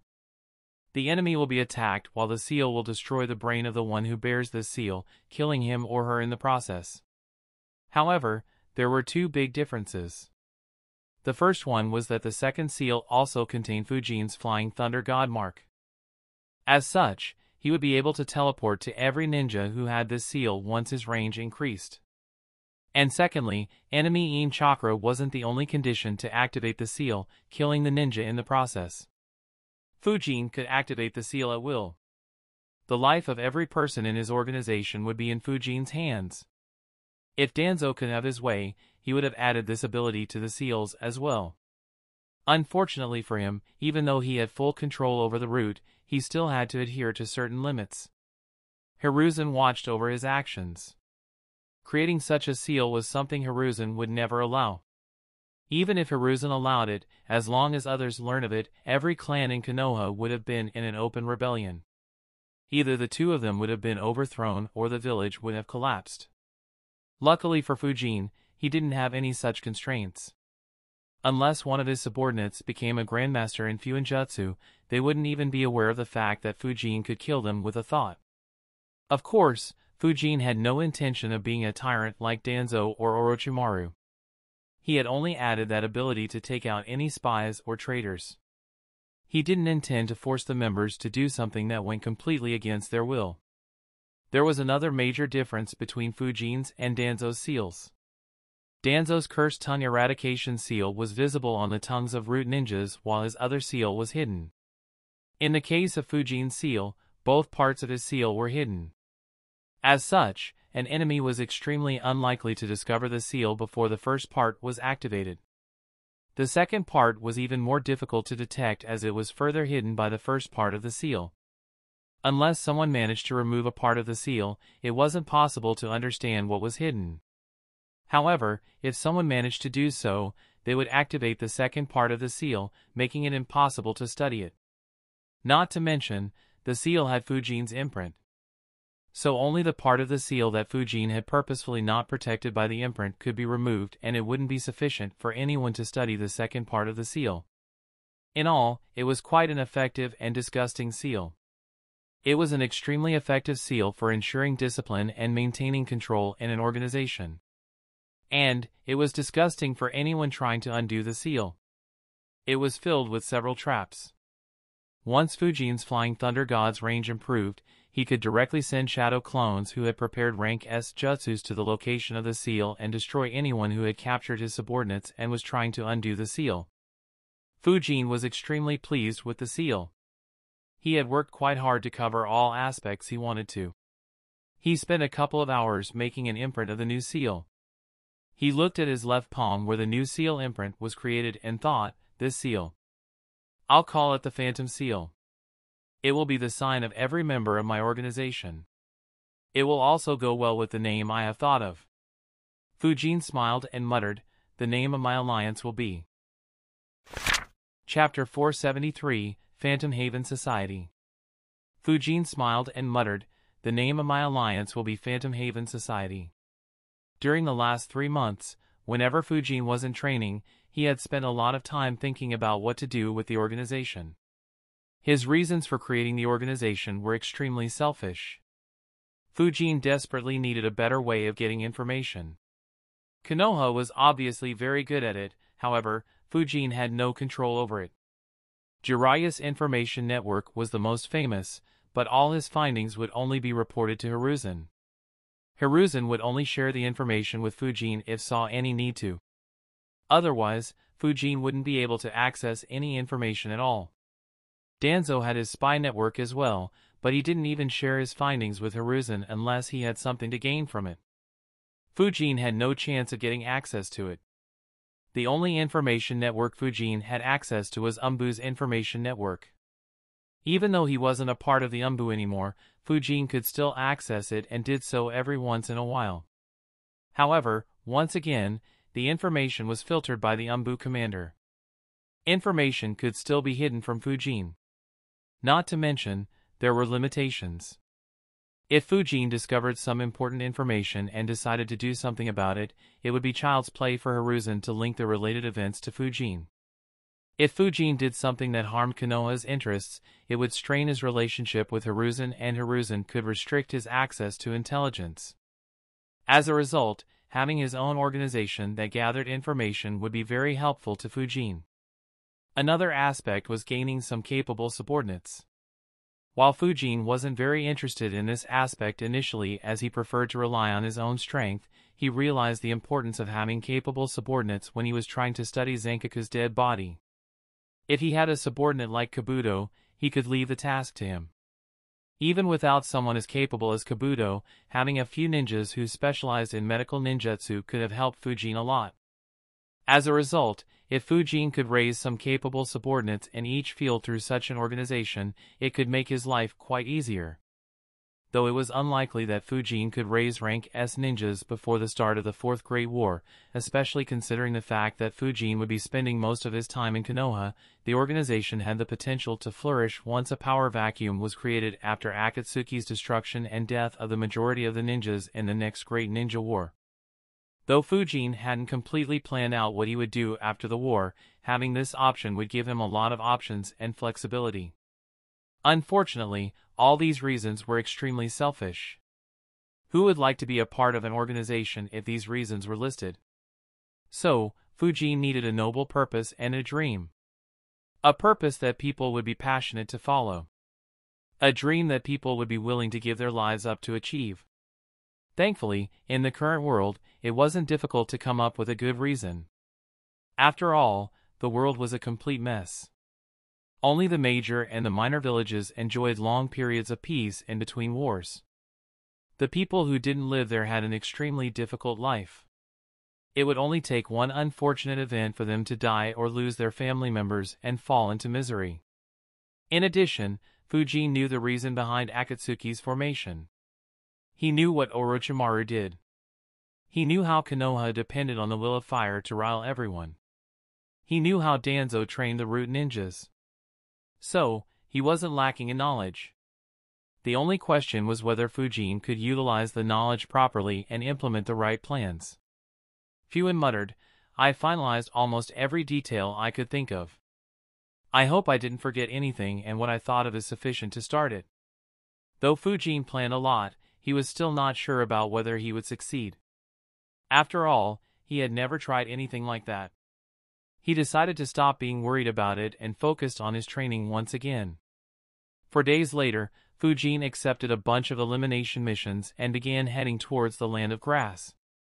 Unlike the last time, Fujin didn't intend to use the bandits as test subjects for practicing memory reading. As a result, he moved very quickly while eliminating every bandit camp in his path. He continued the slaughter until he ran into a trio of rogue ninjas who were on his hit list as well. In the middle of the forest, 3 middle-aged rogue ninjas were facing Fujin. All 3 looked quite similar to each other in terms of facial features. Their headbands showed that they were formerly from the land of rain. One of them said, "Big brother. It looks like Konoha is now sending kids against us." Another added, "Konoha has been trying to hunt us for 3 years. It's about time that we make them regret, ha ha ha." Fujin looked at the 3 of them like they were retards and thought, "They are from Hidden Rain. I wonder whether Nagato has already killed Hanzo. Oh well, time to see how it goes." The 3 grabbed their kunais. The oldest one among them walked forward towards Fujin and asked, "Are you scared, Br?" Before he could complete his question, Fujin disappeared in front of his eyes. At the same time, the rogue ninja's arms also disappeared. It happened so quickly that he didn't even feel pain and just saw a red line.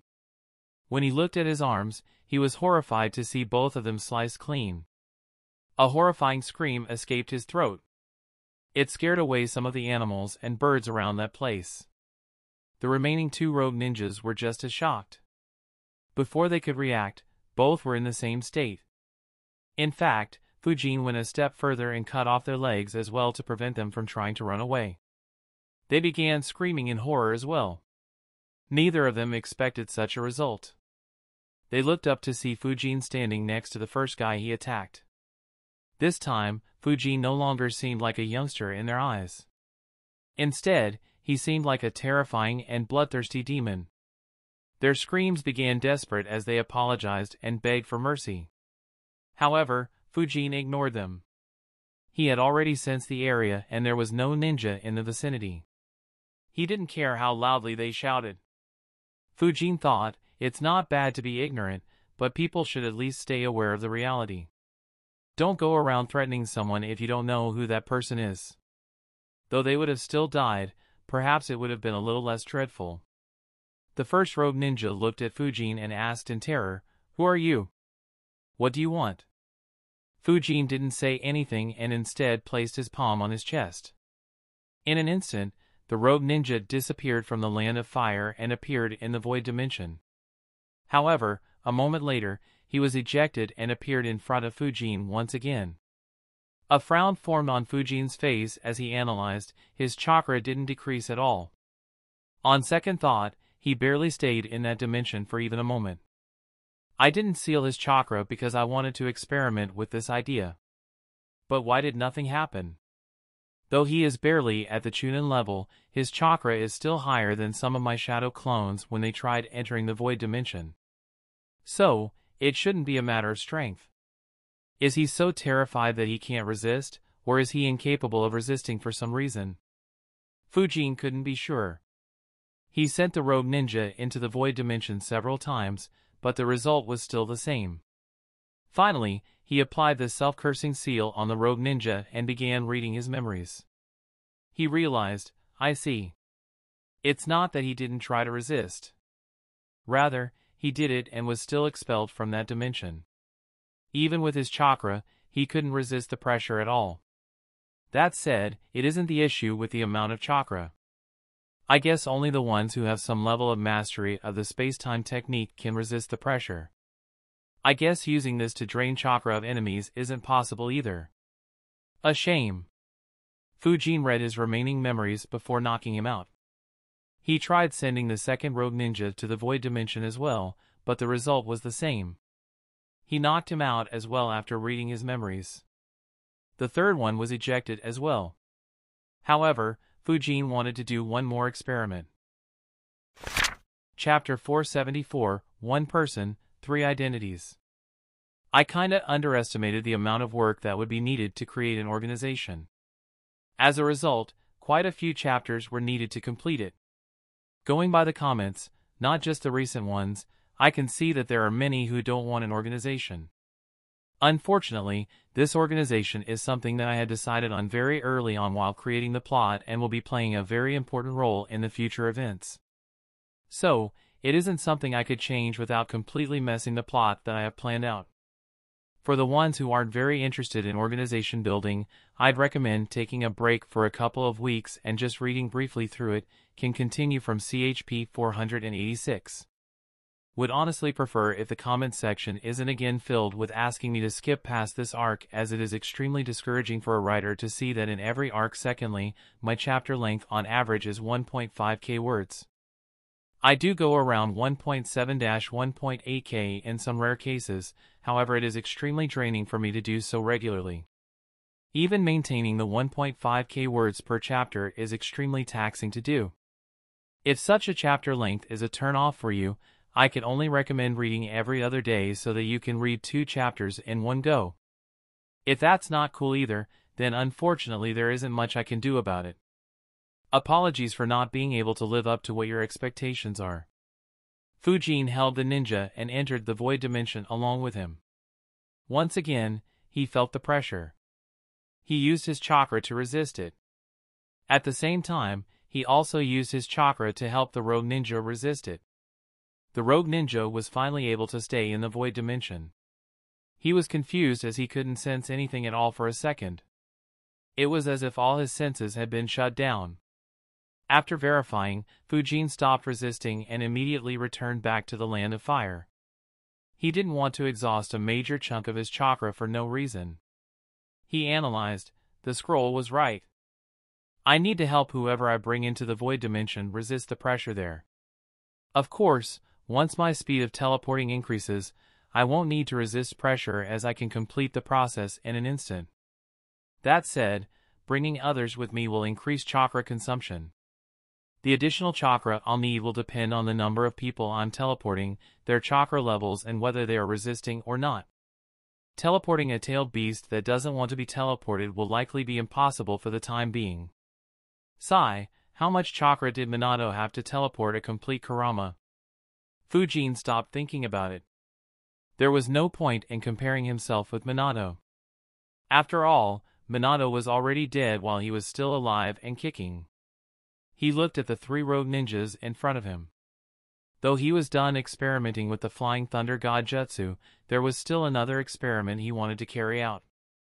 Fujin applied the Phantom Seal on the 3 of them and tested it out to confirm that there was no issue with the seal. After some time, Fujin thought, alright, it looks like there are no issues with the seal. Now, time to test the kill switch. Fujin made the confrontation hand seal and activated the 3 seals. In an instant, the brains of the 3 rogue ninjas were destroyed.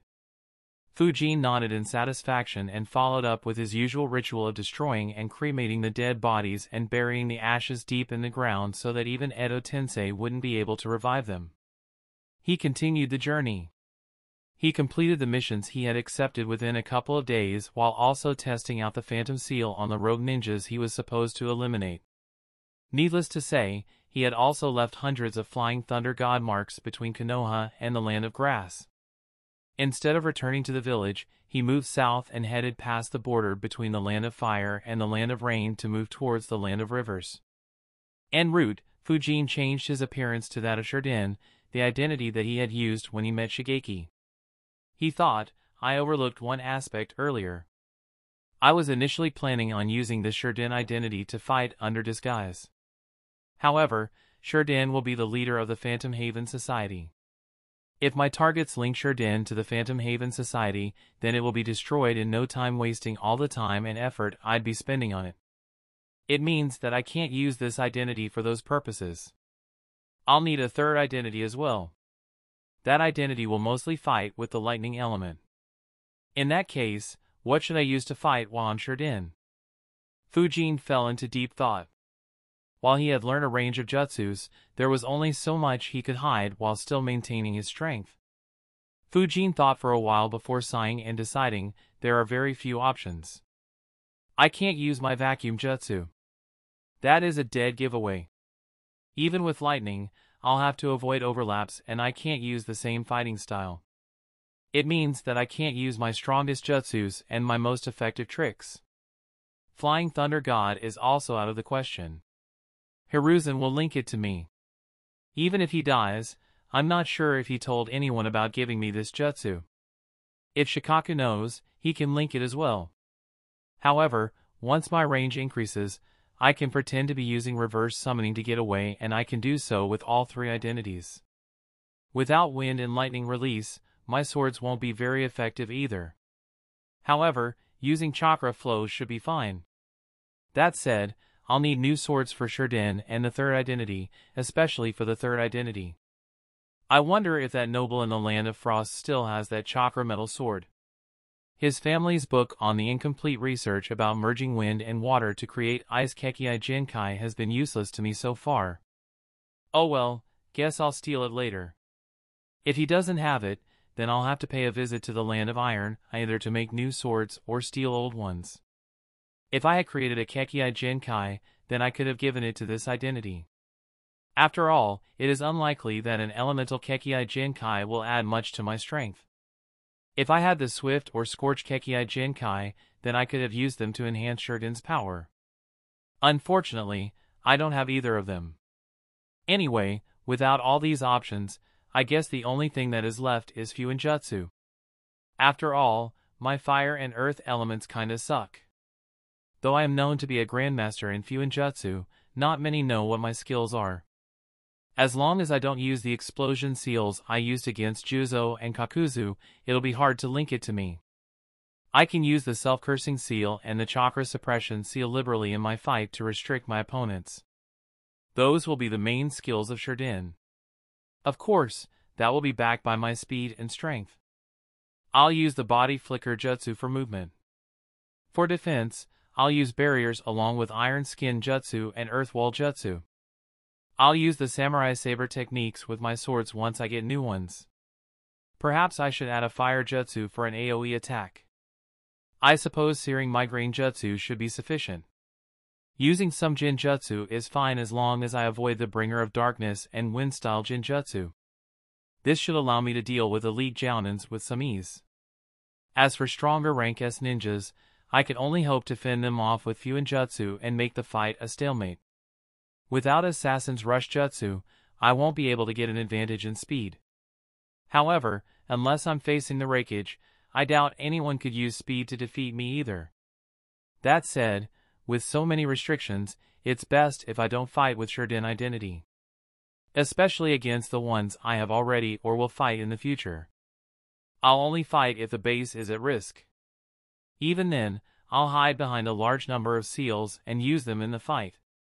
The only reason for me to display my strength should be if an unruly rank S was raised through the Phantom Haven Society. Though I can use the Phantom Seal to suppress such a person, I don't want to follow the Hyuga model. Though effective in maintaining control, it is terrible in terms of morale and mentality. No matter how loyal, no one would want to place their lives in the hands of others. Fujin understood clearly that the real effects of the Phantom Seal should never be exposed to anyone. As for suppressing a rank S that might arise in the future, Fujin wasn't concerned. After all, he was still growing as well. The Phantom Haven Society wouldn't be able to raise a rank S ninja out of thin air. By the time such a ninja appeared, Fujin believed that his own strength would be at an entirely different level.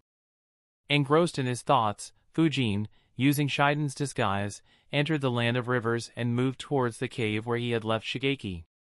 He couldn't help but wonder if Shigeki was still waiting or had already left. Chapter 475, A Capable Subordinate. Moving at a rapid speed, Fujin reached close to the cave where Fujin had carved seals to create a safe hideout for Shigeki. When he was 12 kilometers from the cave, a smile appeared on Fujin's face. He thought, though I'm not sure it is him, I can sense a disturbance in the space-time field. If it is him, then I'll be impressed. To have such perseverance. Hee, I got lucky in being able to recruit such a good subordinate so easily. Gaining a capable person to handle matters when he wasn't present was important for the organization's ability to survive and become stronger. It was the reason why Fujin made a move when he got the chance. Though Fujin couldn't visit him since then, that also served a purpose. It allowed Fujin to test his character and perseverance. After all, Fujin was the one who saved his life and gave him an opportunity to get revenge for his family. While this wasn't something Fujin did intentionally, he wouldn't reject the observations he gained due to it. As he reached closer, Fujin could finally sense the chakra signature. Behind the mask, his smile grew wider. Meanwhile, inside the cave, Shigeki looked outside and wondered, someone is able to sense me despite the seals in the cave? He immediately became alert. It was the first time someone had sensed him inside the cave. At the same time, he became hopeful and wondered, has the Lord returned? Shigeki hoped that was the case. However, he prepared himself for a battle as well. While Shigeki wouldn't stand out if placed in a strong village like Konoha, in a minor village, he was ranked quite highly. After training continuously for nearly 3 years, his confidence had grown. Very soon, Fujin appeared in front of the cave and entered it. On entering, he saw Shigeki in front of him. Shigeki immediately recognized him. He bowed slightly and said respectfully, "It's good to see you again, Lord Shurdin." Fujin nodded and said, "Drop the Lord. It's good to see that you are still here, Shigeki. I'm impressed that you haven't left. On hearing the command to drop Lord, Shigeki sighed in relief. It wasn't anyone in disguise, nor had his savior's nature changed over the last 3 years. Shigeki said, "You saved my life and gave me an opportunity. I won't break my promise unless you do something that goes against my beliefs." Fujin nodded and said, "Good." Shigeki asked, "If I may ask, can you tell me why you didn't appear for so long?" While he did wait patiently, he couldn't help but think that Shurden had abandoned plans to build a branch there and hence hadn't come to visit him. Had he been strong enough to get his revenge, he might not have waited. Fujin nodded and said, "It was a test." Shigeki was surprised. He asked, "A test?" Fujin replied, "Yes. It served 2 purposes. The first purpose was to test your nature. If you had left during this time, then it would have implied that you are ungrateful and don't stick to your words. I wouldn't want someone like that in our organization. The second purpose was to test your perseverance. You were too weak to avenge your family back then. This time in isolation was the perfect environment for you to train yourself. I will need to check whether you have stayed true to yourself and your family and used this time well. Then I'll judge how you performed in this parameter." Shigeki was surprised. At the same time, he was relieved and thought, "Luckily, I didn't leave and kept training all the time." Shigeki nodded and said, "All right. I hope I don't disappoint you. Can you tell me more about the organization?" Fujin shook his head and said, "First, I'll need to see your strength. I'll then decide what your role will be and what you should know." Shigeki was surprised. He asked, "Should we fight here?" Fujin shook his head once again and said, "No. Though this place is decently hidden, a fight here can attract attention if someone is passing by. This is your first task for the organization. Identify a place in the land of rivers that is so remote that no one would visit there even by accident. Also, the place has to be large enough to house hundreds of people and have a lot of space for training, sparring and other activities." Shigeki was surprised by Fujin's words and realized he plans on building a base. He thought for a bit and said, "I do know a couple of such locations." Fujin said, "Choose one and lead the way." Shigeki thought for a couple of minutes before saying, "All right, follow me." Shigeki began moving. Fujin followed him. The two moved around a couple of 100 meters, traveling past dozens of rivers. Finally, they entered a location that didn't have any rivers at all. Instead, there was an extremely deep and large valley surrounded by mountains on all sides. Standing on the edge, Shigeki said, "No one in this country ever travels inside this valley. It has an extremely high number of deadly wild animals. Hence, normal people don't dare to enter. As a result, our ninjas never receive any missions to this place. Also, since there aren't any rivers nearby, there are no settlements for dozens of kilometers around this valley either. Another advantage is that there are no trade routes near this area. The closest trading route is the one between Sunagakure and Tanagakure, and even that is 37 kilometers away." Fujin thought for a bit and nodded. The location was excellent. Even if there were human settlements around the valley itself was extremely huge and deep, making sensors more or less useless unless they decided to venture in deep. In addition, the valley was covered in mist, blocking sight. As a result, even if a fight happened in the valley, it wasn't possible for anyone to see any flashes. Fujin asked, "Is this valley always covered in mist?" Shigeki nodded. Fujin asked, "Did Tanagakure investigate the valley in the past?" Shigeki replied, "Yes. We did it sometime after the end of the first Great Ninja War. We were hoping to find some resources in the valley. Unfortunately, there wasn't anything worth considerable value to create a base in the valley.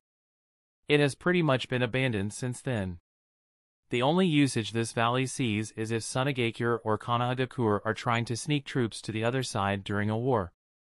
Even then, they mostly stay on the edges as it provides sufficient cover in any case." Fujin nodded and inquired about some more details, such as the wildlife and the presence of any poisonous species. Once he was satisfied, he said, "All right, this should be good enough. Let's go. Fujin began moving down the slope. The slope wasn't very steep, so normal people could still climb out if they went in as long as no wild animals attacked them. For Fujin and Shigeki, it wasn't worth mentioning. Shigeki followed Fujin and asked, "Where are we heading inside the valley?" A smile formed behind Fujin's mask as he said, "To the deepest point, obviously." Shigeki was surprised. The valley was surrounded by tall mountains. Compared to the edges, the deepest point of the valley was almost 1.5 kilometers deep. If it was a flat surface, then the deepest point would be around 10 kilometers away from the closest edge. As a result, the deepest point will be completely hidden from anyone. He couldn't help but wonder, is Shurden planning to create a base so deep in the valley? Wouldn't it make accessing it very difficult? Also, what's the purpose of this organization? He didn't even tell me the name of his organization. As they moved rapidly, Fujin asked, "Shigeki, before we fight, how would you evaluate your strength?"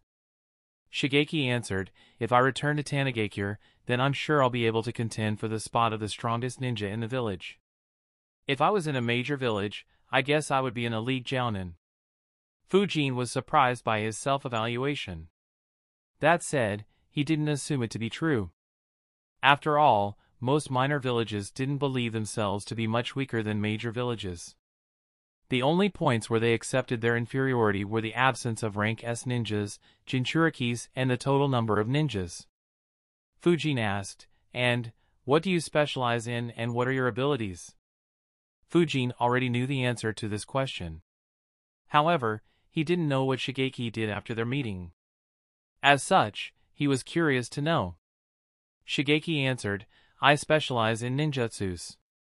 More specifically, wind and water nature manipulation. The land of rivers is covered by numerous rivers. These two natures allow me to restrict our enemies and keep them on the opposite bank. I'm decent at taijutsu and can use some jinjutsu as well, though they aren't as good as my ninjutsu." Fujin already knew that information. He asked, "And which are your strongest jutsus?" Chapter 476, A Capable Subordinate. Shigeki was about to answer when Fujin said, "Leave it, just use them in our spar. It won't be fair to you if I know everything beforehand." Shigeki nodded. The two traveled to the deepest part of the valley. As they ventured deeper into the valley, an expanse of lush, verdant landscape greeted their eyes. Towering trees draped in moss and vines, their canopies interlocking in a verdurous ceiling, cast intricate patterns of light and shadow across the forest floor. Due to the absence of human interference, myriad species of flora carpet the ground, from delicate ferns to vibrant, sprawling bushes bearing succulent fruits.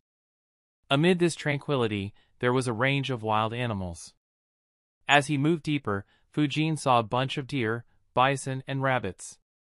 He also saw various predatory animals, such as a small pack of wolves, a few sleek panthers hiding among the trees waiting for their prey, and an array of snakes, some poisonous, and some gigantic. Fujin thought, "This brings back the memory of that wolf valley I entered while finding my summon. If the animals in this valley could use chakra as the summons can, then this valley would have been a forbidden area even for ninjas. Even rank S ninjas won't casually enter too deep if that was the case." Fortunately or unfortunately, it wasn't to be. Very quickly, Fujin and Shigeki reached the deepest part of the valley. The place was entirely covered in mist. Shigeki looked around and asked, "Are you sure that we should make our base here? The visibility isn't good and this place isn't exactly safe." The area was sprawling with wild animals. While they weren't a concern for Fujin or Shigeki while they were awake, even they would be on guard while they slept. Fujin nodded and answered, "It's fine. Our spar will scare away the wild animals. As for the environment, I'll handle it. Don't worry." Fujin flickered and appeared 20 meters in front of Shigeki, facing him. While Shigeki couldn't see through the mask, he could see a pair of eyes staring at him. Fujin said, "Let's start. Come at me with the intention to kill me. Show me your full strength." Shigeki prepared himself and began building up his chakra. The wild animals, who were on guard and observing the two intruders who entered their territory, immediately began fleeing away on sensing his aura. Shigeki grabbed a kunai and said, "Here I come." Having trained continuously for nearly 3 years, Shigeki was excited to test his strength. If it wasn't for the fact that he wanted to keep his survival a secret, he would have long challenged other ninjas to a spar. At the same time, he was curious how strong Fujin, or rather, Shurgon was. After all, Fujin had killed his pursuers in the blink of an eye, giving him no opportunity to evaluate his strength. He moved forward at a fast speed and thrust his kunai towards Fujin's heart. However, Fujin easily moved out of the way. He continued attacking Fujin with his kunai, shot a few shurikens and tried kicking several times, but Fujin dodged them all with relative ease. Fujin was about to counterattack when Shigeki retreated, realizing that he was completely outmatched in close combat. He began weaving hand signs as he moved away from Fujin. Fujin observed him and thought, "Those hand seals. The water dragon jutsu, huh? Sigh, it is so tempting to attack. I'm too used to killing." Thankfully, my spars with Guy helped curb some of the killing instincts I developed during my Umbu days. That said, even if I wanted to, I doubt I could kill Guy even with a sneak attack. Of the ninjas I have seen fighting, he has the highest alertness other than Hiruzen. If Kakuzu didn't have 5 lives, perhaps he would have been as alert as Hiruzen. A water dragon of this size. Not bad. Even in Konoha, he could be promoted to the Jounin rank, but only barely. As for elite Jounin, that's out of the question. As Fujin was thinking, a 25-meter-long water dragon formed in front of him. In a second, it came rushing straight at him. Shigeki saw as the water dragon hit Fujin and swallowed him. However, a frown formed on his face as he failed to see Fujin's figure anymore. As the water wave created by the water dragon hitting the spot Fujin was standing began settling, Shigeki looked around himself and thought, how did he disappear? Now that I think about it, he had disappeared the last time as well. All this mist around me. Is he using the infamous hidden mist jutsu? Not good. He quickly weaved hand seals while keeping a watch around him to prevent any sneak attacks. Wind release, great breakthrough jutsu. Instead of launching the jutsu in a direction, Shigeki spun once while exhaling high speed and razor-sharp winds. As a result, the winds moved in every direction, dispersing the mist around the area. Shigeki quickly looked to his right and saw Fujin standing around 50 meters from him. He couldn't help but wonder, how did he dodge those sharp winds? Or is he invulnerable to attacks somehow? He didn't think much about it. In fact, even before the mist had dispersed, Shigeki had already begun weaving hand seals for the next jutsu. Water release, exploding water colliding wave jutsu. Shigeki spat out a large volume of water from his mouth. It immediately turned into a giant wave. A major portion of the water moved in the direction of Fujin, but the rest spread equally in all directions. Seeing Fujin's ridiculous speed, Shigeki understood that single-target attacks would have no chance of hitting Fujin. A smile appeared on Fujin's face as he saw the massive volume of water heading towards him. He thought, not bad. Not bad at all. He's able to take advantage of the terrain very well. In a place where water is abundant, he'll be able to pack quite a punch. I'll need to correct my judgment. He will have no issue in becoming a Jounin in Konoha. Fujin would have to re-evaluate Shigeki once again. After all, he wasn't done. The massive amount of water was just the start. Even before it could reach Fujin, Shigeki had shot another great breakthrough jutsu, this time into the large amount of water he had just spat out. Fujin was intrigued. He quickly moved backwards while analyzing, is he planning to use the great breakthrough jutsu to speed up the water? However, how will that be of any help against someone as fast as me? As Fujin expected, the speed of the water indeed increased. However, there was one thing he didn't anticipate. The winds didn't just speed up the water, but they also allowed Shigeki to control the water to a great extent. Dozens of water blades flew at Fujin at a rapid speed. It was far faster than a normal water jutsu. Fujin stepped out of the way, but his new position was bombarded with high-speed jets of water, forcing Fujin to flicker repeatedly. Shigeki observed Fujin's movements and thought, he is still able to dodge them so easily? How did he even train to have such a speed? I'll have to change my style of attack. He exhaled more wind into the water. A second later, hundreds of shurikens were shot at and around Fujin, leaving him no space to dodge.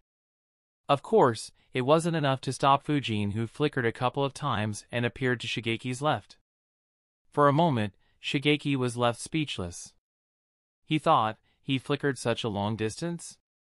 Though my shurikens covered a large area, it was useless against him. How am I even supposed to land an attack on someone like him? As opposed to Shigeki's helplessness, Fujin was excited. He thought excitedly, he improved so much in these few years? Marvelous. To be able to keep me on my toes.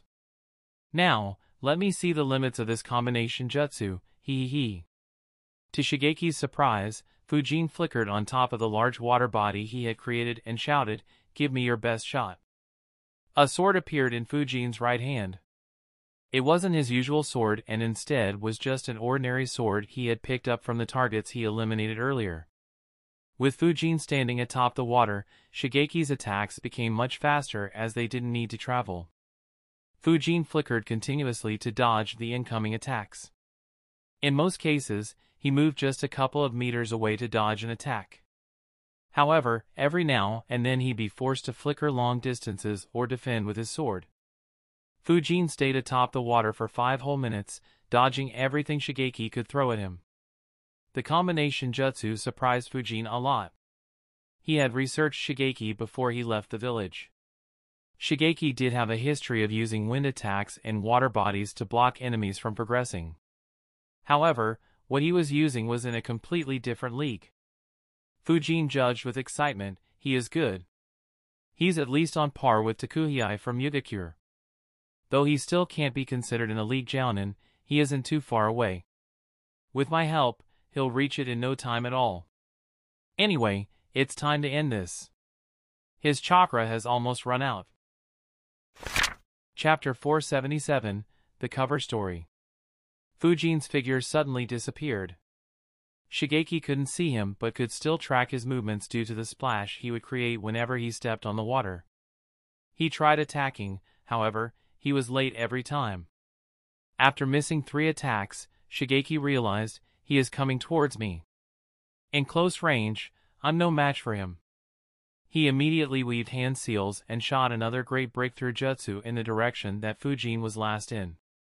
However, at the next moment, he felt a light tap on his back. In an instant, various symbols covered his body. Shigeki became paralyzed. He couldn't move his body nor could he use his chakra. He immediately realized, self-cursing seal. To be able to apply and activate it so quickly. He should be a grandmaster in Fuinjutsu.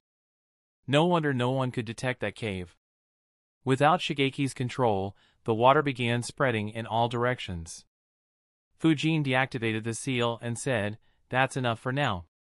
Your skills have impressed me." Shigeki smiled but didn't think much of it.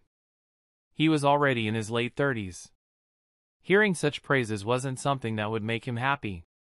However, to his surprise, Fujin added, "That said, you are still some distance away from becoming an elite jounin." Shigeki was surprised. He wondered, even my combination jutsu won't allow me to fight against an elite jounin? Fujin continued, "Your chakra reserves are slightly lower and they are unlikely to increase much considering your age. And, you are still falling short in some aspects. Can you use the body flicker jutsu?" Shigeki nodded and said, "Yes. I just didn't use it in the fight because there wasn't any chance to use it." Fujin said, "Good. However, can you use it without any hand seals?" Shigeki replied, "No." Fujin advised, "The first thing you need to do is train yourself to use the body flicker jutsu without any hand seals. It will improve your mobility a lot and you can move around like how I did. Other than that, your water manipulation in that combination jutsu is very impressive, but do you know any wind jutsu stronger than the Great Breakthrough Jutsu?" Shigeki shook his head and answered, no. Tanigakure doesn't have many wind release jutsus. Due to the high number of rivers in this country, water release is the one that has been focused on the most. So I only had access to stronger water jutsus. Fujin replied, I see. In that case, I'll give you these. Fujin grabbed a couple of scrolls and handed them to Shigeki. He said, your water jutsus are sufficiently strong. I don't have anything that'll strengthen you in that aspect. However, your wind element can be strengthened. These are two of the strongest wind jutsus which are popular among the Sunigakure ninjas. The first is the rank B pressure damage jutsu. It is a wide-range jutsu that is far stronger than the Great Breakthrough Jutsu. It will help you strengthen your combination jutsu. The second is the rank A Blades of Wind Jutsu. It'll provide you with a good option to use in close combat and will also make you versatile in battle. Shigeki was surprised once again. He thought, what the hell? Suna ninjas take pride in those jutsus. He just brought them out like this? Fujin already knew about Shigeki's skills. Though he had trained for a long time by himself, Shigeki didn't have access to new jutsus. As for creating original jutsus, that was extremely complicated and required a great deal of luck, inspiration, and skill. So, he had prepared these two jutsu scrolls for Shigeki. The information was from Konoha's library. However, Fujin changed the wording and added some of his own insights to ensure that no one would recognize it came from Konoha even if someone from Konoha got their hands on it. Fujin actually intended to go one step further and teach Shadow Clone Jutsu. With Shadow Clones along with Soldier Pills, the speed of training could be increased by several times. It was especially helpful while learning chakra control, nature manipulation, or studying Fuin Jutsu and medical ninjutsu. However, after analyzing it for a long time, Fujin decided against it, thinking, Konoha is quite protective about some of the secret jutsus like the Shadow Clone. It might not be able to do much if a major village began practicing it on a large scale, but if a minor village or an upcoming organization were to know it, Hiruzen would send forces to eliminate them. Heck, he might deploy me to do the job. Even if I'm able to save the organization, it'll restrict its movements heavily. Leave it. It's not as if I'm counting on anyone here to help me in a fight. There is no need to take such a needless risk. If I need a strong army in the future for some reason, then I'll reevaluate the situation. Shigeki looked at the scrolls again and said, thank you. I'll learn them immediately. Fujin said, once you learn these two jutsus and become capable of using body flicker seamlessly, then you should be able to contend against elite jounins from the major villages. Anyway, now on to the important topic. I'm sure you are curious about what organization I'm building and what our goals and purposes are. Shigeki nodded. Apart from taking revenge, this was the matter he thought of the most. Fujin said, the organization I'm building is called the Phantom Haven Society. As I had said when we met the first time, this is just another branch I'm opening. It'll be independent of other branches. You'll be the one handling all matters here in my absence. Shigeki thought for a bit and asked, why have I never heard of such an organization before? Also, what does the Phantom Haven Society do? Fujin answered, it's simple. The phantom in the name is to indicate our method of operation. We operate in absolute secrecy and stay elusive, rarely appearing in the light. Even when a member appears in the light, he or she shouldn't be mentioning the name of the organization. The same rules will apply here as well. This is why it is very unlikely for anyone to have heard of us. As for my goal. Fujin paused for a few seconds before continuing, the goal of Phantom Haven Society is to save the innocent and the weak from the evils of society. A good portion of the world's population suffers due to torment inflicted by bandits, rogue ninjas, greedy nobles, or by becoming targets of schemes of the leaders of various hidden villages. You, despite having decent strength and status, still fell prey to the schemes of an elder. The normal people who can't utilize their chakra have it far worse. They are entirely dependent on the whims of the strong. The Phantom Haven Society will work to get strong to be able to help such people. Shigeki was stunned. In such a cruel world, he never expected there to be someone with such noble goals. In fact, even he himself wasn't that noble and only wanted revenge. Though Shigeki couldn't see Fujin's face, he could sense how serious Fujin was through his voice. He thought, such a noble goal. I was lucky to be saved by him. Once I complete my revenge, I'll dedicate my life to this goal. To ensure that no one else goes through the same suffering as my family. I'm sure my daughter and wife would want that as well. Shigeki had several doubts about who Shurdin was and what his goals were. On learning the truth and realizing Fujin's seriousness, he was heavily influenced by the idea of making the world a better place. Fujin observed his expression and sighed in relief while thinking, good. He bought it! While Fujin regularly played games with Hiruzen and at times with Shikaku and Danzo, this was the first time he tried it when something was at stake. He immediately became pleased after he tested what he learnt from them. Shigeki said, I'll be honored to help you make that goal a reality. However, such goals will harm the benefits of several nobles and leaders. We could be targeted by major and minor villages. Though he was influenced, Shigeki understood how difficult the task was. Fujin nodded and said, yes. That is why it is necessary to be elusive and act in secrecy. If the word of our activities spreads, others will ignore us at the start. However, once we begin intruding on anyone's benefits, we will be opposed heavily. Even with my strength, I can't bear the force of an entire ninja village. Even if we keep acting in secrecy, there is always a chance that details still get leaked.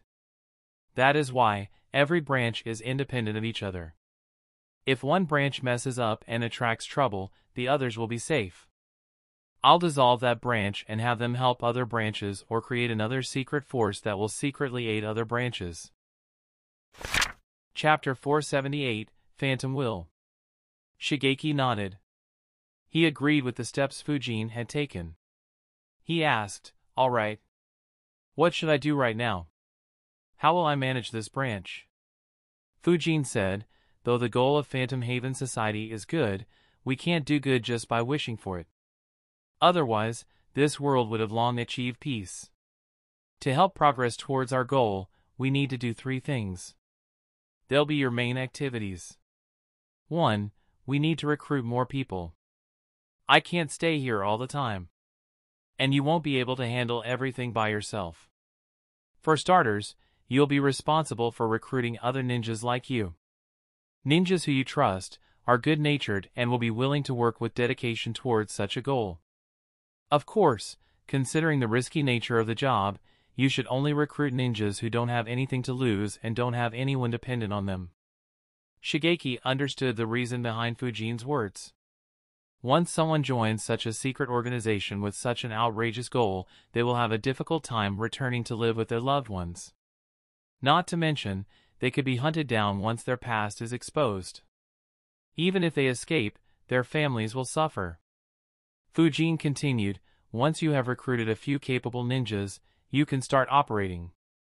To start with, we will be focusing on 2 things.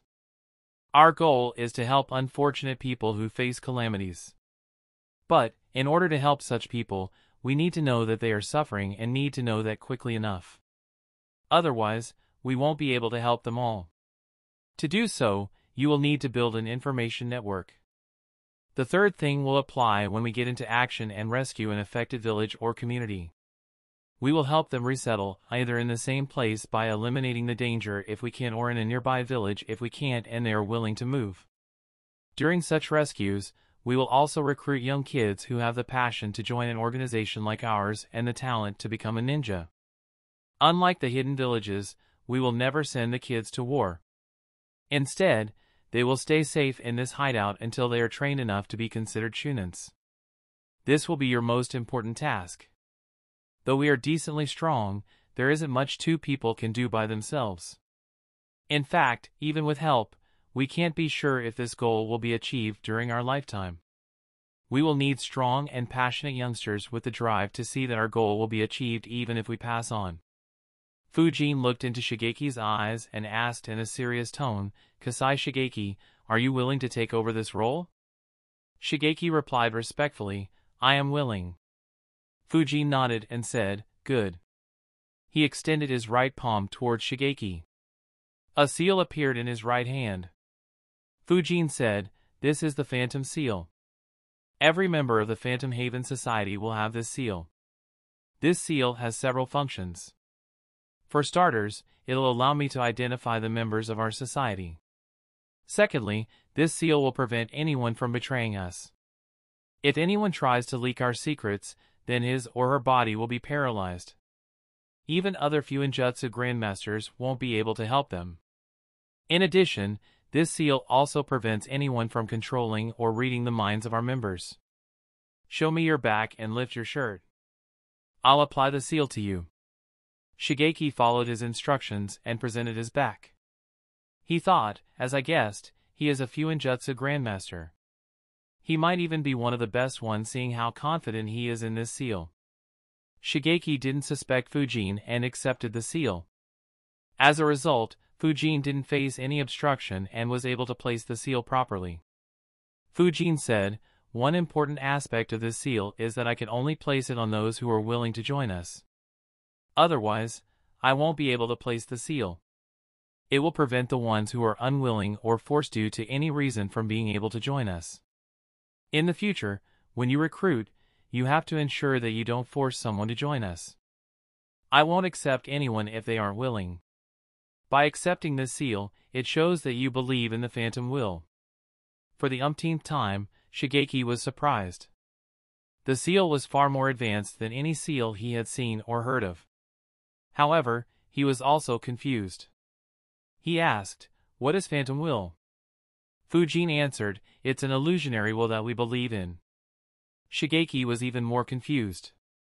He asked, what do you mean by illusionary? Fujin answered in a serious tone, who in this world doesn't want peace? Who doesn't wish that everyone prospers and no one suffers? If you randomly take 10 people, at least 9 will say that they want the world to be peaceful. Even among ninjas, the number will be the same. However, the world is still filled with non-stop conflict. Even during peacetime, the Umbu of major villages are engaging in secret wars. Several minor villages go to war frequently. The ordinary people suffer due to such wars. Even if there are no wars on the surface, they still have to suffer due to bandits, rogue ninjas, famines, illness, and in several other ways. This world has enough resources for everyone to be satisfied and to ensure that no one suffers. Yet, people suffer. The Phantom Will is the will everyone has to bring peace to the world. However, since no one acts on it, I call it the Phantom Will. The Phantom Haven Society will follow the Phantom Will. Though we aren't strong enough to bring about world peace, we will do every little thing in our power to bring peace, even if it is temporary and restricted to a small area. In the future, if we gain sufficient strength, then we will focus on making the entire world a peaceful place. Fujin's words made Shigeki fall into deep thought. While he was always an upright and kind-hearted person, he hadn't ever gone out of his way to help the common people unless it was a mission. When he heard Fujin's goals, he was impressed that someone so strong could devote his life to such a noble cause. It was completely opposite of every higher-up he had ever seen. Hearing Fujin speak about the Phantom Will made him place Fujin at an even higher place in his heart. He had never heard about something like it. Though many villages had their own wills, starting from the famed will of fire propagated by the first Hokage, it was his first time hearing about a will that compassed every human. It was also the first time he felt so attached to a will. Memories resurfaced as he thought of his own experiences. He recalled how he observed the unfairness in the world several times. However, he never did anything to reduce it despite wanting to and having a few opportunities. He was also at the receiving end during the previous Great Ninja Wars when the Land of Rivers was completely at the mercy of Konoha and Suna ninjas. He felt helpless but didn't have the strength to do anything about it. The ones who did have the strength were engaged in a deadly war instead of helping others. Within a few minutes, Shigeki had convinced himself and become the greatest follower of the Phantom Will. It was a strange situation where his belief in the Phantom Will was infinitely greater than the one who could be considered its founder. Shigeki looked at Fujin and asked, "Shurden, can you tell me how strong you are? Are you a grandmaster in Fuinjutsu? Also, what are your other specialties? The sudden question surprised Fujin. He wondered, exactly what conclusion did he reach to suddenly ask me such a question? To maintain the flow and ensure that Shigeki stayed loyal to him, Fujin had no choice but to satisfy his query. For a moment, Fujin felt just like how Hiruzen feels while dealing with him. Chapter 479, Structure and Ranks. Fujin answered, yes, I'm a grandmaster in Fuinjutsu. It is why I dare to make a base in such a place. I don't specialize in anything else, but I do know a little bit of everything. I can use all 5 nature manipulations, samurai saber techniques, jinjutsu, taijutsu, medical ninjutsu, and sensing. Of course, they aren't comparable to my Fuinjutsu. Overall, I can be considered as a rank S ninja. When Fujin had thought about how to answer this question, he had expected Shigeki to be awed. However, the sudden change in Shigeki's attitude made his speculation incorrect. There was no awe on Shigeki's face. Instead, there was pride. Learning all 5 elements was an extremely rare feat. Very few ninjas could claim to have done that in history. And very few of them could claim to be grandmasters in Fuinjutsu. Not to mention, Fujin had mentioned that he had some expertise in nearly every other field. To have such a person as the leader was something to be proud of. Shigeki immediately felt much more confident in achieving the goals of the Phantom Haven Society. Fujin felt uncomfortable on seeing Shigeki's passionate stare. The hair on his body stood as he felt goosebumps from the gaze. He muttered to himself, if I ever decide to take off the mask, I need to disguise myself as an old man. Maybe I shouldn't have bluffed about the 5 elements. Though Fujin said he could use all 5 elements, his ability in the water element was extremely lousy. Fujin had only managed to learn some rank E and D jutsus which were more or less useless in battle. In fact, his most effective way of using water in a fight was unleashing a large amount of water that he kept in a few storage seals and speeding it up with wind. Of course, he wasn't particularly concerned about it being exposed as he never planned on fighting much with this identity. Ignoring Shigeki's passionate stare, Fujin was very satisfied with his reaction. He had to think extremely hard to come up with the philosophy of the Phantom Will. Though the goal of the Phantom Haven Society was something people would support and would want to be a part of, in Fujin's perspective, the Phantom Will was even more important. Looking at the history of the ninja world, there was no doubt that the most successful organizations were the major villages. Each of them had their own will and passed it on to the next generation who firmly believed in it. If Fujin wasn't a transmigrator and had directly been born in Konoha or didn't have the memories of his past life, he didn't doubt that he would have been a staunch believer in the Will of Fire too. By comparison, Akatsuki had terrifying power and a noble goal as well. However, they didn't have any such will to believe in. With none of their members believing in a common will, they lacked the same cohesiveness as a ninja village. Most of their members had their own goals. Even the loyalty of most members was questionable. Despite having so many top-tier ninjas, the fact that they didn't even bother trying to avenge a fallen comrade said a lot about the nature of their organization. For Fujin, the strength of his organization wasn't very important.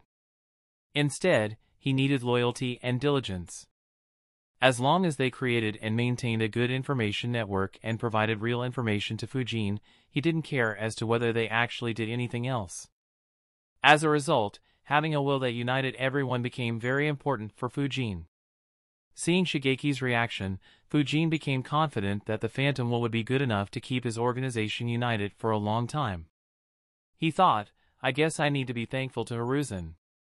Without his frequent attempts to influence me with the Will of Fire, I might not have been able to create this. Fujin took out a scroll and said, I'll explain to you the structure of the Phantom Haven Society. Of course, these are just the guidelines. If you want to make some changes to improve the efficiency, feel free to do so. Shigeki accepted the scroll and opened it as Fujin explained, while I'm the leader, I won't be here very frequently. In my absence, you will be handling all the activities here. Hence, your rank will be the second highest, that is, the vice leader. The lowest rank will be of the young kids you recruit. They will be the students and the future of the Phantom Haven Society.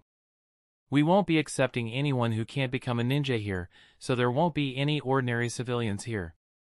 The students will be trained until they can be considered as a chunin in minor villages.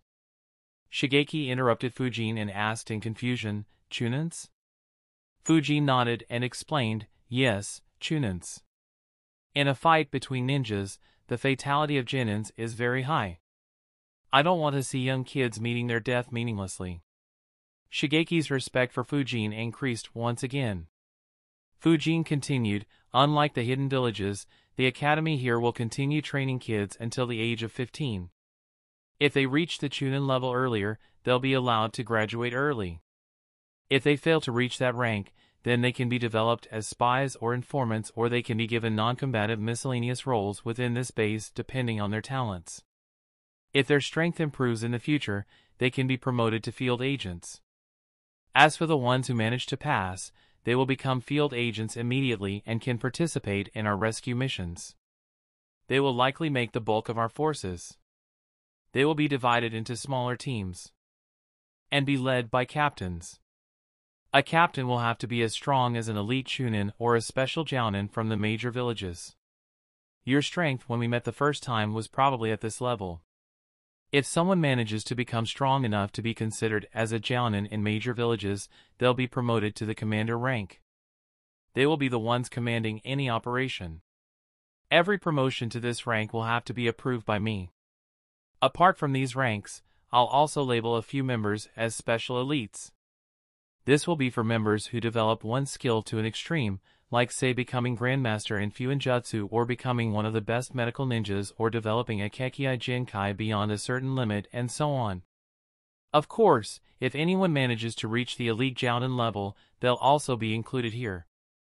We will decide their duties when we have anyone at this rank." Shigeki took a couple of minutes to digest all the information. While he was in thought, Fujin added, "Of course, this will only work properly once we have sufficient members at each rank. For the time being, you'll need to make do with what you have. You'll have to command the missions yourself and appoint others depending on their skills and your needs." Shigeki nodded. It was a tough task. Fujin was asking a lot.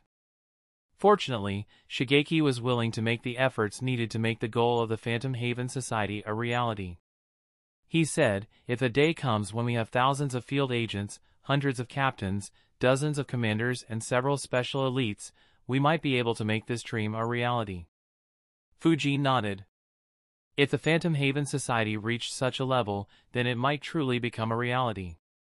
Unfortunately, the chances of that happening before the Fourth Great Ninja War started were more or less nil.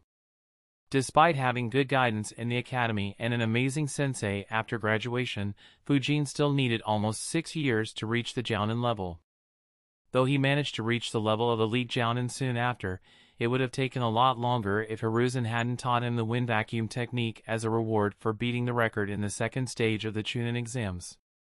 Similarly, to become a rank S ninja, Fujin was extremely overdependent on using shadow clones to become a Fuinjutsu Grandmaster and developing a few extremely stealthy seals. Without either of those factors, Fujin's route to becoming a rank S would have been much more difficult and time-consuming. That is why, Fujin wasn't counting on any young kid the organization recruited to have the ability to reach rank S in the next 5 to 6 years. Even reaching the elite Jounin level would be only possible if Fujin or Shigeki managed to directly recruit a promising young Genin or Chunin.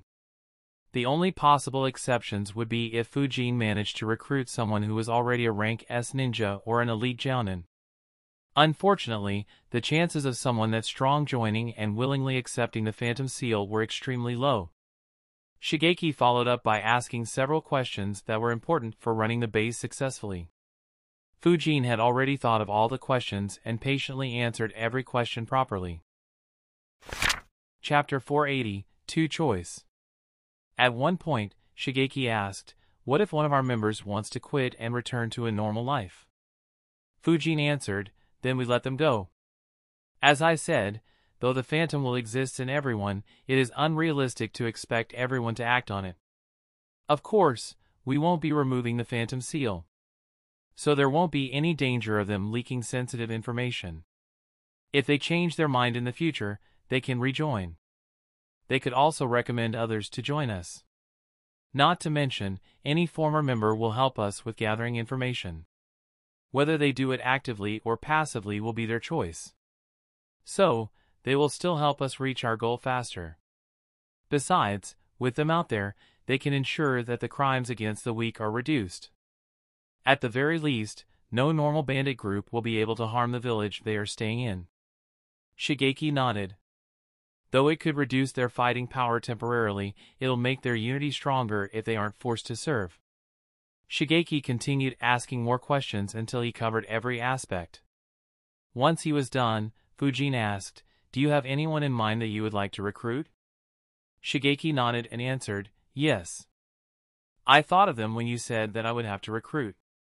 I know 13 former ninjas from Tanigakure who were falsely accused at different times. They became rogue ninjas and I was even sent to hunt a few of them down. But after learning the truth, I let them off and reported that those missions had failed. All of them became rogue ninjas.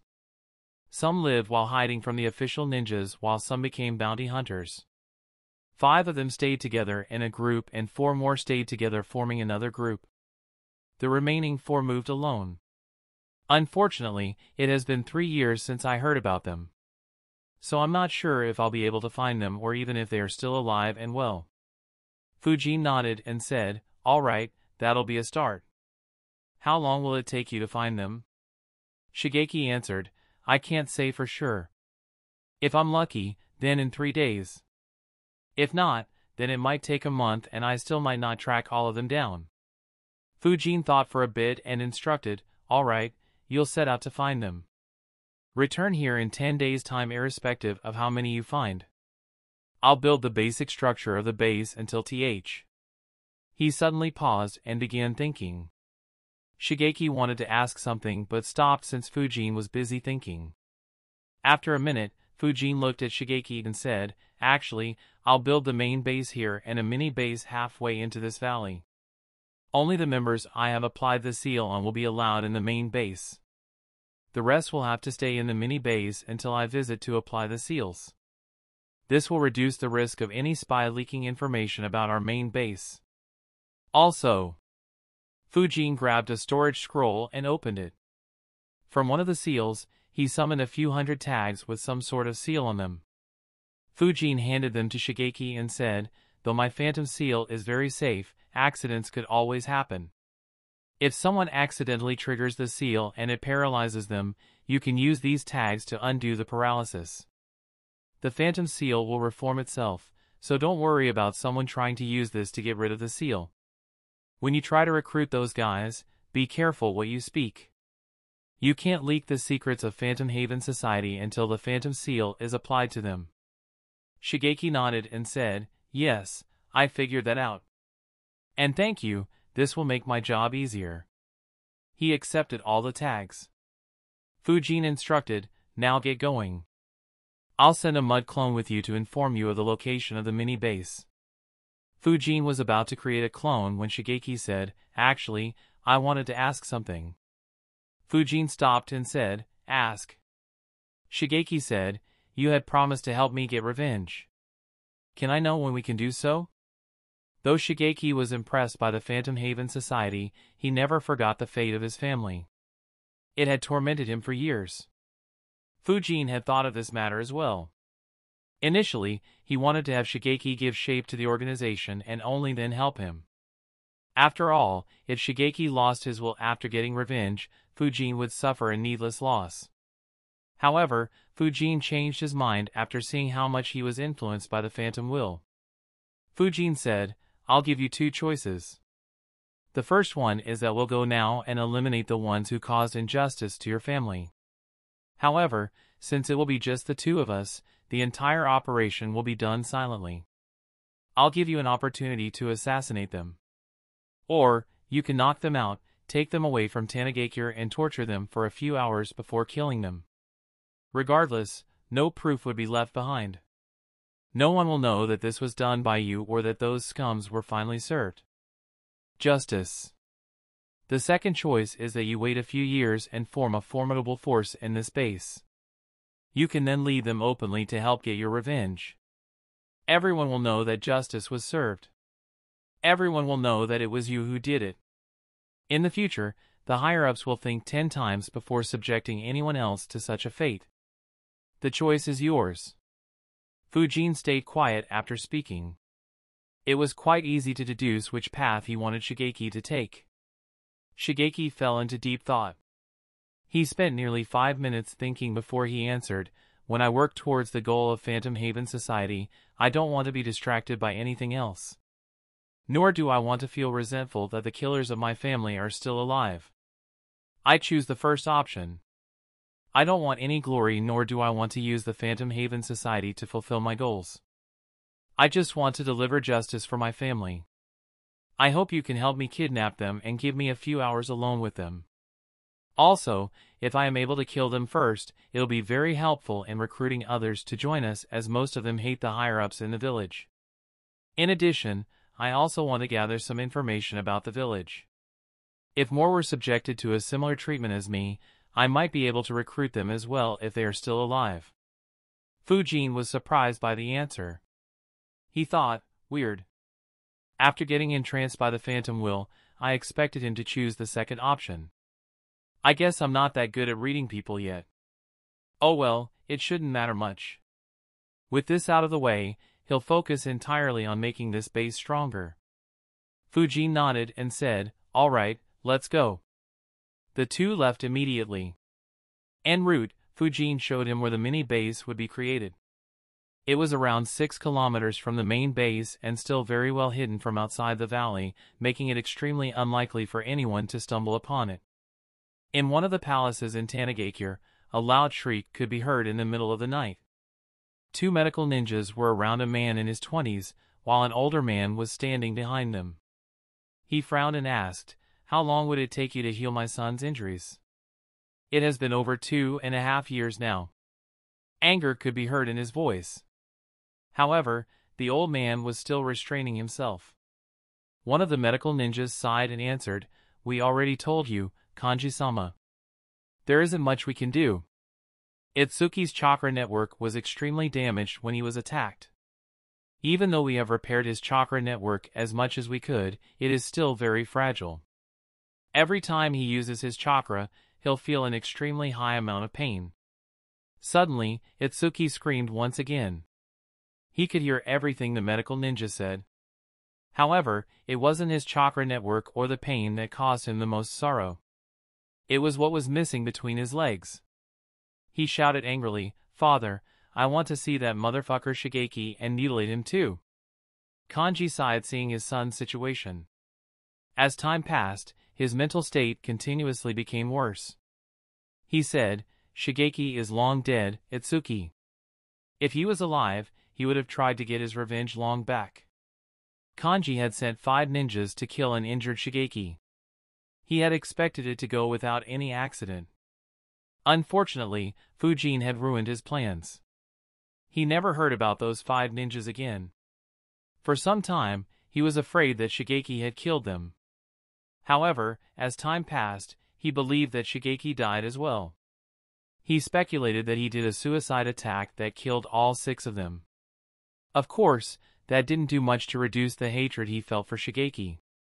Just as the father-son duo were cursing Shigeki, a voice was heard, "Oh, you wanted to see me? Good.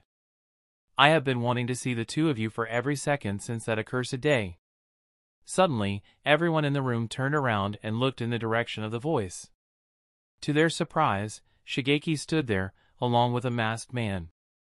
Itsuki jumped out of his bed while screaming, "Bastard! I'll kill you!" Luckily for him, the medical ninjas held him back. Meanwhile, Kanji asked in surprise, "How did you enter here undetected?" Chapter 481, Revenge. Memories flooded Shigeki's brain as he recalled the answer to Kanji's question. He had prepared himself for an extremely difficult battle when he and Fujin were moving towards Tanagakure. In fact, he was surprised when Fujin claimed that he could help take revenge with just the 2 of them despite seeing a portion of his strength. They would have to pass through several layers of defenses to reach Kanji. For the first time in his life, Shigeki discovered how convenient it was to work alongside a Fuinjutsu Grandmaster. Is the wall around the village covered with seals and a barrier? Not an issue. Fujin created a small hole in the barrier which went undetected. He freely manipulated the seals on the wall and the two of them entered the hidden village without any obstacle. From there, reaching Kanji's palace was a walk in the park. Of course, the palace had some defenders. They were mostly ninjas from Kanji's family who patrolled occasionally. Needless to say, every single one of them was killed. Their bodies were pinned to the walls of the palace with their own weapons. Thanks to Fujin, no one else heard a single thing. Shigeki answered, "That's not something you should worry about. Instead, you should think about the disgusting and vile acts you and your son committed all these years." He began walking forward while saying, "Karma has finally caught up with you. I'll let the two of you feel the pain I felt since that accursed day." Kanji snorted and prepared himself for a battle. He said, "You have grown very cocky. Do you think that you can defeat me? Actually, I am glad that you have appeared here yourself. I'll shred you to pieces with my own hands." Kanji wasn't afraid of Shigeki.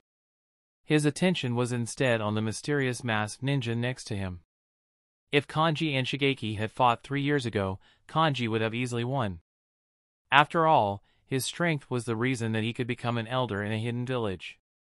Even if he was placed in a major village, he could be considered a jounin. It was one of the main reasons why Shigeki listened to Fujin and didn't try to get his revenge instantly. Even now, though Shigeki had grown a lot stronger, defeating and killing Kanji would still take some time. The commotion it would cause would make the other ninjas in the village rush over there. As a result, if Shigeki had come by himself, he would have lost and been captured instead. Thankfully, he had a very strong ally Kanji and the medical ninjas began grabbing their weapons. However, even before Kanji could take out his kunai, Fujin's left hand clutched his throat.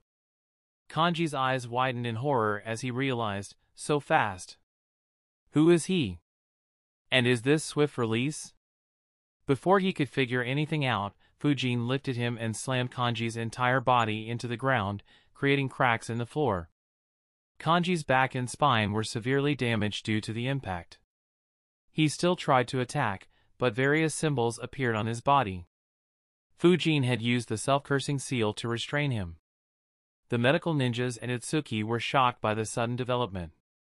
They looked at Fujin who was staring back at them instead of paying attention to Kanji. Before either of them could react, 2 shurikens pierced through the necks of the 2 medical ninjas. Both died on the spot, leaving only the father-son duo alive. Seeing his father and the 2 medical ninjas on the ground, Itsuki was horrified. He walked backwards while asking, "Who are you?" Terror could be heard in his voice. Unfortunately, there would be no mercy as Shigeki flickered behind him and knocked him out. Kanji wanted to speak but couldn't move his mouth. Fujin knocked him out as well and asked, "Do you still want to torture them?" Shigeki nodded. Fujin said, "All right, carry their bodies. We need to leave this village first before someone discovers something odd." Shigeki nodded. He carried the both of them as they left the village as silently as they arrived. A few kilometers from the village, they entered a cave. Fujin inscribed a few seals on the cave as well as on Kanji and Itsuki and said, "No one should be able to detect you in this cave. No one will be able to hear any screams from the cave either. I'll leave them to you. But, don't spend too much time here. Find the ones you want to recruit and return to the base within 10 days. Shigeki nodded. Before Fujin left, he bowed and said, "Shurden, thank you for helping me get revenge. I will forever be in your debt." Fujin continued walking away as he said, "Don't worry about it. Just give your all to the Phantom Haven Society. It's the only thing I would ask from you." His figure disappeared. Shigeki finally raised his head. He was genuinely thankful to Fujin. Without him, this day would have never come. He entered the cave. Alone with the culprits who tortured and killed his family, Shigeki finally couldn't restrain his rage. For nearly half a day, abominable screams were continuously heard in the cave. Thankfully, none of the screams could be heard outside the cave. Otherwise, if anyone were to stumble nearby, they would be horrified. During this time, Tanagakure wasn't calm either. It didn't take very long to discover the dead bodies in Kanji's palace. The entire village became alert within minutes. One of their elders was missing and many of his family members were dead and pinned to the walls of his palace. Immediately, they began investigating. At the same time, the other families in the village raised their protection several times. Several ninjas were seen moving around the village to check if anyone was hiding. A few patrol teams searched outside the village as well. They even moved past the cave Shigeki was in but failed to detect anything strange about it. After 9 hours of non-stop torture, both Kanji and his son died. Shigeki remained in the cave for some more time, reminiscing about his family who he couldn't protect. He cried, he drank, and stayed in the cave for a day. Finally, he got up. As he walked out of the cave, he muttered, "I have finally got justice for my family.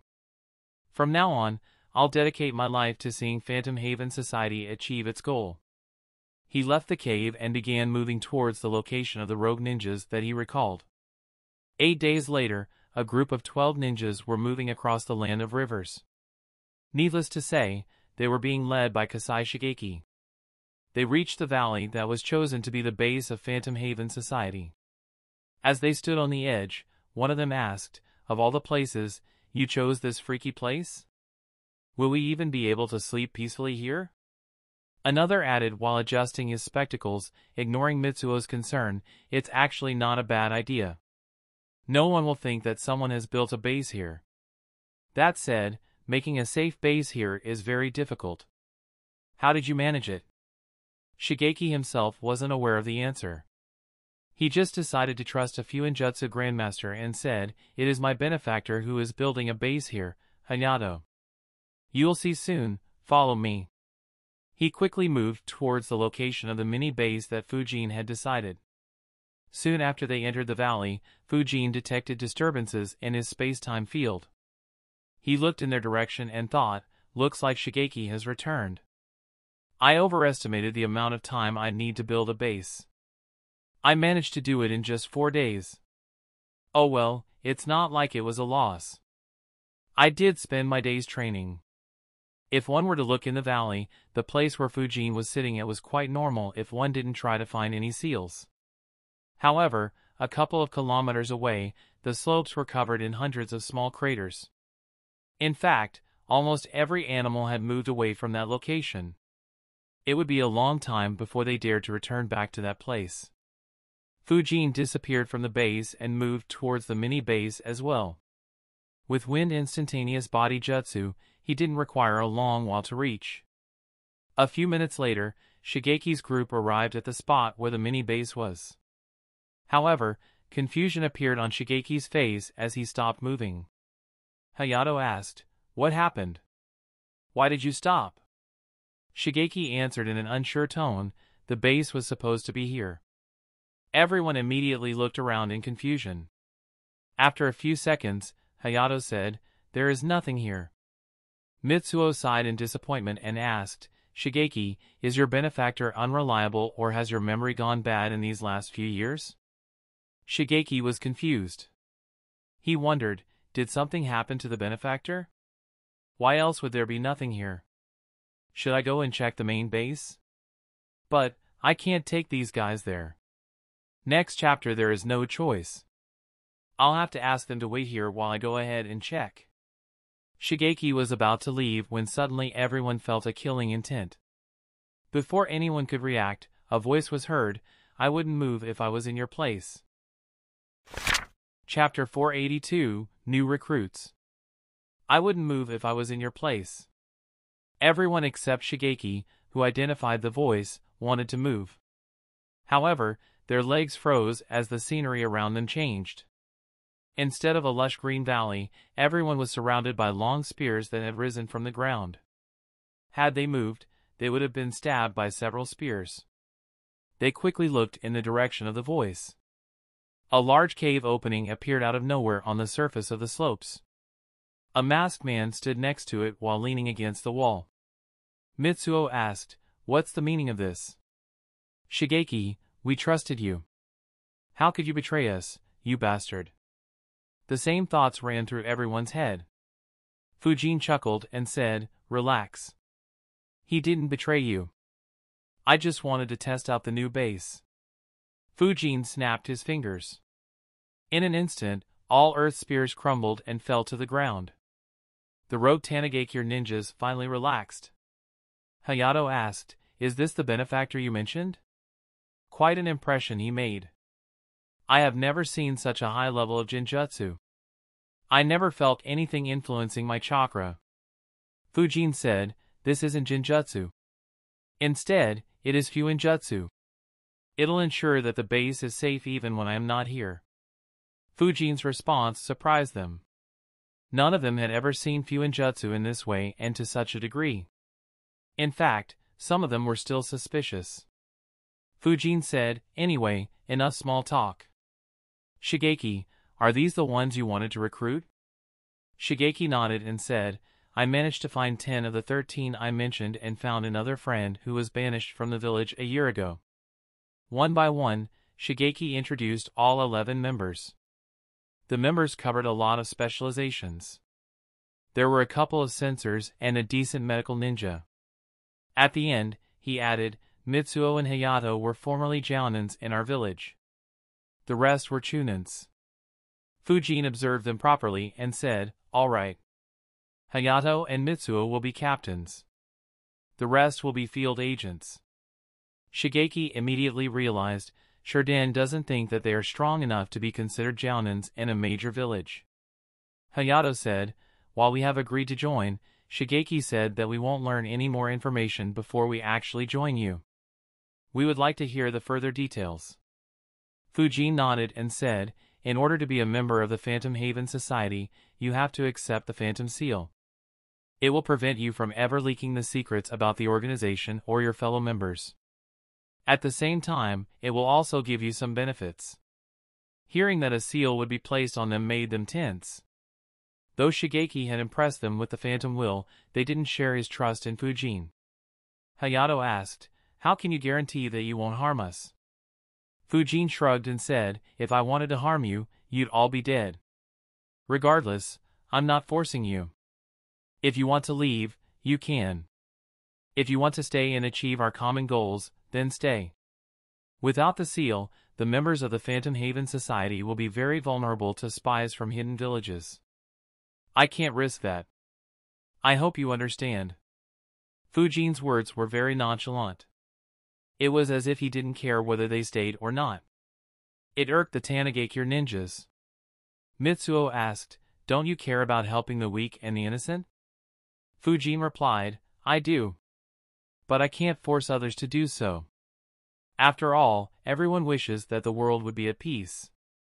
However, how many actually do something about that wish? If I have to force someone to do it, then I'll be better off without trying at all." In an instant, everyone suddenly remembered what Shigeki had explained to them about the Phantom Will. They understood why Fujin was nonchalant. It wasn't that he didn't care about the goal. Rather, he didn't have any interest in forcing or pursuing anyone to work towards that goal. It would be rather pointless if he had to do that, and the organization wouldn't have many people who are truly dedicated to its goal. Everyone became quiet. The 11 ninjas Shigeki brought with him exchanged eye glances. Finally, Hayato stepped forward and said, "We are willing to join, but we need your help in getting justice for us like you helped Shigeki." Fujin shook his head and said, "I won't help anyone get their revenge. If you join the Phantom Haven Society, then you won't be allowed to use our members to get your revenge. While I won't stop you if you were to go alone, you won't be allowed to take anyone else with you, no matter how close you are." Fujin's words surprised everyone. Considering that Shigeki had appeared to recruit them, they assumed that they would be able to put forth some demands. To their surprise, Fujin didn't entertain any demands at all. It left them in a tough spot. They did agree with Phantom Will and hence followed Shigeki.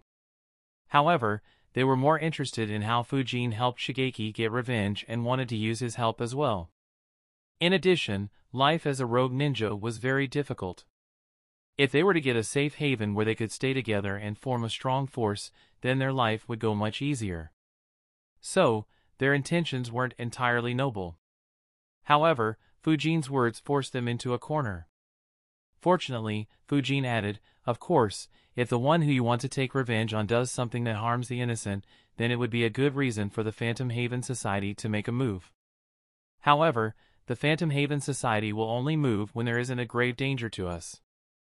After all, we won't be able to help anyone if we are dead. If your targets hide inside Tanagakure, you shouldn't expect to get revenge anytime soon. How soon you'll be able to get revenge will depend on whether your target is actually a scum and how much effort you put into the Phantom Haven Society." Fujin's words finally gave them hope. They exchanged glances and said at the same time, "We want to join the Phantom Haven Society." Fujin nodded. One by one, he applied the Phantom Seal on everyone. It failed once when the ninja resisted subconsciously, but was applied on the second try after Fujin explained it. Once the seal was applied, Hayato asked, "Shurden, now that we have joined you, I hope you can answer this question truthfully. Would you have really let us go if we had refused to accept the Phantom Seal?" Fujin chuckled and answered, "Why would I stop you? Besides, what will you even do with this information? Will you go out and tell the world that a guy who is supposed to be dead and a masked person wants to make an organization that aims to bring peace to this world?" Fujin's words left everyone, including Shigeki, speechless. Fujin had instructed Shigeki to not mention the fact that he had created similar organizations to anyone else. So, for everyone apart from Shigeki, the Phantom Haven Society was merely a two-man organization. What was even the point of leaking this information? Hayato coughed and said, "Well, if you had become successful in the future, we could have leaked the location of your base." Fujin waved his arms dismissively and said, "This is just a mini base.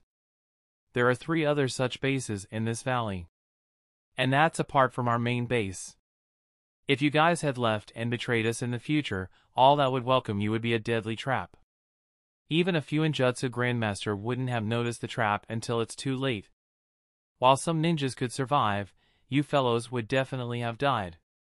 Once again, everyone was speechless. There was no need to think about how advanced that base was. All 12 of them would have died without any chance of resisting had Fujin wanted them dead. Heck, they wouldn't even know how they died. And now they learnt that Fujin still had 3 more similar bases along with a main base that would have undoubtedly been much more advanced. Unknown to them, Fujin had initially planned just one mini base to act as a cover for any spies that infiltrated. However, on seeing how easy it was to create it, he created 3 more. After all, the more the merrier. If Hiruzen was here, he would have understood Fujin's point of view. Fujin said, "That said, even though I built the bases, they are still very basic. You guys will need to do some construction. Come on in." Fujin entered the cave. The others quickly followed him in. As soon as they did, their eyes widened. Mitsuo muttered, "I never would have imagined that there would be something like this in the normal-looking valley." In front of them was a massive base. Though its appearance was basic as everything was carved out of rocks and had no decorations whatsoever, the base in itself was extremely huge. They could easily house over a couple of 100 people inside the cave without making it seem crowded. While everyone was observing, Fujin said, "There isn't much more to see here. I'll let you guys handle the decorations and make this place look more welcoming and accommodating. I'll inform you guys later how the seals here work and how you can use them in case someone somehow discovers the base and manages to forcefully enter. For now, let's visit the main base." Chapter 483, Phantom Haven Base and Possible Future Expansions. Fujin's words caused the 12 members to feel excited. All of them knew how rare Fuinjutsu Grandmasters were. Even major villages would treasure them.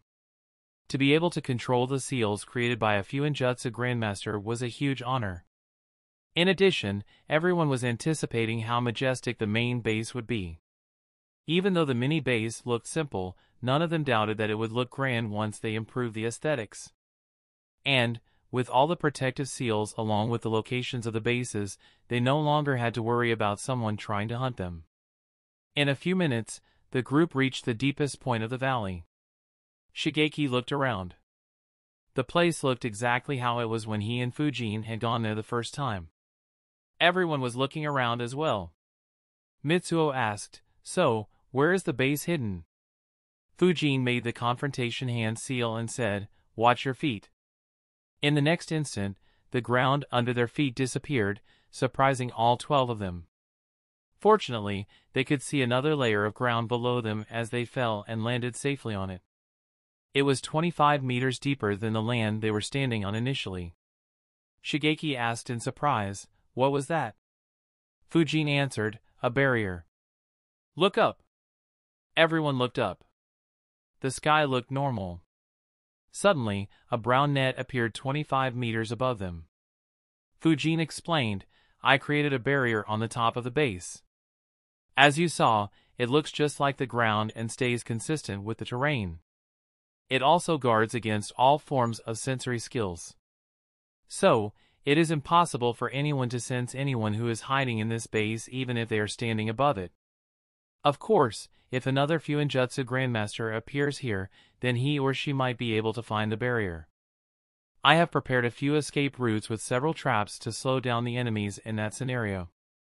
I'll show them later." Everyone marveled. They truly were speechless.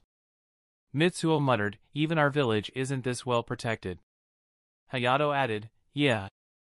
This is truly a hidden base. If anyone finds us here, then it only means that even the gods want us dead." Shigeki was more focused on the defense of the base as he would be the leader in Fujin's absence.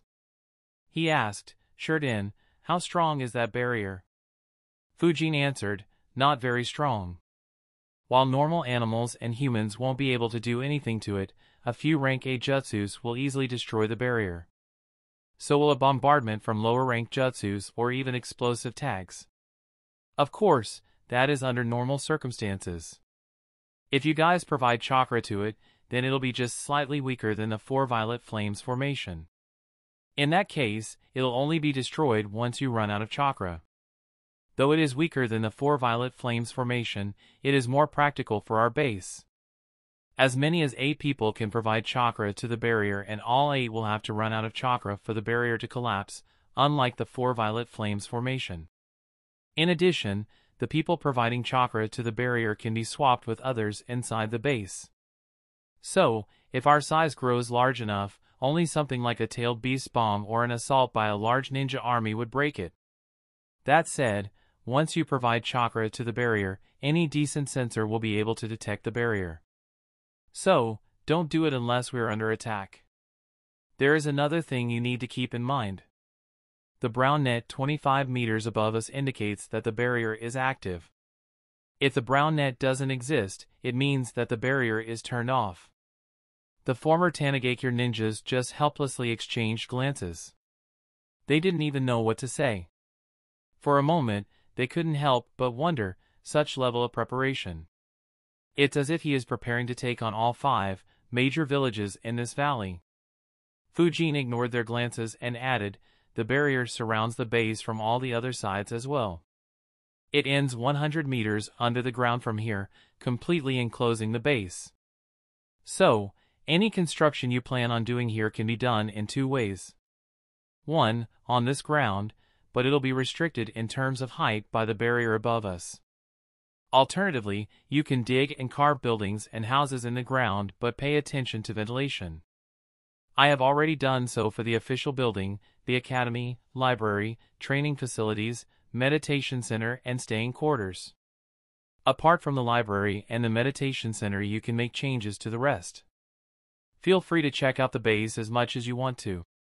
Meet me in the library in half an hour."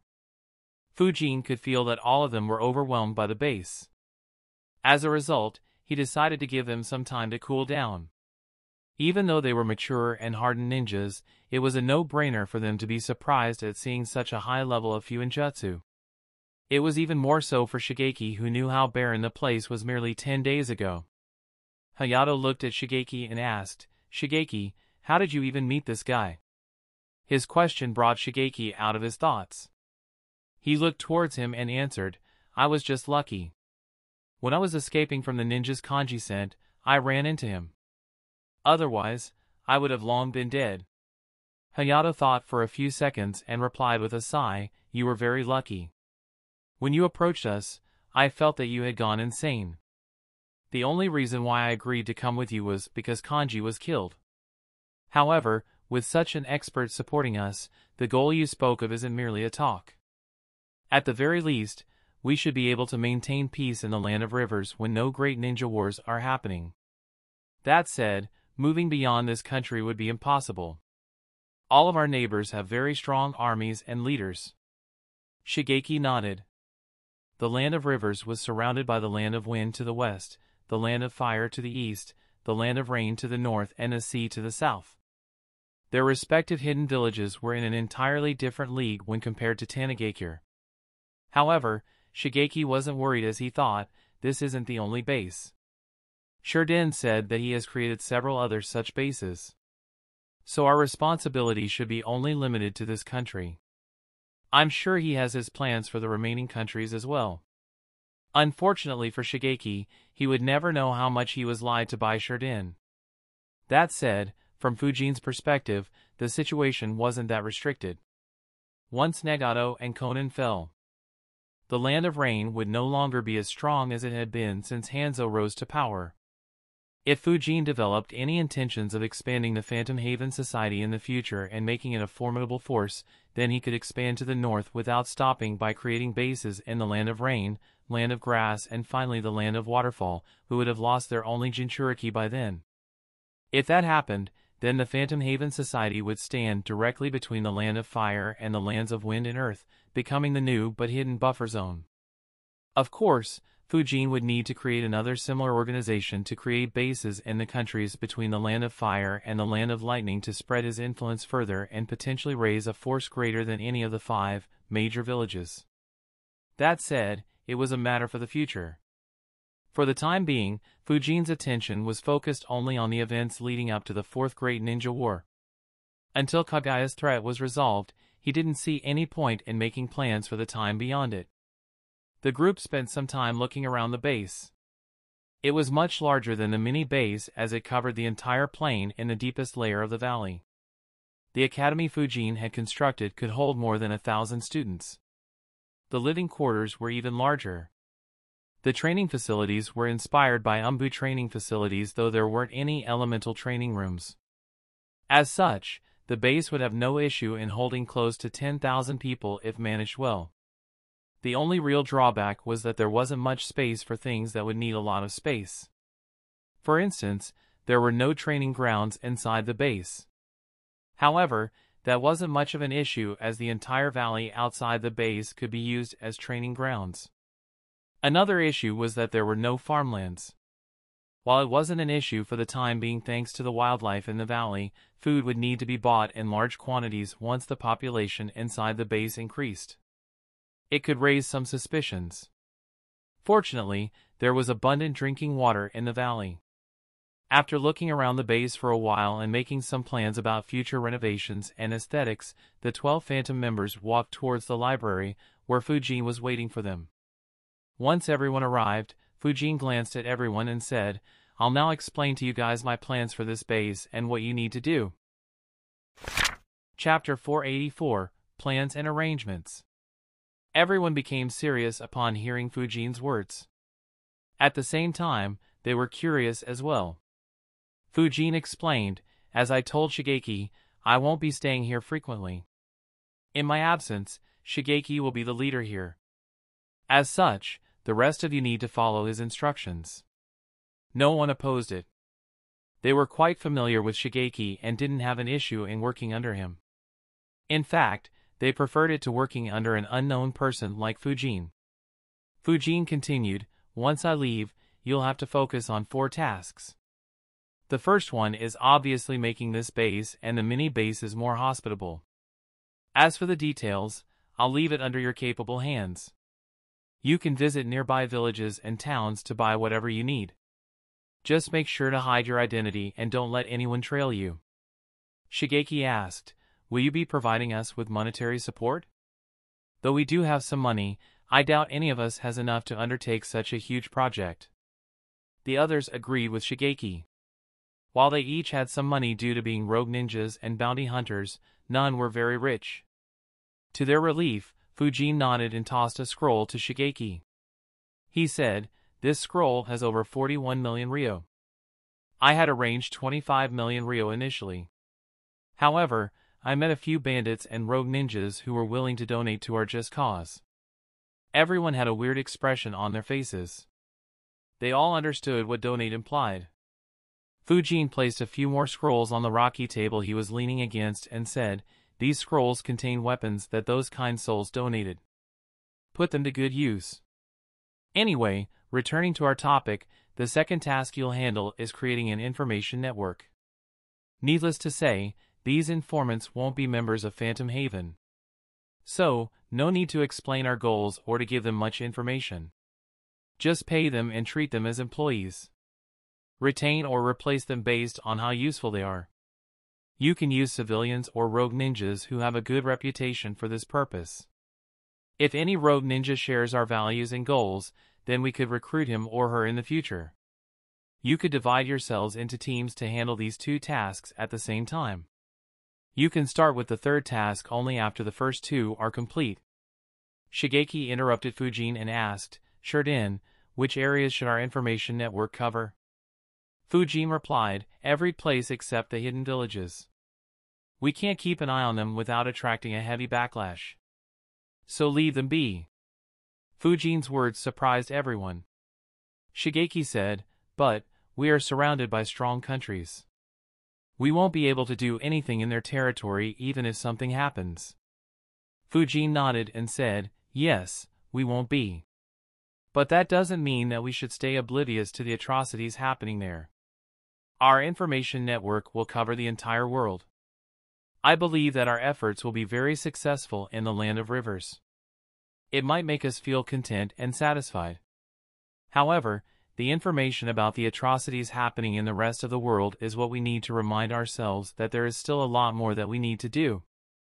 We need to know what else is happening in the world to give us the motivation to make ourselves strong enough that one day we might be able to make a difference for those helpless people as well." Fujin's little motivational speech immediately inspired and motivated them. None of them had thought from this angle. In fact, they would be extremely satisfied as long as they made the land of rivers a safe place. Hayato looked at Fujin in disbelief and thought, "I can't believe such a kind person exists. With his capabilities, he can easily live a peaceful life anywhere he wants to, and yet he wants to do so much." Just like Hayato, the rest of them were touched as well. Fujin was satisfied with their reaction. He continued, "The third task is to use this information to rescue the people who are being attacked by bandits or rogue ninjas. Until I say so, we won't engage in a conflict against a hidden village. The tasks we undertake will only be the ones we are sure to complete without any loss. As I said earlier, we need to stay alive to do good work. Anyway, if you manage to kill the bandits or the rogue ninjas, you will confiscate their money and weapons. What you confiscate has to be handed to Shigeki, who will be handling the finances. The money will be used for our operations or to help the affected people rebuild their villages and homes. During these rescue missions, if you find any kids who are orphans and have the talent to become a ninja, you will give them the opportunity to join the Phantom Haven Society. If any parents want to send their kids who have the talent to become ninjas to us, you can accept them as well. However, let the parents and the kids know that they might not ever see each other again. If they still agree, only then accept them. Your fourth and last task is to guide those kids. Raise them to become splendid ninjas in the future who believe in the Phantom Will. Though we have good intentions, changing the fate of the world wouldn't be possible in just 1 or 2 generations. They will have a far bigger role to play as compared to us.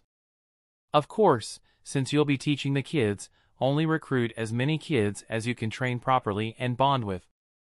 If you recruit too many, not only will you guys become exhausted, but the kids will also feel abandoned. I don't want to see that happening. Is this understood?" Everyone began thinking. After some time, Mitsuo asked, "But, if we do this, won't we be doing just the job that the hidden villages do? The only difference is that instead of getting paid, we do it for free and help everyone." Fujin answered, "In a sense, but not exactly. In truth, every hidden village has the power to eliminate all bandits and most of the rogue ninjas in their country. They just don't because these bandits bring in jobs for their ninjas and help run the economy of the ninja villages. After all, who will be hiring ninjas if the world is peaceful? We don't need to think about that. Once our strength grows, we will be sweeping through all bandits and rogue ninjas in this country.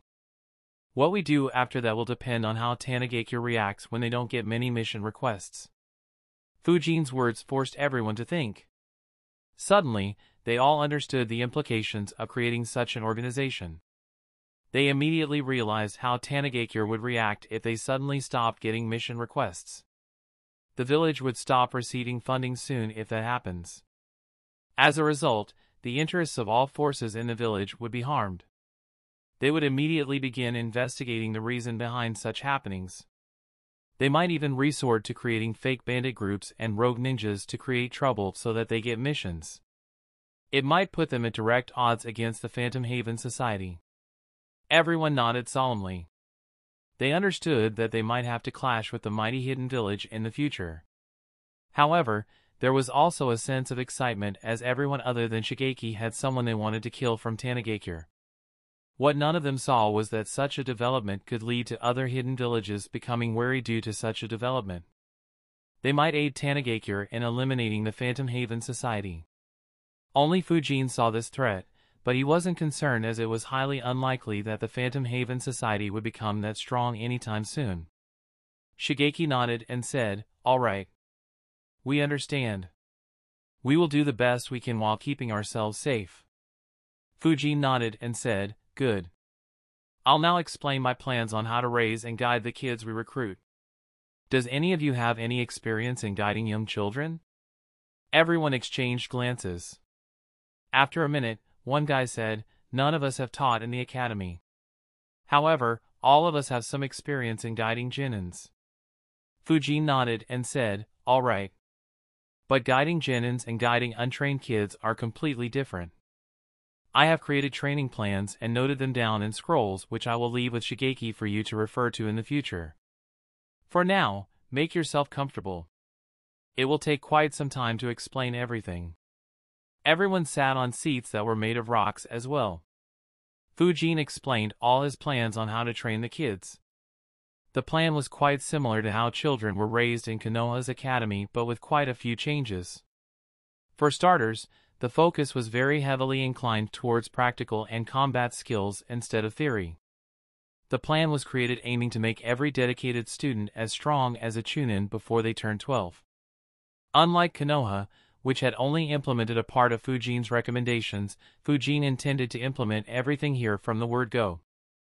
The academy inside this remote valley would be the first in the entire ninja world to have clubs and offer specializations to every student despite being the youngest and having access to the lowest amount of resources. Chapter 485, A Killing Zone. After explaining all the details regarding how to raise the kids, Fujin added, "The two places I said that you shouldn't try to modify are this library and the meditation center. I have inscribed several seals in the meditation center, making meditation much more effective than normal. You will have them practice the leaf concentration exercise in the meditation room. You guys can use it for meditation as well. As for this library, I have stored hundreds of scrolls in here to help the kids.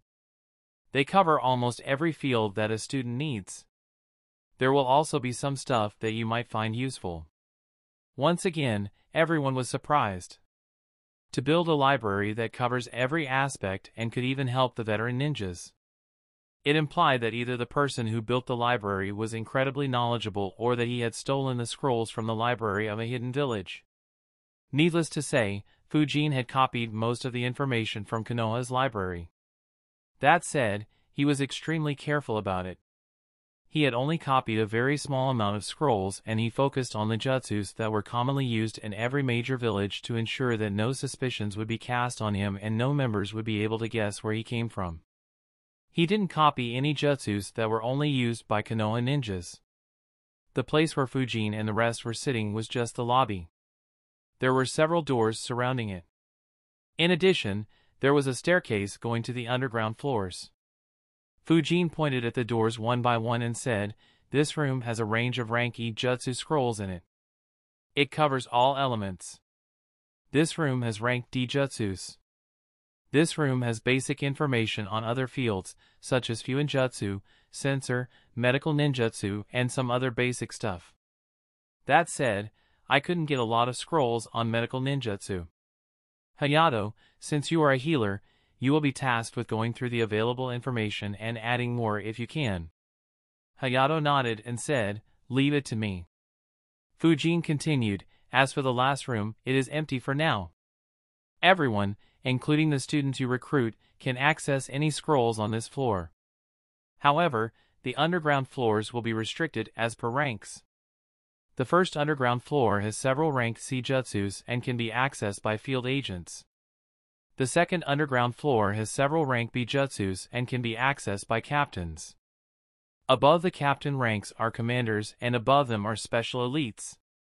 Commanders can access the third underground floor, which currently has very few rank A jutsus.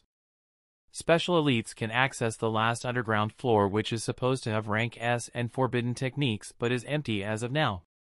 While I won't be here to monitor the library, I have inscribed several seals that will keep track of who uses which floors. I hope that none of you or the ones who you recruit break these rules. That said, there is no need to be extremely strict with this. For instance, if a captain feels that a particular rank B jutsu will be extremely useful for a field agent, then he can teach the jutsu to him or ask Shigeki to allow him to read that scroll. Similarly, students who show excellent talent can either be rewarded with a visit to the first underground floor to select one jutsu, or the teachers could directly give them the jutsus that could help them become much stronger. The same applies to all ranks. Another important aspect is that I alone can't completely fill up this library. So, if any of you know a jutsu that isn't in this library, then you can create proper scrolls for them and add them to the library. For example, I'm sure that the number of water jutsus in this library will be far inferior to what you had access to in Tanigakure. So, you could add those water jutsus in the library. This would help us slowly improve the library and make it as good as the ones in the major ninja villages. Everyone pondered on Fujin's words. After some time, everyone nodded in satisfaction one by one. Even though Fujin had restricted access depending on the ranks, he still provided everyone access to several jutsus. They just needed to see if there were any jutsus that would be helpful to them. Not to mention, Fujin still had left a way for them to get access to higher level jutsus. In a manner of speaking, all of them were getting a lot of benefits from Fujin without having contributed anything. Fujin knew about it. His initial plan was to introduce a contribution point system and only give the benefits once a member has contributed towards the growth of Phantom Haven Society. Unfortunately, creating such a system was an extremely difficult task. Even more difficult was ensuring that the system was implemented properly. Without him personally looking over it, the system wouldn't have functioned properly and could have created discord among the members. As a result, Fujin decided to scrap the idea and directly gave the benefits. Of course, it wasn't without its positives. It would help the members get stronger at a faster speed. And, it could even make them more loyal to Fujin considering how selfless he had been with them. On the other hand, there was a risk of them getting more greedy and trying to demand more from Fujin later on. It was why Fujin didn't entertain any demands of getting revenge. After some time, Mitsuo asked, "How can we be promoted up the ranks?" Fujin explained, "Just become stronger. Shigeki will be responsible for field agent and captain promotions. Commander and special elites promotions will be handed just by me. Shigeki can explain the details later on." Mitsuo nodded. The others asked a few more queries which were resolved by Fujin. Once all the queries were resolved, Fujin became busy in explaining how they could utilize the seals and barriers he had left in the bases. He first showed them how to provide their chakra to the barrier to strengthen it in case there was an attack on the base. He taught Shigeki how to activate and deactivate the barrier for the main base. He spent the remaining day explaining to them about other arrangements he had left in the main base. The next day, he did the same for the 4 mini-bases. He also provided Shigeki with several scrolls with instructions in case they forgot any details. Finally, it was time to leave. Fujin had spent 12 days in the Land of Rivers. Adding the 2 days he had spent completing his missions, he had been away from Konoha for 2 weeks. Fujin said, "I'll take my leave now. Shigeki, I'll leave this base in your capable hands.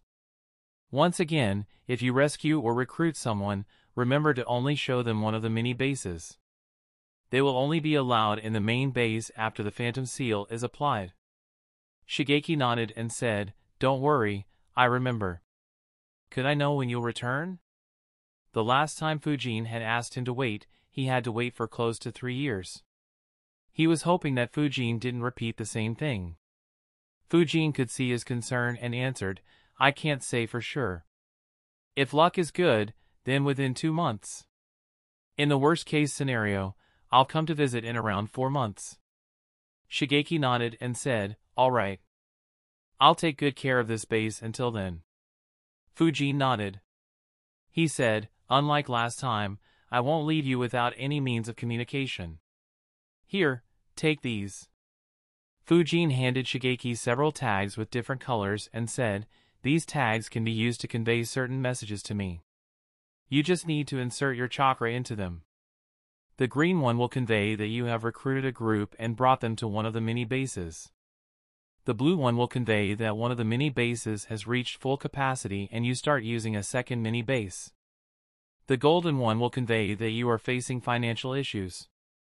The purple one will convey that there is an argument among the members of the Phantom Haven Society that you can't resolve. The orange one will convey that the Phantom Haven Society is facing danger while operating outside. The red one will convey that the mini-bases are under assault. And the black one will convey that the main base itself is under attack." Shigeki immediately understood the importance of the tags.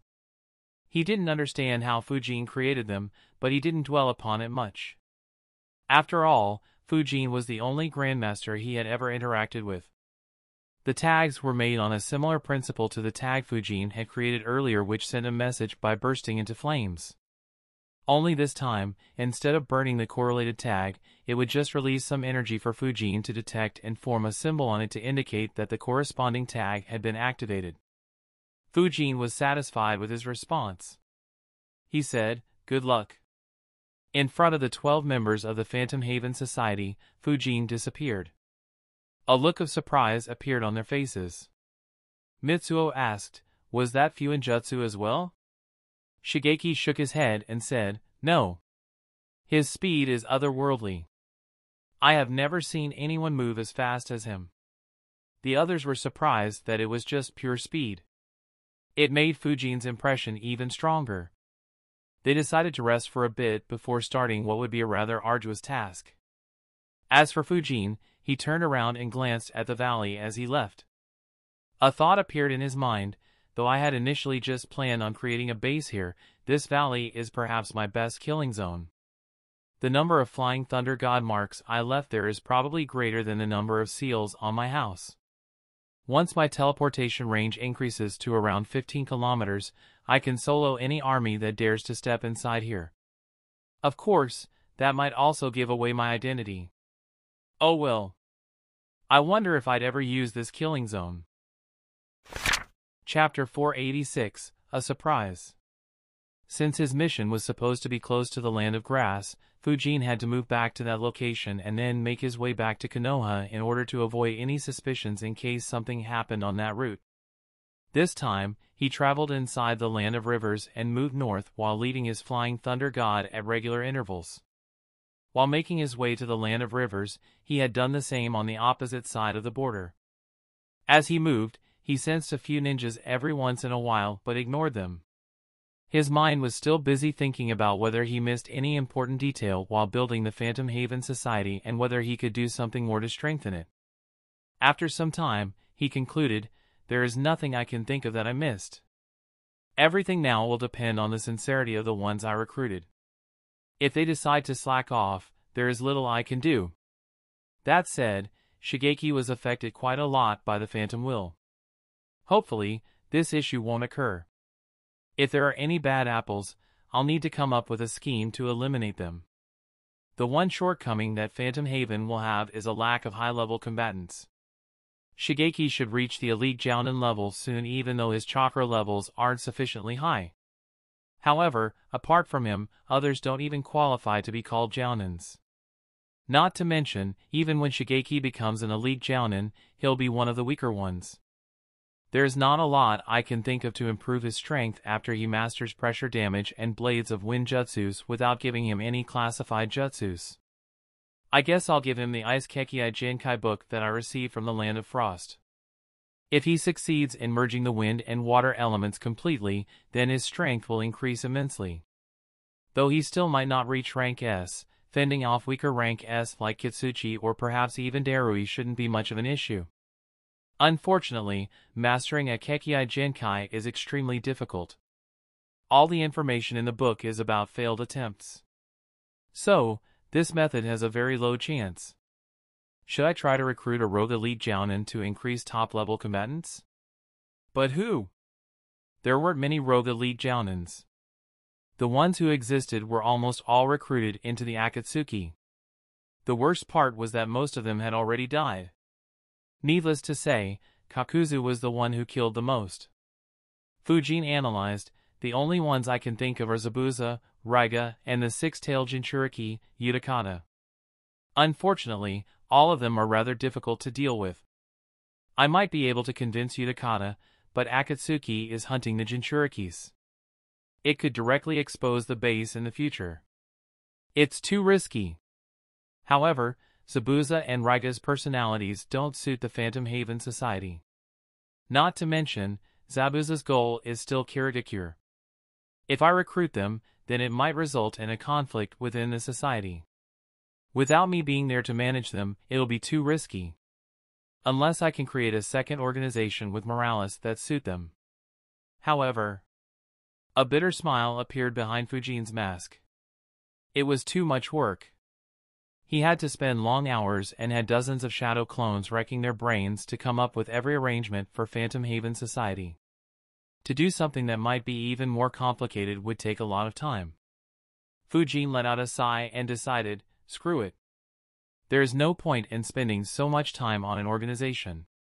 Even in Phantom Haven society, my interference has to be minimal.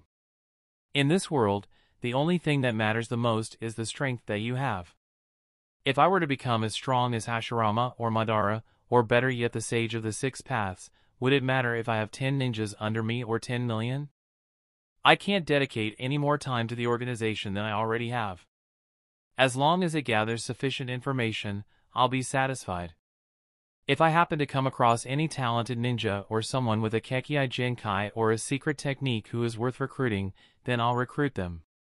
Beyond that, my contribution to the Phantom Haven Society will be limited to finances, jutsus, and a bit of management. Having made his decision, Fujin began freely changing his appearance to decide what his third identity would look like, what his name should be, what mask he should wear, his backstory, and so on. Unlike his organizations, this identity was far more crucial for Fujin. It would be what he'll be using to wreak havoc in the ninja world. After some time, Fujin finally decided on his disguise. He wore a demon mask that was painted in red and black. His build was lean but quite tall, at nearly 7 feet. It was hidden behind a long black cloak which Fujin intended to inscribe hundreds of seals on to assist in battle. Just like Shurdin, this identity didn't wear any headband either. After deciding on the appearance, Fujin thought, what name should I give this item? Fujin suddenly stopped and jumped backwards. Several shurikens rained down on his previous location. Fujin looked forward and 4 ninjas appeared against him. He wondered, what the hell? I ignored them and they still came to find trouble with me? Besides, what do Amigakure ninjas want in the Land of Rivers? I'm still quite some distance from the Land of Rains. Fujin was indeed surprised.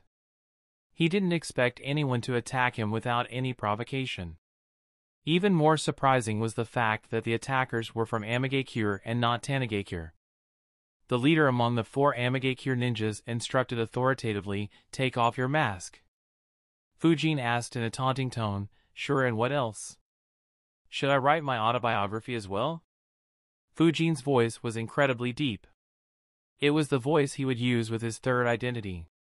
He thought, "Oh well, though I wasn't expecting a fight, these 4 aren't very weak.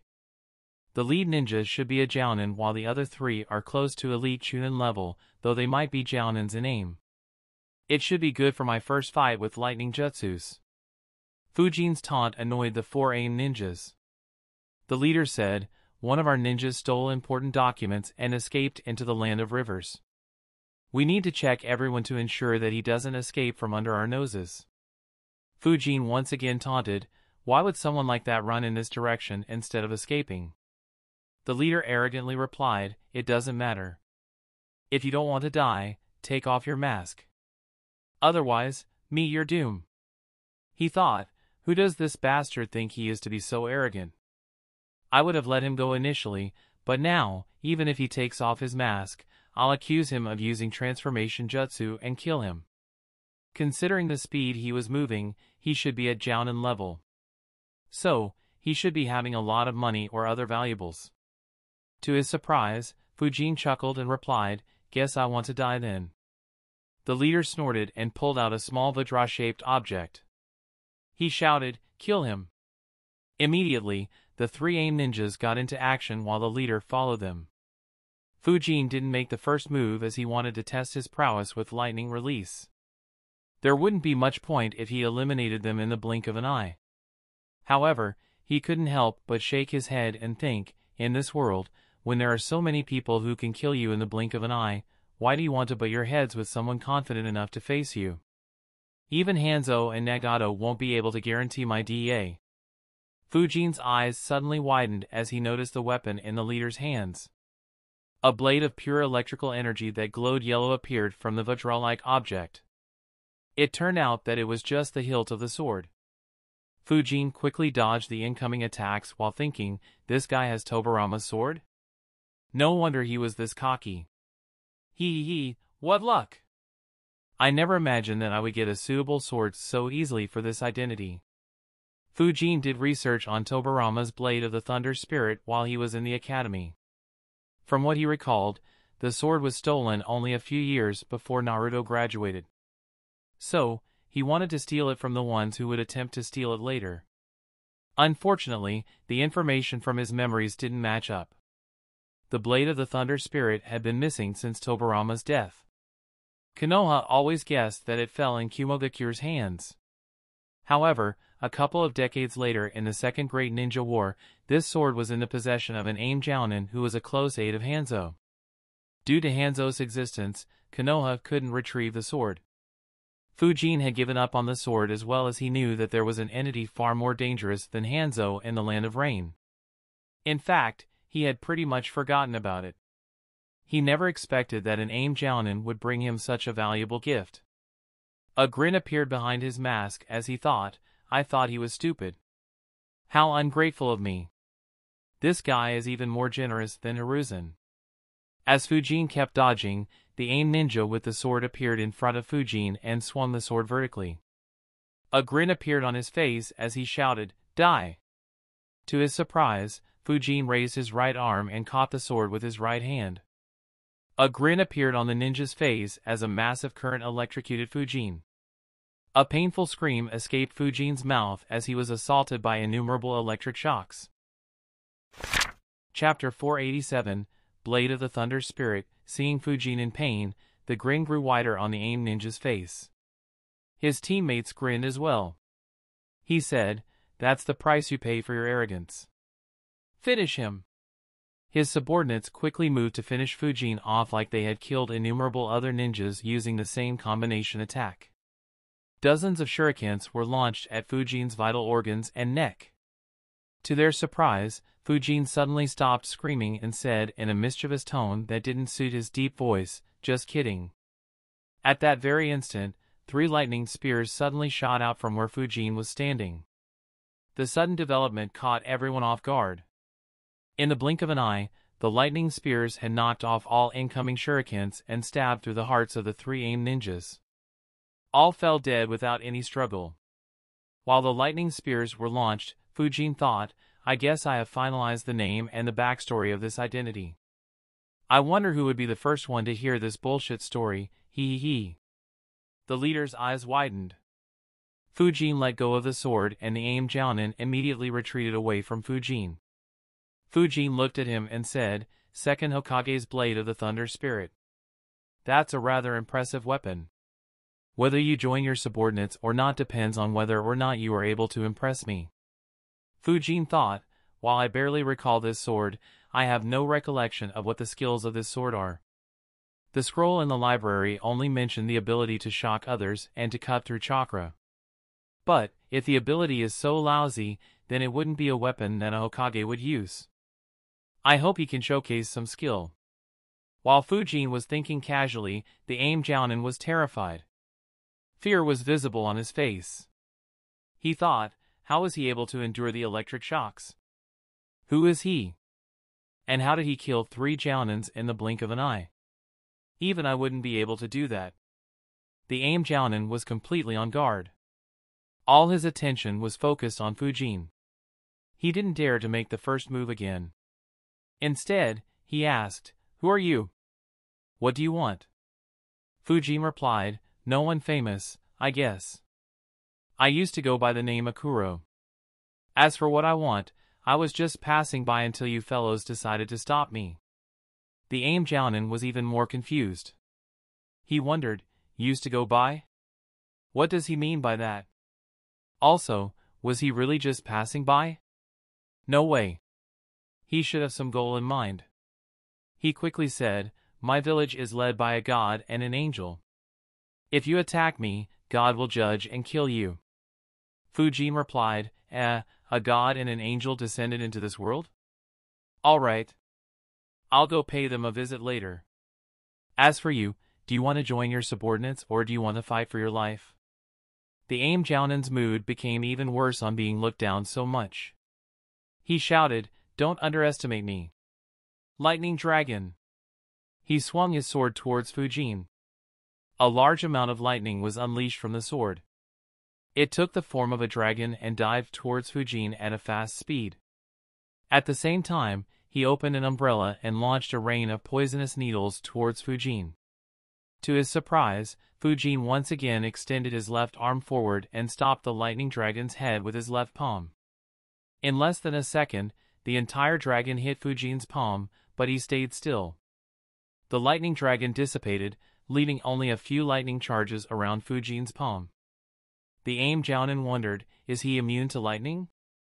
But how can that be? In terms of destruction, nothing comes close to lightning. Especially when it comes from this sword. How do I fight him? Fujin saw the incoming needle rain and just waved his left palm. All the lightning he had absorbed from the lightning dragon was released and formed an electric field in front of him. It blocked or deflected every needle heading towards him. Having no other choice, the aim Genin attacked once again. He swung his sword but aimed it at the sky instead of Fujin. Lightning release, Lightning Crow's jutsu. A large amount of lightning was unleashed once again. It reached around 50 meters above the ground. Around 100 small crows made of lightning were formed. Each one of them dived towards Fujin.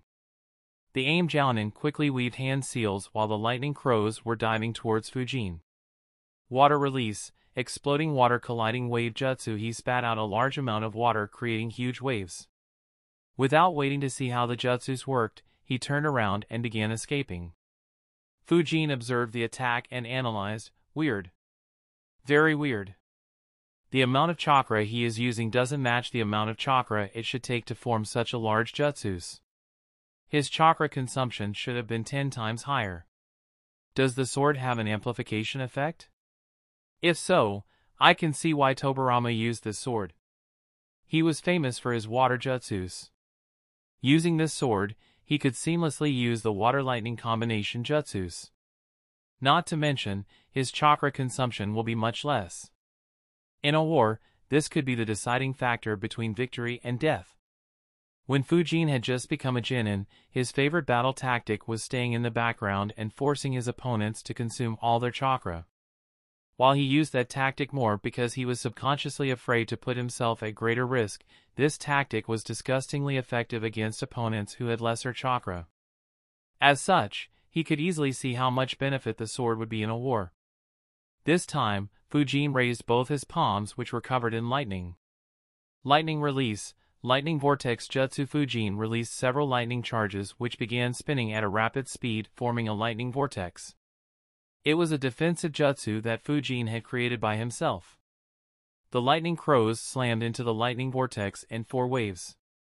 As soon as the crows entered the vortex, they would become unstable and dissolve back into pure lightning and be absorbed by the vortex. As a result, the lightning vortex kept getting stronger. Once the bombardment stopped, Fujin controlled the vortex and slammed it as well as his hands into the ground. Lightning release. Lightning rage jutsu. In a moment, a blast wave of lightning was unleashed towards the incoming water wave. As strong as the water jutsu was, Fujin's jutsu was strengthened by the lightning crow jutsu unleashed with the help of the sword. As a result, the two jutsus were at completely different levels. The blast wave of lightning tore through the water wave, completely dispersing it in different directions. Fujin let out a sigh and muttered, "How disappointing." A senbon appeared in Fujin's left hand. Fujin's lightning chakra began flowing through the needle as he threw it towards the aim jounin who was escaping. As he escaped, the aim jounin turned around to see what the loud noise was. His eyes widened as he saw his water jutsu getting blasted away mercilessly. Suddenly, he noticed a small shiny object surrounded by blue sparks piercing through several trees. Before he could react, the lightning-charged senbon pierced through his heart. His eyes widened in disbelief. He looked towards his chest as his jacket was being dyed red with his blood. As he lost his footing and dropped to the ground from the branches he was running on, he looked forward and saw the lightning-charged senbon continuing forward while piercing several more trees until it escaped beyond what he could observe. A few seconds later, his eyes closed as he followed his 3 subordinates into the afterlife. Fujin flickered next to him and took the sword hilt from his hands. Fujin observed the Vajra-shaped hilt and inserted some chakra into the sword. Once again, a thunder blade appeared. Fujin observed the blade as he continued analyzing. That said, though it can be used to conserve chakra, it isn't strong enough to create an impact in any other way in a fight between rank S ninjas. Then again, even though Tobirama lost this sword during his death, he didn't leak the correct methods of using this sword as the scroll in the library said. Those should be with Hiruzen or Danzo. Even though Amigakure had this sword for some time, they shouldn't have unlocked all its secrets. If that is the case, then it might have more secrets. Oh well, let me see what this generous fellow knows. Fujin placed his palm on Aim Jounin's head and began reading his memories. Chapter 488, Learning a Strong Jutsu. After reading his memories, Fujin analyzed, I see. So Nagato has already killed and replaced Hanzo quite some time ago.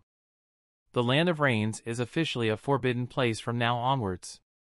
Though I should be able to escape from the 6 pains, there is no need to risk confrontation with him as of now.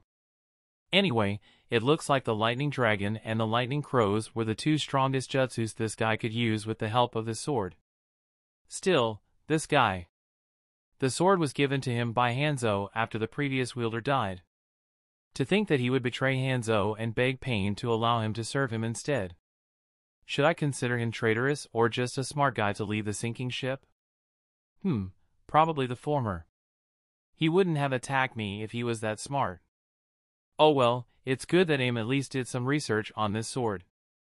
When they first got it, they could only use it to cut through chakra and zap anyone by physically touching the sword to them. That would have been borderline useless in a battle at my level. Fujin stopped providing chakra to the sword and the thunder blade disappeared. Fujin stored it in one of the storage seals he had inscribed on his right forearm. He cremated the Aim Jounin's body and buried the ash deep into the ground as usual and left the area. As for the other 3 bodies, Fujin didn't particularly care. After all, they barely saw anything before dying. As Fujin left, he analyzed, though I have this sword, I might still need to get a couple more made of chakra metal. The blade of the thunder spirit, though good, is in elemental form. I'm not used to such a sword. I'll need to test how this sword will perform against a normal sword that has chakra flow charged with different elements. If it doesn't work against wind or lightning chakra flow, then using it for defense will be suicidal. That said, using this sword as a medium for using long and mid-range lightning jutsus will be very useful. If I can't settle a fight quickly against an opponent who is about as strong as me, then I should use this sword to conserve my chakra. Oh well, I'll experiment with this later and decide what to do. Fujin quickly moved towards Konoha, changing his appearance back to Fujin once he entered deep into the Land of Fire. A day later, he reached Konoha without any other incident. He visited Shichiro and reported the completed missions before returning back to his house. After returning, Fujin thought, so what should I do now? Should I continue with the Flying Thunder God training? Or should I continue with what I started in the valley? Fujin thought for a bit before deciding. I have been training the Flying Thunder God non-stop for quite some time. I'm developing some fatigue. I guess it'll be good to take some time off that jutsu and focus on others. I guess it's time to finally master this. Fujin raised his right palm and began releasing chakra. It began rotating and immediately formed a Rasengan. Immediately, Fujin began infusing wind chakra into the Rasengan. Slowly, wind began revolving at a very high speed around the Rasengan. For very small blade-like shapes appeared around the Rasengan, spinning rapidly around it. Fujin looked at the chakra ball and thought, I knew that my affinity to wind is high, but I never imagined that it would be so ridiculously high. Thanks to the shadow clone trick, I managed to infuse wind chakra successfully into the Rasengan with an hour of practice back in that valley. However, my clones managed to infuse the wind chakra into the Rasengans without the aid of any other shadow clone on the second day of training itself. To think that I would learn wind release Rasengan so quickly without needing any clones to assist me.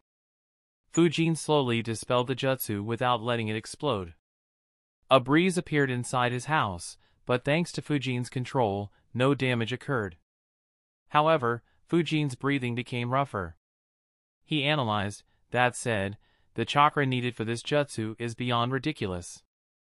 And this is just the wind release, Rasengan. Rasen Shuriken will still require even more chakra.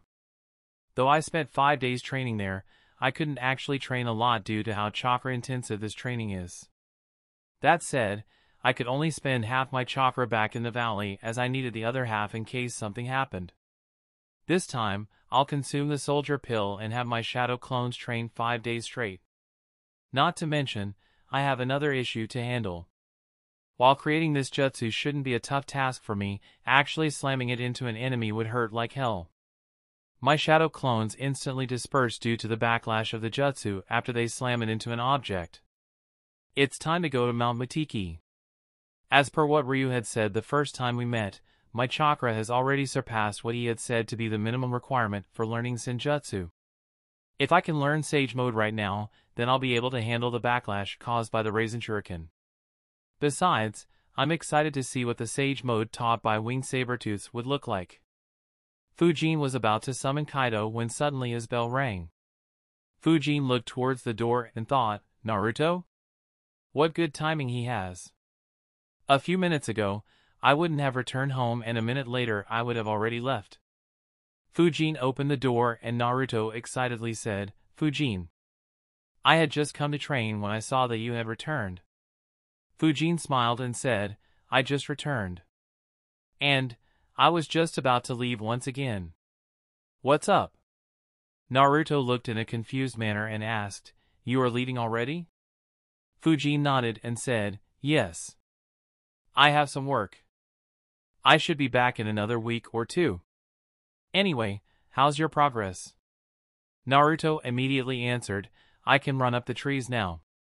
However, I'm still struggling with using 2 jutsus one after another. Fujin replied, that will take a lot of practice. Keep training as hard as you can and you'll succeed soon. Good work with tree climbing though. Come with me. I'll show you another cool thing before I leave. Naruto excitedly followed Fujin while exclaiming, "You are the best, Fujin." The two quickly made their way towards the river. Fujin said, "This one might be more fun than climbing on trees. This time, you'll have to learn how to walk, and later run, on the water." Naruto's eyes widened. He asked Fujin in surprise, "We can do that?" Fujin replied, "Sure we can. Watch." Fujin stepped forward and began walking on the water. He turned around and said, "Now you try. Concentrate chakra on your feet and step on water." Naruto nodded and followed Fujin's instructions. Needless to say, he fell into the water on his very first step, causing Fujin to chuckle. Naruto quickly swam up, moved to the river bank and took deep breaths. Fujin said, "This is much more difficult than walking up the trees.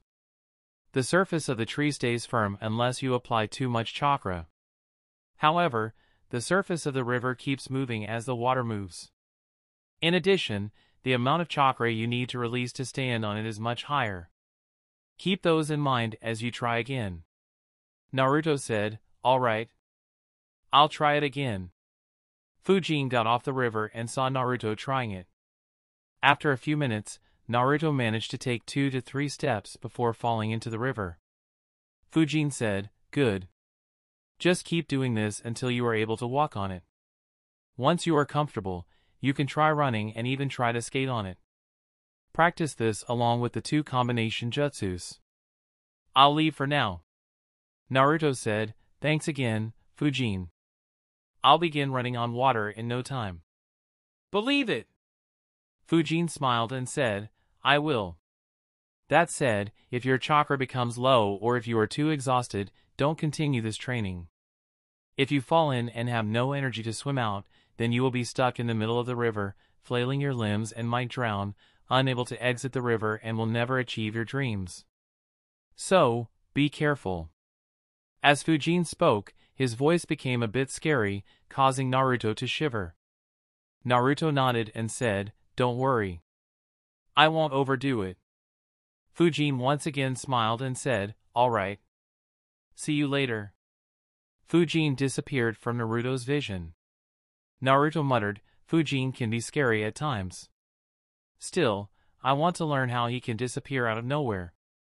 Of course, though Fujin's words were scary, he wasn't really worried. Naruto was the last person in this world who could die of chakra exhaustion.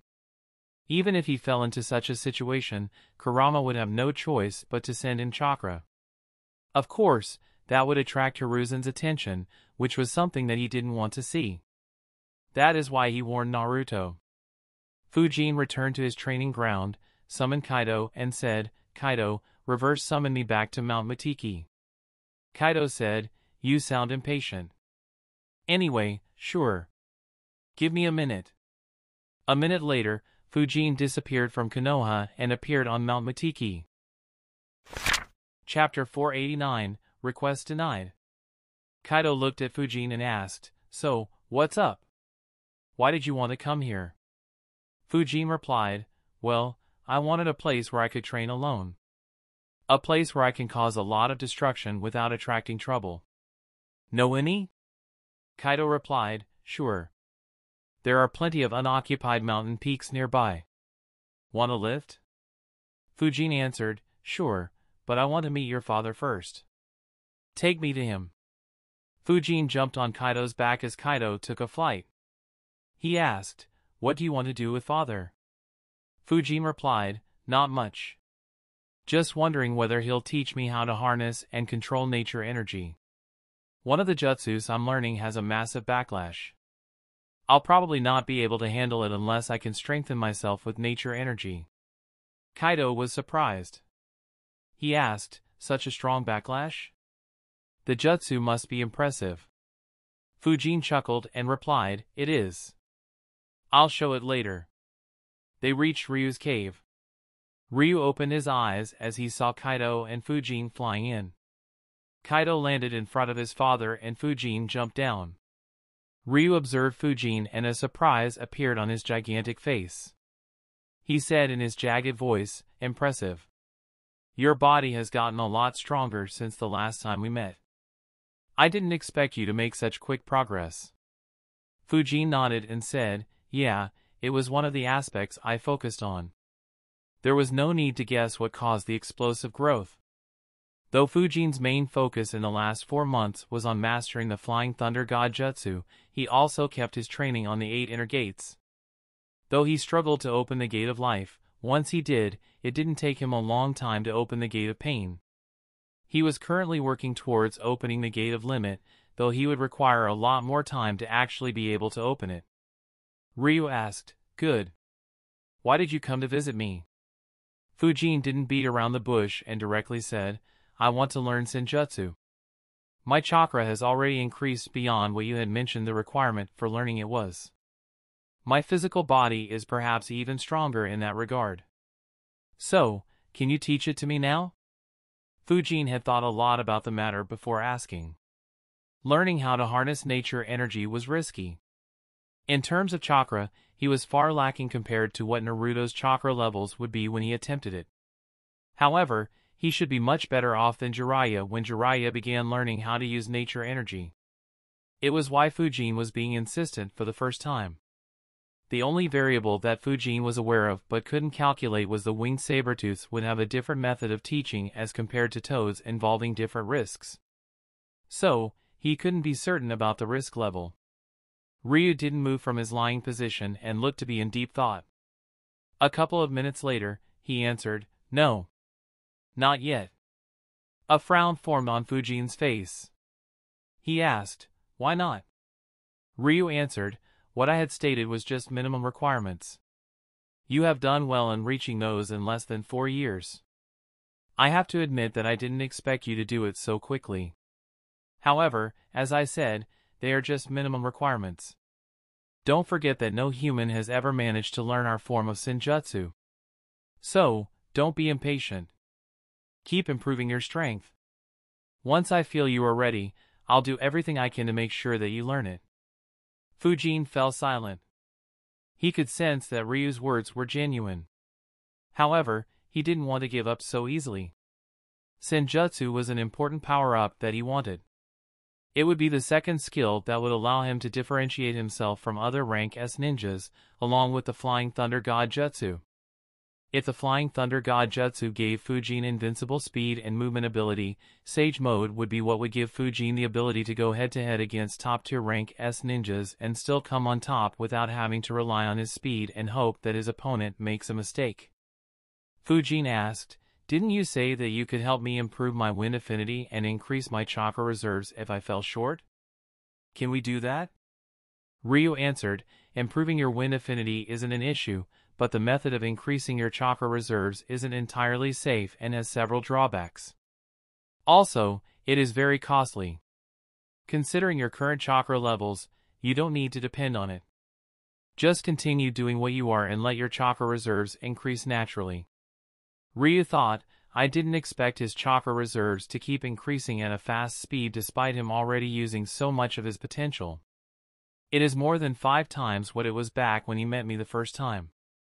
I had estimated that he would only be able to increase it by 4 times and that he'd need another decade to reach that stage. If I knew he progressed this fast, I wouldn't have mentioned the existence of such a method. Anyway, it's good that he has managed to surpass my estimates. Otherwise, I would have had to use that secret technique to transfer some of my own chakra to him. That would have weakened me and would have severely limited his future potential. Of course, my chakra would have made it easier for him to learn Senjutsu. As long as he did, any loss in potential would be meaningless for him. And, as long as grandfather's prophecy came true, my losses would also be worth it. That was why I was willing to do it. However, the current situation is much better. While Ryu was in thought, Fujin was analyzing, this could be troublesome. Considering his words, I think he might only teach me Senjutsu once my chakra reserves stop increasing or the rate of increase becomes very slow. However, when will that be? 10 years from now? 15 years?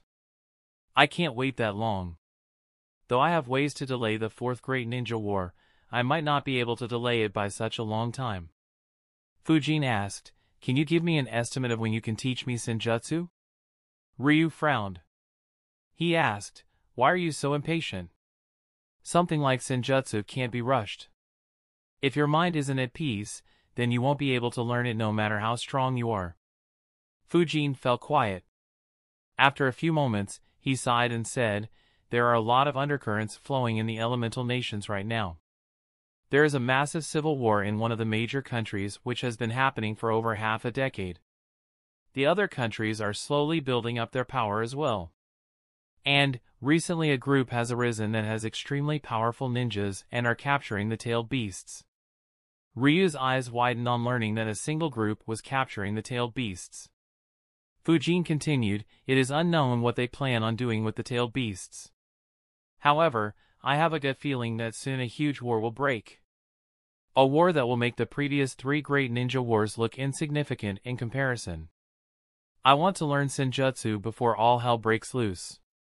Otherwise, it'd be too late to learn it. This time, Ryu fell silent. He had no interest in the elemental ninjas or the ninjas. As such, he wasn't very aware of what was happening. However, from Fujin's tone, he could understand the severity of the matter. Though Fujin didn't provide any proof, the gut feeling of someone as strong as Fujin wasn't something anyone would take lightly. After all, it wasn't as if there was any proof to show that the prophecy he believed in was true either. Ryu asked, what's a great ninja war? Fujin was dumbfounded by the question. However, he quickly recalled, all right. He hasn't had any summoner for a long while. Even I never summoned him due to how chakra intensive it is to summon him. Before Fujin could answer, Kaido replied, it's a war where every ninja village on that continent fights against one another. They do it every once in a while. The last one was over a decade ago. Several strong ninjas die in each war. Unlike Ryu, Kaido loved flying across the world. As a result, he had seen various battles play out while he stayed above the clouds. Ryu thought for a bit and asked, how long do you think it'll be before the start of the next great ninja war? Chapter 490, My Own Twist. Fujin thought for a bit and answered, I can't be sure. No major village will make a move until the civil war in Kiridakura is over. As for the organization that is capturing the tailed beasts, they are lying low as well and doing their job secretly. However, that might change once they capture more tailed beasts. Once that happens, the ninja villages will react and I can't calculate what will happen. Considering the seriousness of the matter, I might not be allowed to take time off to train until the issue is resolved. And, as I am right now, I have no confidence in taking on the tailed beasts. If my estimates are right, then nothing big should happen within the next couple of years unless someone goes crazy. However, a big war will break out soon. I guess it'll happen in 3 to 4 years. This time, Fujin's words weren't entirely true. He wasn't really afraid of the tailed beasts.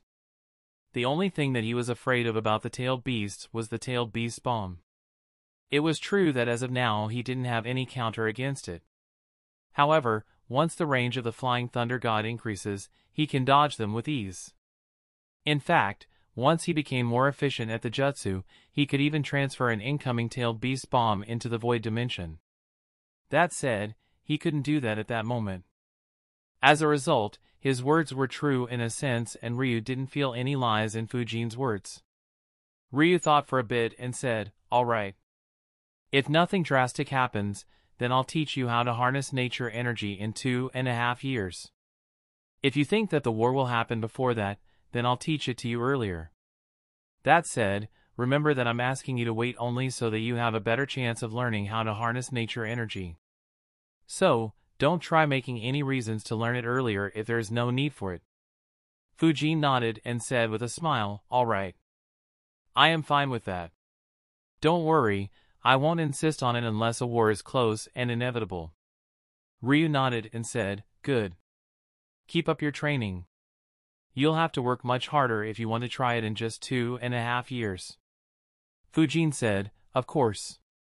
I'll be staying here for a while though. I need space to practice a new jutsu. Ryu replied, sure. Kaido will be with you while you are here. Kaido said, I had already agreed, father. Let's go, Fujin. Fujin nodded and flickered onto his back. Kaido and Fujin quickly left, leaving Ryu alone, who was in deep thought. He wondered, a great war. I wonder if the prophecy has anything to do with it. He thought for a bit before concluding, probably not. Humans have a strange fascination with war. Even back then, they would always be at war with some clan or other. And now, they have even involved the tailed beasts in their wars. Sigh. Ryu had no interest in humans or their wars. As long as one of their summoners managed to learn Senjutsu, he couldn't care if every other human died. Kaido flew over to a nearby peak that didn't have anyone living in it apart from some ordinary wildlife. Kaido asked, will this peak do? Fujin answered, yes, but there is no need to be on the peak. Fly down below where we may get more space to train. Kaido said, all right. Let me know when you find a suitable spot. Kaido dived down. Soon, Fujin noticed a spot that would be ideal for training. On his instruction, Kaido landed there. Fujin got off his back. Kaido asked, do you need my help in the training? Fujin said, not really. Fujin took out a soldier pill and consumed it before adding, I'll be training for 5 days straight. However, I'll need to rest for a couple of days after that. I'll need you to watch me over that period in case any incident happens. That said, there's no compulsion. I can just return to the village and ask you to reverse summon me if you have something else to do. Kaido thought for a bit and said, I'll keep watch. He yawned and added, I spent a lot of time flying around the world in the past few months. I was planning to take a break.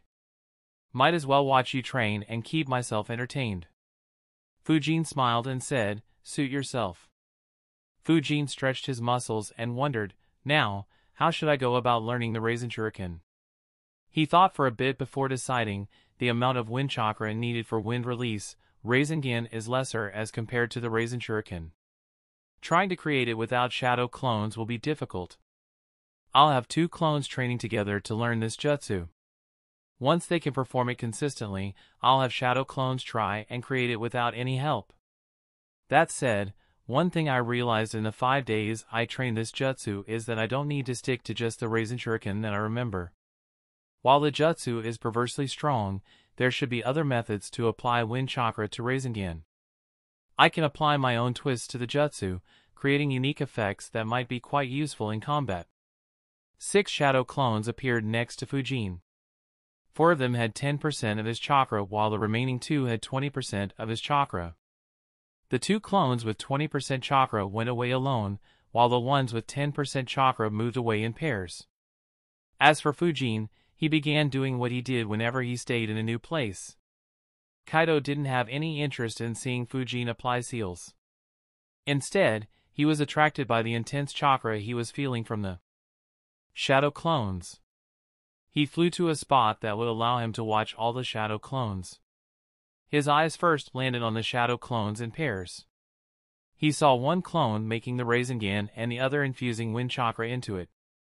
His eyes widened as he saw how intense the jutsu was. He muttered to himself, such a concentrated and intense jutsu. I don't think that even father would be able to endure such an attack. No wonder he said his body isn't able to handle the backlash. He turned his eyes towards the 2 clones training by themselves. Just like the ones in pairs, they formed a Rasengan as well. However, instead of infusing wind chakra into the Rasengan, they were releasing a lot of wind chakra under the Rasengan. One of the clones was satisfied with his creation and aimed his right hand in front of him. The Rasengan on his palm was separated by a layer of wind chakra. Suddenly, the winds blasted, sending the Rasengan flying for around 5 meters before it exploded. The clone smiled and analyzed, good. This idea works. I thought of this idea while trying to create the Raisin Shuriken. It uses the principles of Assassin's Rush and Wind Laser jutsus instead of infusing wind chakra directly into the Rasengan. With the help of this wind blast, I should be able to send the Rasengan flying away at a fast speed. I'll call this attack Rasengan Cannon.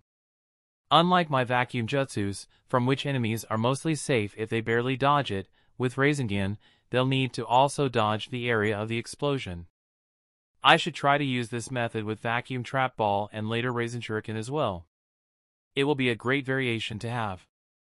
In fact, with the Rasen Shuriken, I could apply in a lot of different ways if I can control the wind chakra within the jutsu. The clone immediately got back to training.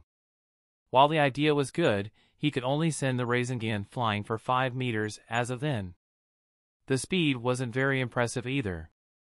Fujin would need to train a lot to make his ideas a reality. While Fujin's clones were training, Fujin was done with applying the seals. He took out the blade of the Thunder Spirit and muttered, "Now, let me see what all you can do." Chapter 491, The Broken Sword. Fujin inserted his chakra into the Vajra-shaped hilt. Immediately, a sword made of pure electricity appeared in front of him. Fujin observed it for some time while thinking, the most basic use of the sword is to shock enemies. While it won't shock the wielder, that can still be arranged if the wielder wants to do so. Fujin poked the blade with one finger. As expected, an electric current passed through his body. Fujin analyzed, though it can shock, this feature is more or less useless against any elite jounin. For a rank S ninja like me, this is only a child's play. Fujin stopped touching the sword and swung the blade at the rock next to him. The sword entered into the rock and traveled through it as Fujin's arm moved before exiting the rock. Fujin's eyes glowed as he observed the damage to the rock. He noticed, "I see." As expected of an elemental sword. It doesn't cut like a normal sword. Instead, it just passes through the rock like an electric current would. Instead of cutting the rock, it actually burnt where it passed through. So it makes the sword kinda useless to cut like with normal blades. Of course, it isn't entirely bad. Normal weapons won't be able to stop the blade. It'll shock the opponent on contact and continue attacking. Depending on their resistance to lightning, they'll be hurt. Now, let's see how it works against chakra flow. Fujin was about to create a shadow clone when he suddenly had a thought. He wondered, now that I think about it, can this sword be replicated with the help of shadow clone jutsu? When I create shadow clones, they also get a copy of all weapons that work just as efficiently. However, this blade is extremely unique. So, will it still be replicated? Fujin couldn't be sure. However, he was extremely intrigued by the idea. He immediately created a shadow clone. A grin appeared on his face as the shadow clone was also holding a blade of the Thunder Spirit. Fujin thought in excitement, "Holy shit! This sword is freaking broken! If my clones have access to this sword as well, then I can spam lightning jutsus from every direction. It'll be even more lethal against armies of ninjas. Such a broken combination! That damn Tobarama. What exactly was he thinking while creating so many broken things? Was he planning on finding ways to defeat Madara by himself? Fujin couldn't be sure. However, he felt that was a possibility. Though there were several ninjas throughout history who created new techniques, Tobarama stood out by a huge margin. Shadow Clone, Flying Thunder God and Edo Tensei were all jutsus that defied logic. To invent so many techniques, one needed to have a very high motivation. And what could be a greater motivation than having the ghost of the Uchiha as your enemy? While the blade of the Thunder Spirit was a good weapon, it wasn't something that could disturb the balance of power. However, in combination with the Shadow Clone Jutsu, the blade became a menace. Fujin couldn't help but think, would Shadow Clone Jutsu also replicate Kisame's sword? It might be possible. I don't recall if his water clones had the sword, but the advanced clone technique he used to intercept Guy's team when they were on their way to rescue Gaara could replicate the sword. So, it is very likely that it can be done. If I can get the Samahata as well, and if I can create a terrifying combination, I can create an army of shadow clones wielding both blades. They will use Samahata to absorb the enemy's chakra. Thanks to Blade of the Thunder Spirit's amplification, it'd be like stealing 10 times the enemy's chakra. Once the shadow clone is dispelled, I'll receive all the chakra. I can create more clones or spam powerful jutsus without the worry of running out of chakra. Fujin was very tempted. The combination was just too good. Unfortunately, he couldn't get the Samahata so easily. He muttered to himself, I'll have to find a way to kill Kisame. I am not strong enough to kill him right now.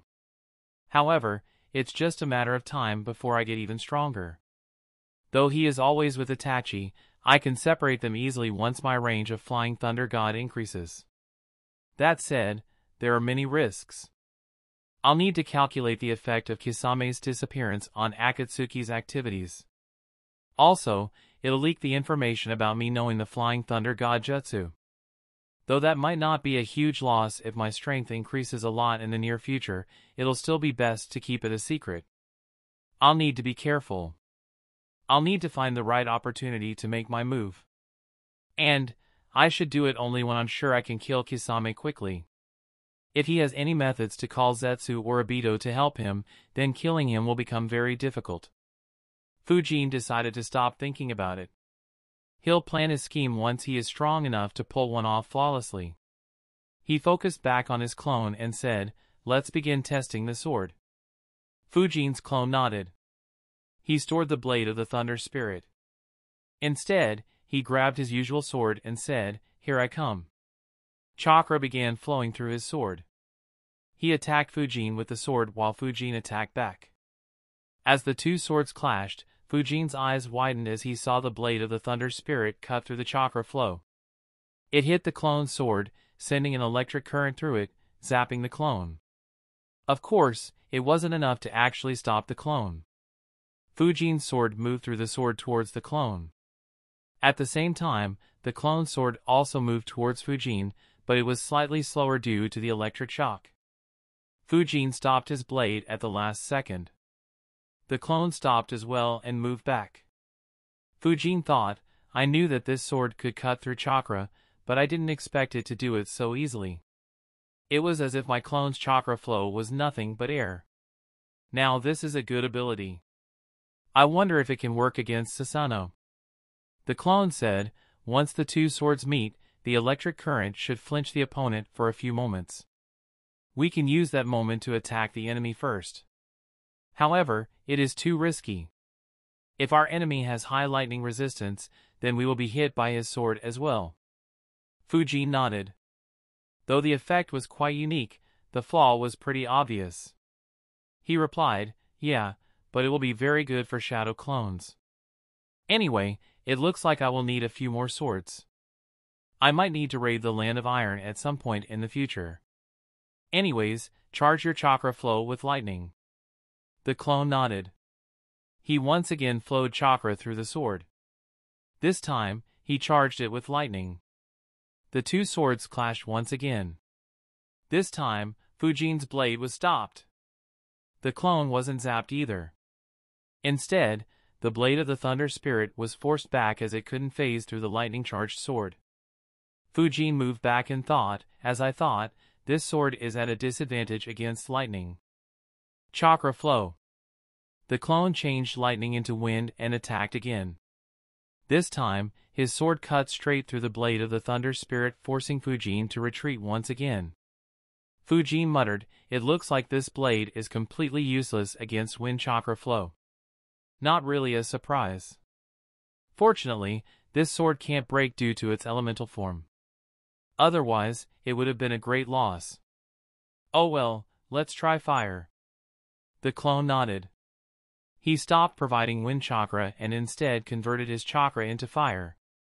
In an instant, his blade was covered in fire. Fire chakra flow wasn't a commonly used technique as it wasn't as lethal as lightning or wind chakra flows. However, Fujin wanted to test out the Blade of the Thunder Spirit. The clone attacked Fujin and the two swords clashed once again. This time, the clash was similar to how it was against normal chakra flow. Fujin's blade cut through the chakra flow, zapped the clone and moved towards him. He stopped at the last moment and dispelled his clone. Fujin analyzed, Looks like using this sword in a head-on confrontation is a strict no. I'll be better off using a normal chakra metal sword. This blade will be used at long and medium ranges. The only way I could use it in close combat is if I wield two swords at the same time. After all, thanks to the elemental nature of the sword, this sword has a few interesting properties. Fujin pointed the tip of his blade at the same rock he had attacked a few minutes ago and increased the amount of chakra he inserted into the blade. Under his control, the blade suddenly began getting longer and pierced through the rock. It was around 5 meters long. That's the end of this tale for now. We've actually caught up to the story. So I won't be updating it until there's 50 chapters available. Anyways, until then. Peace.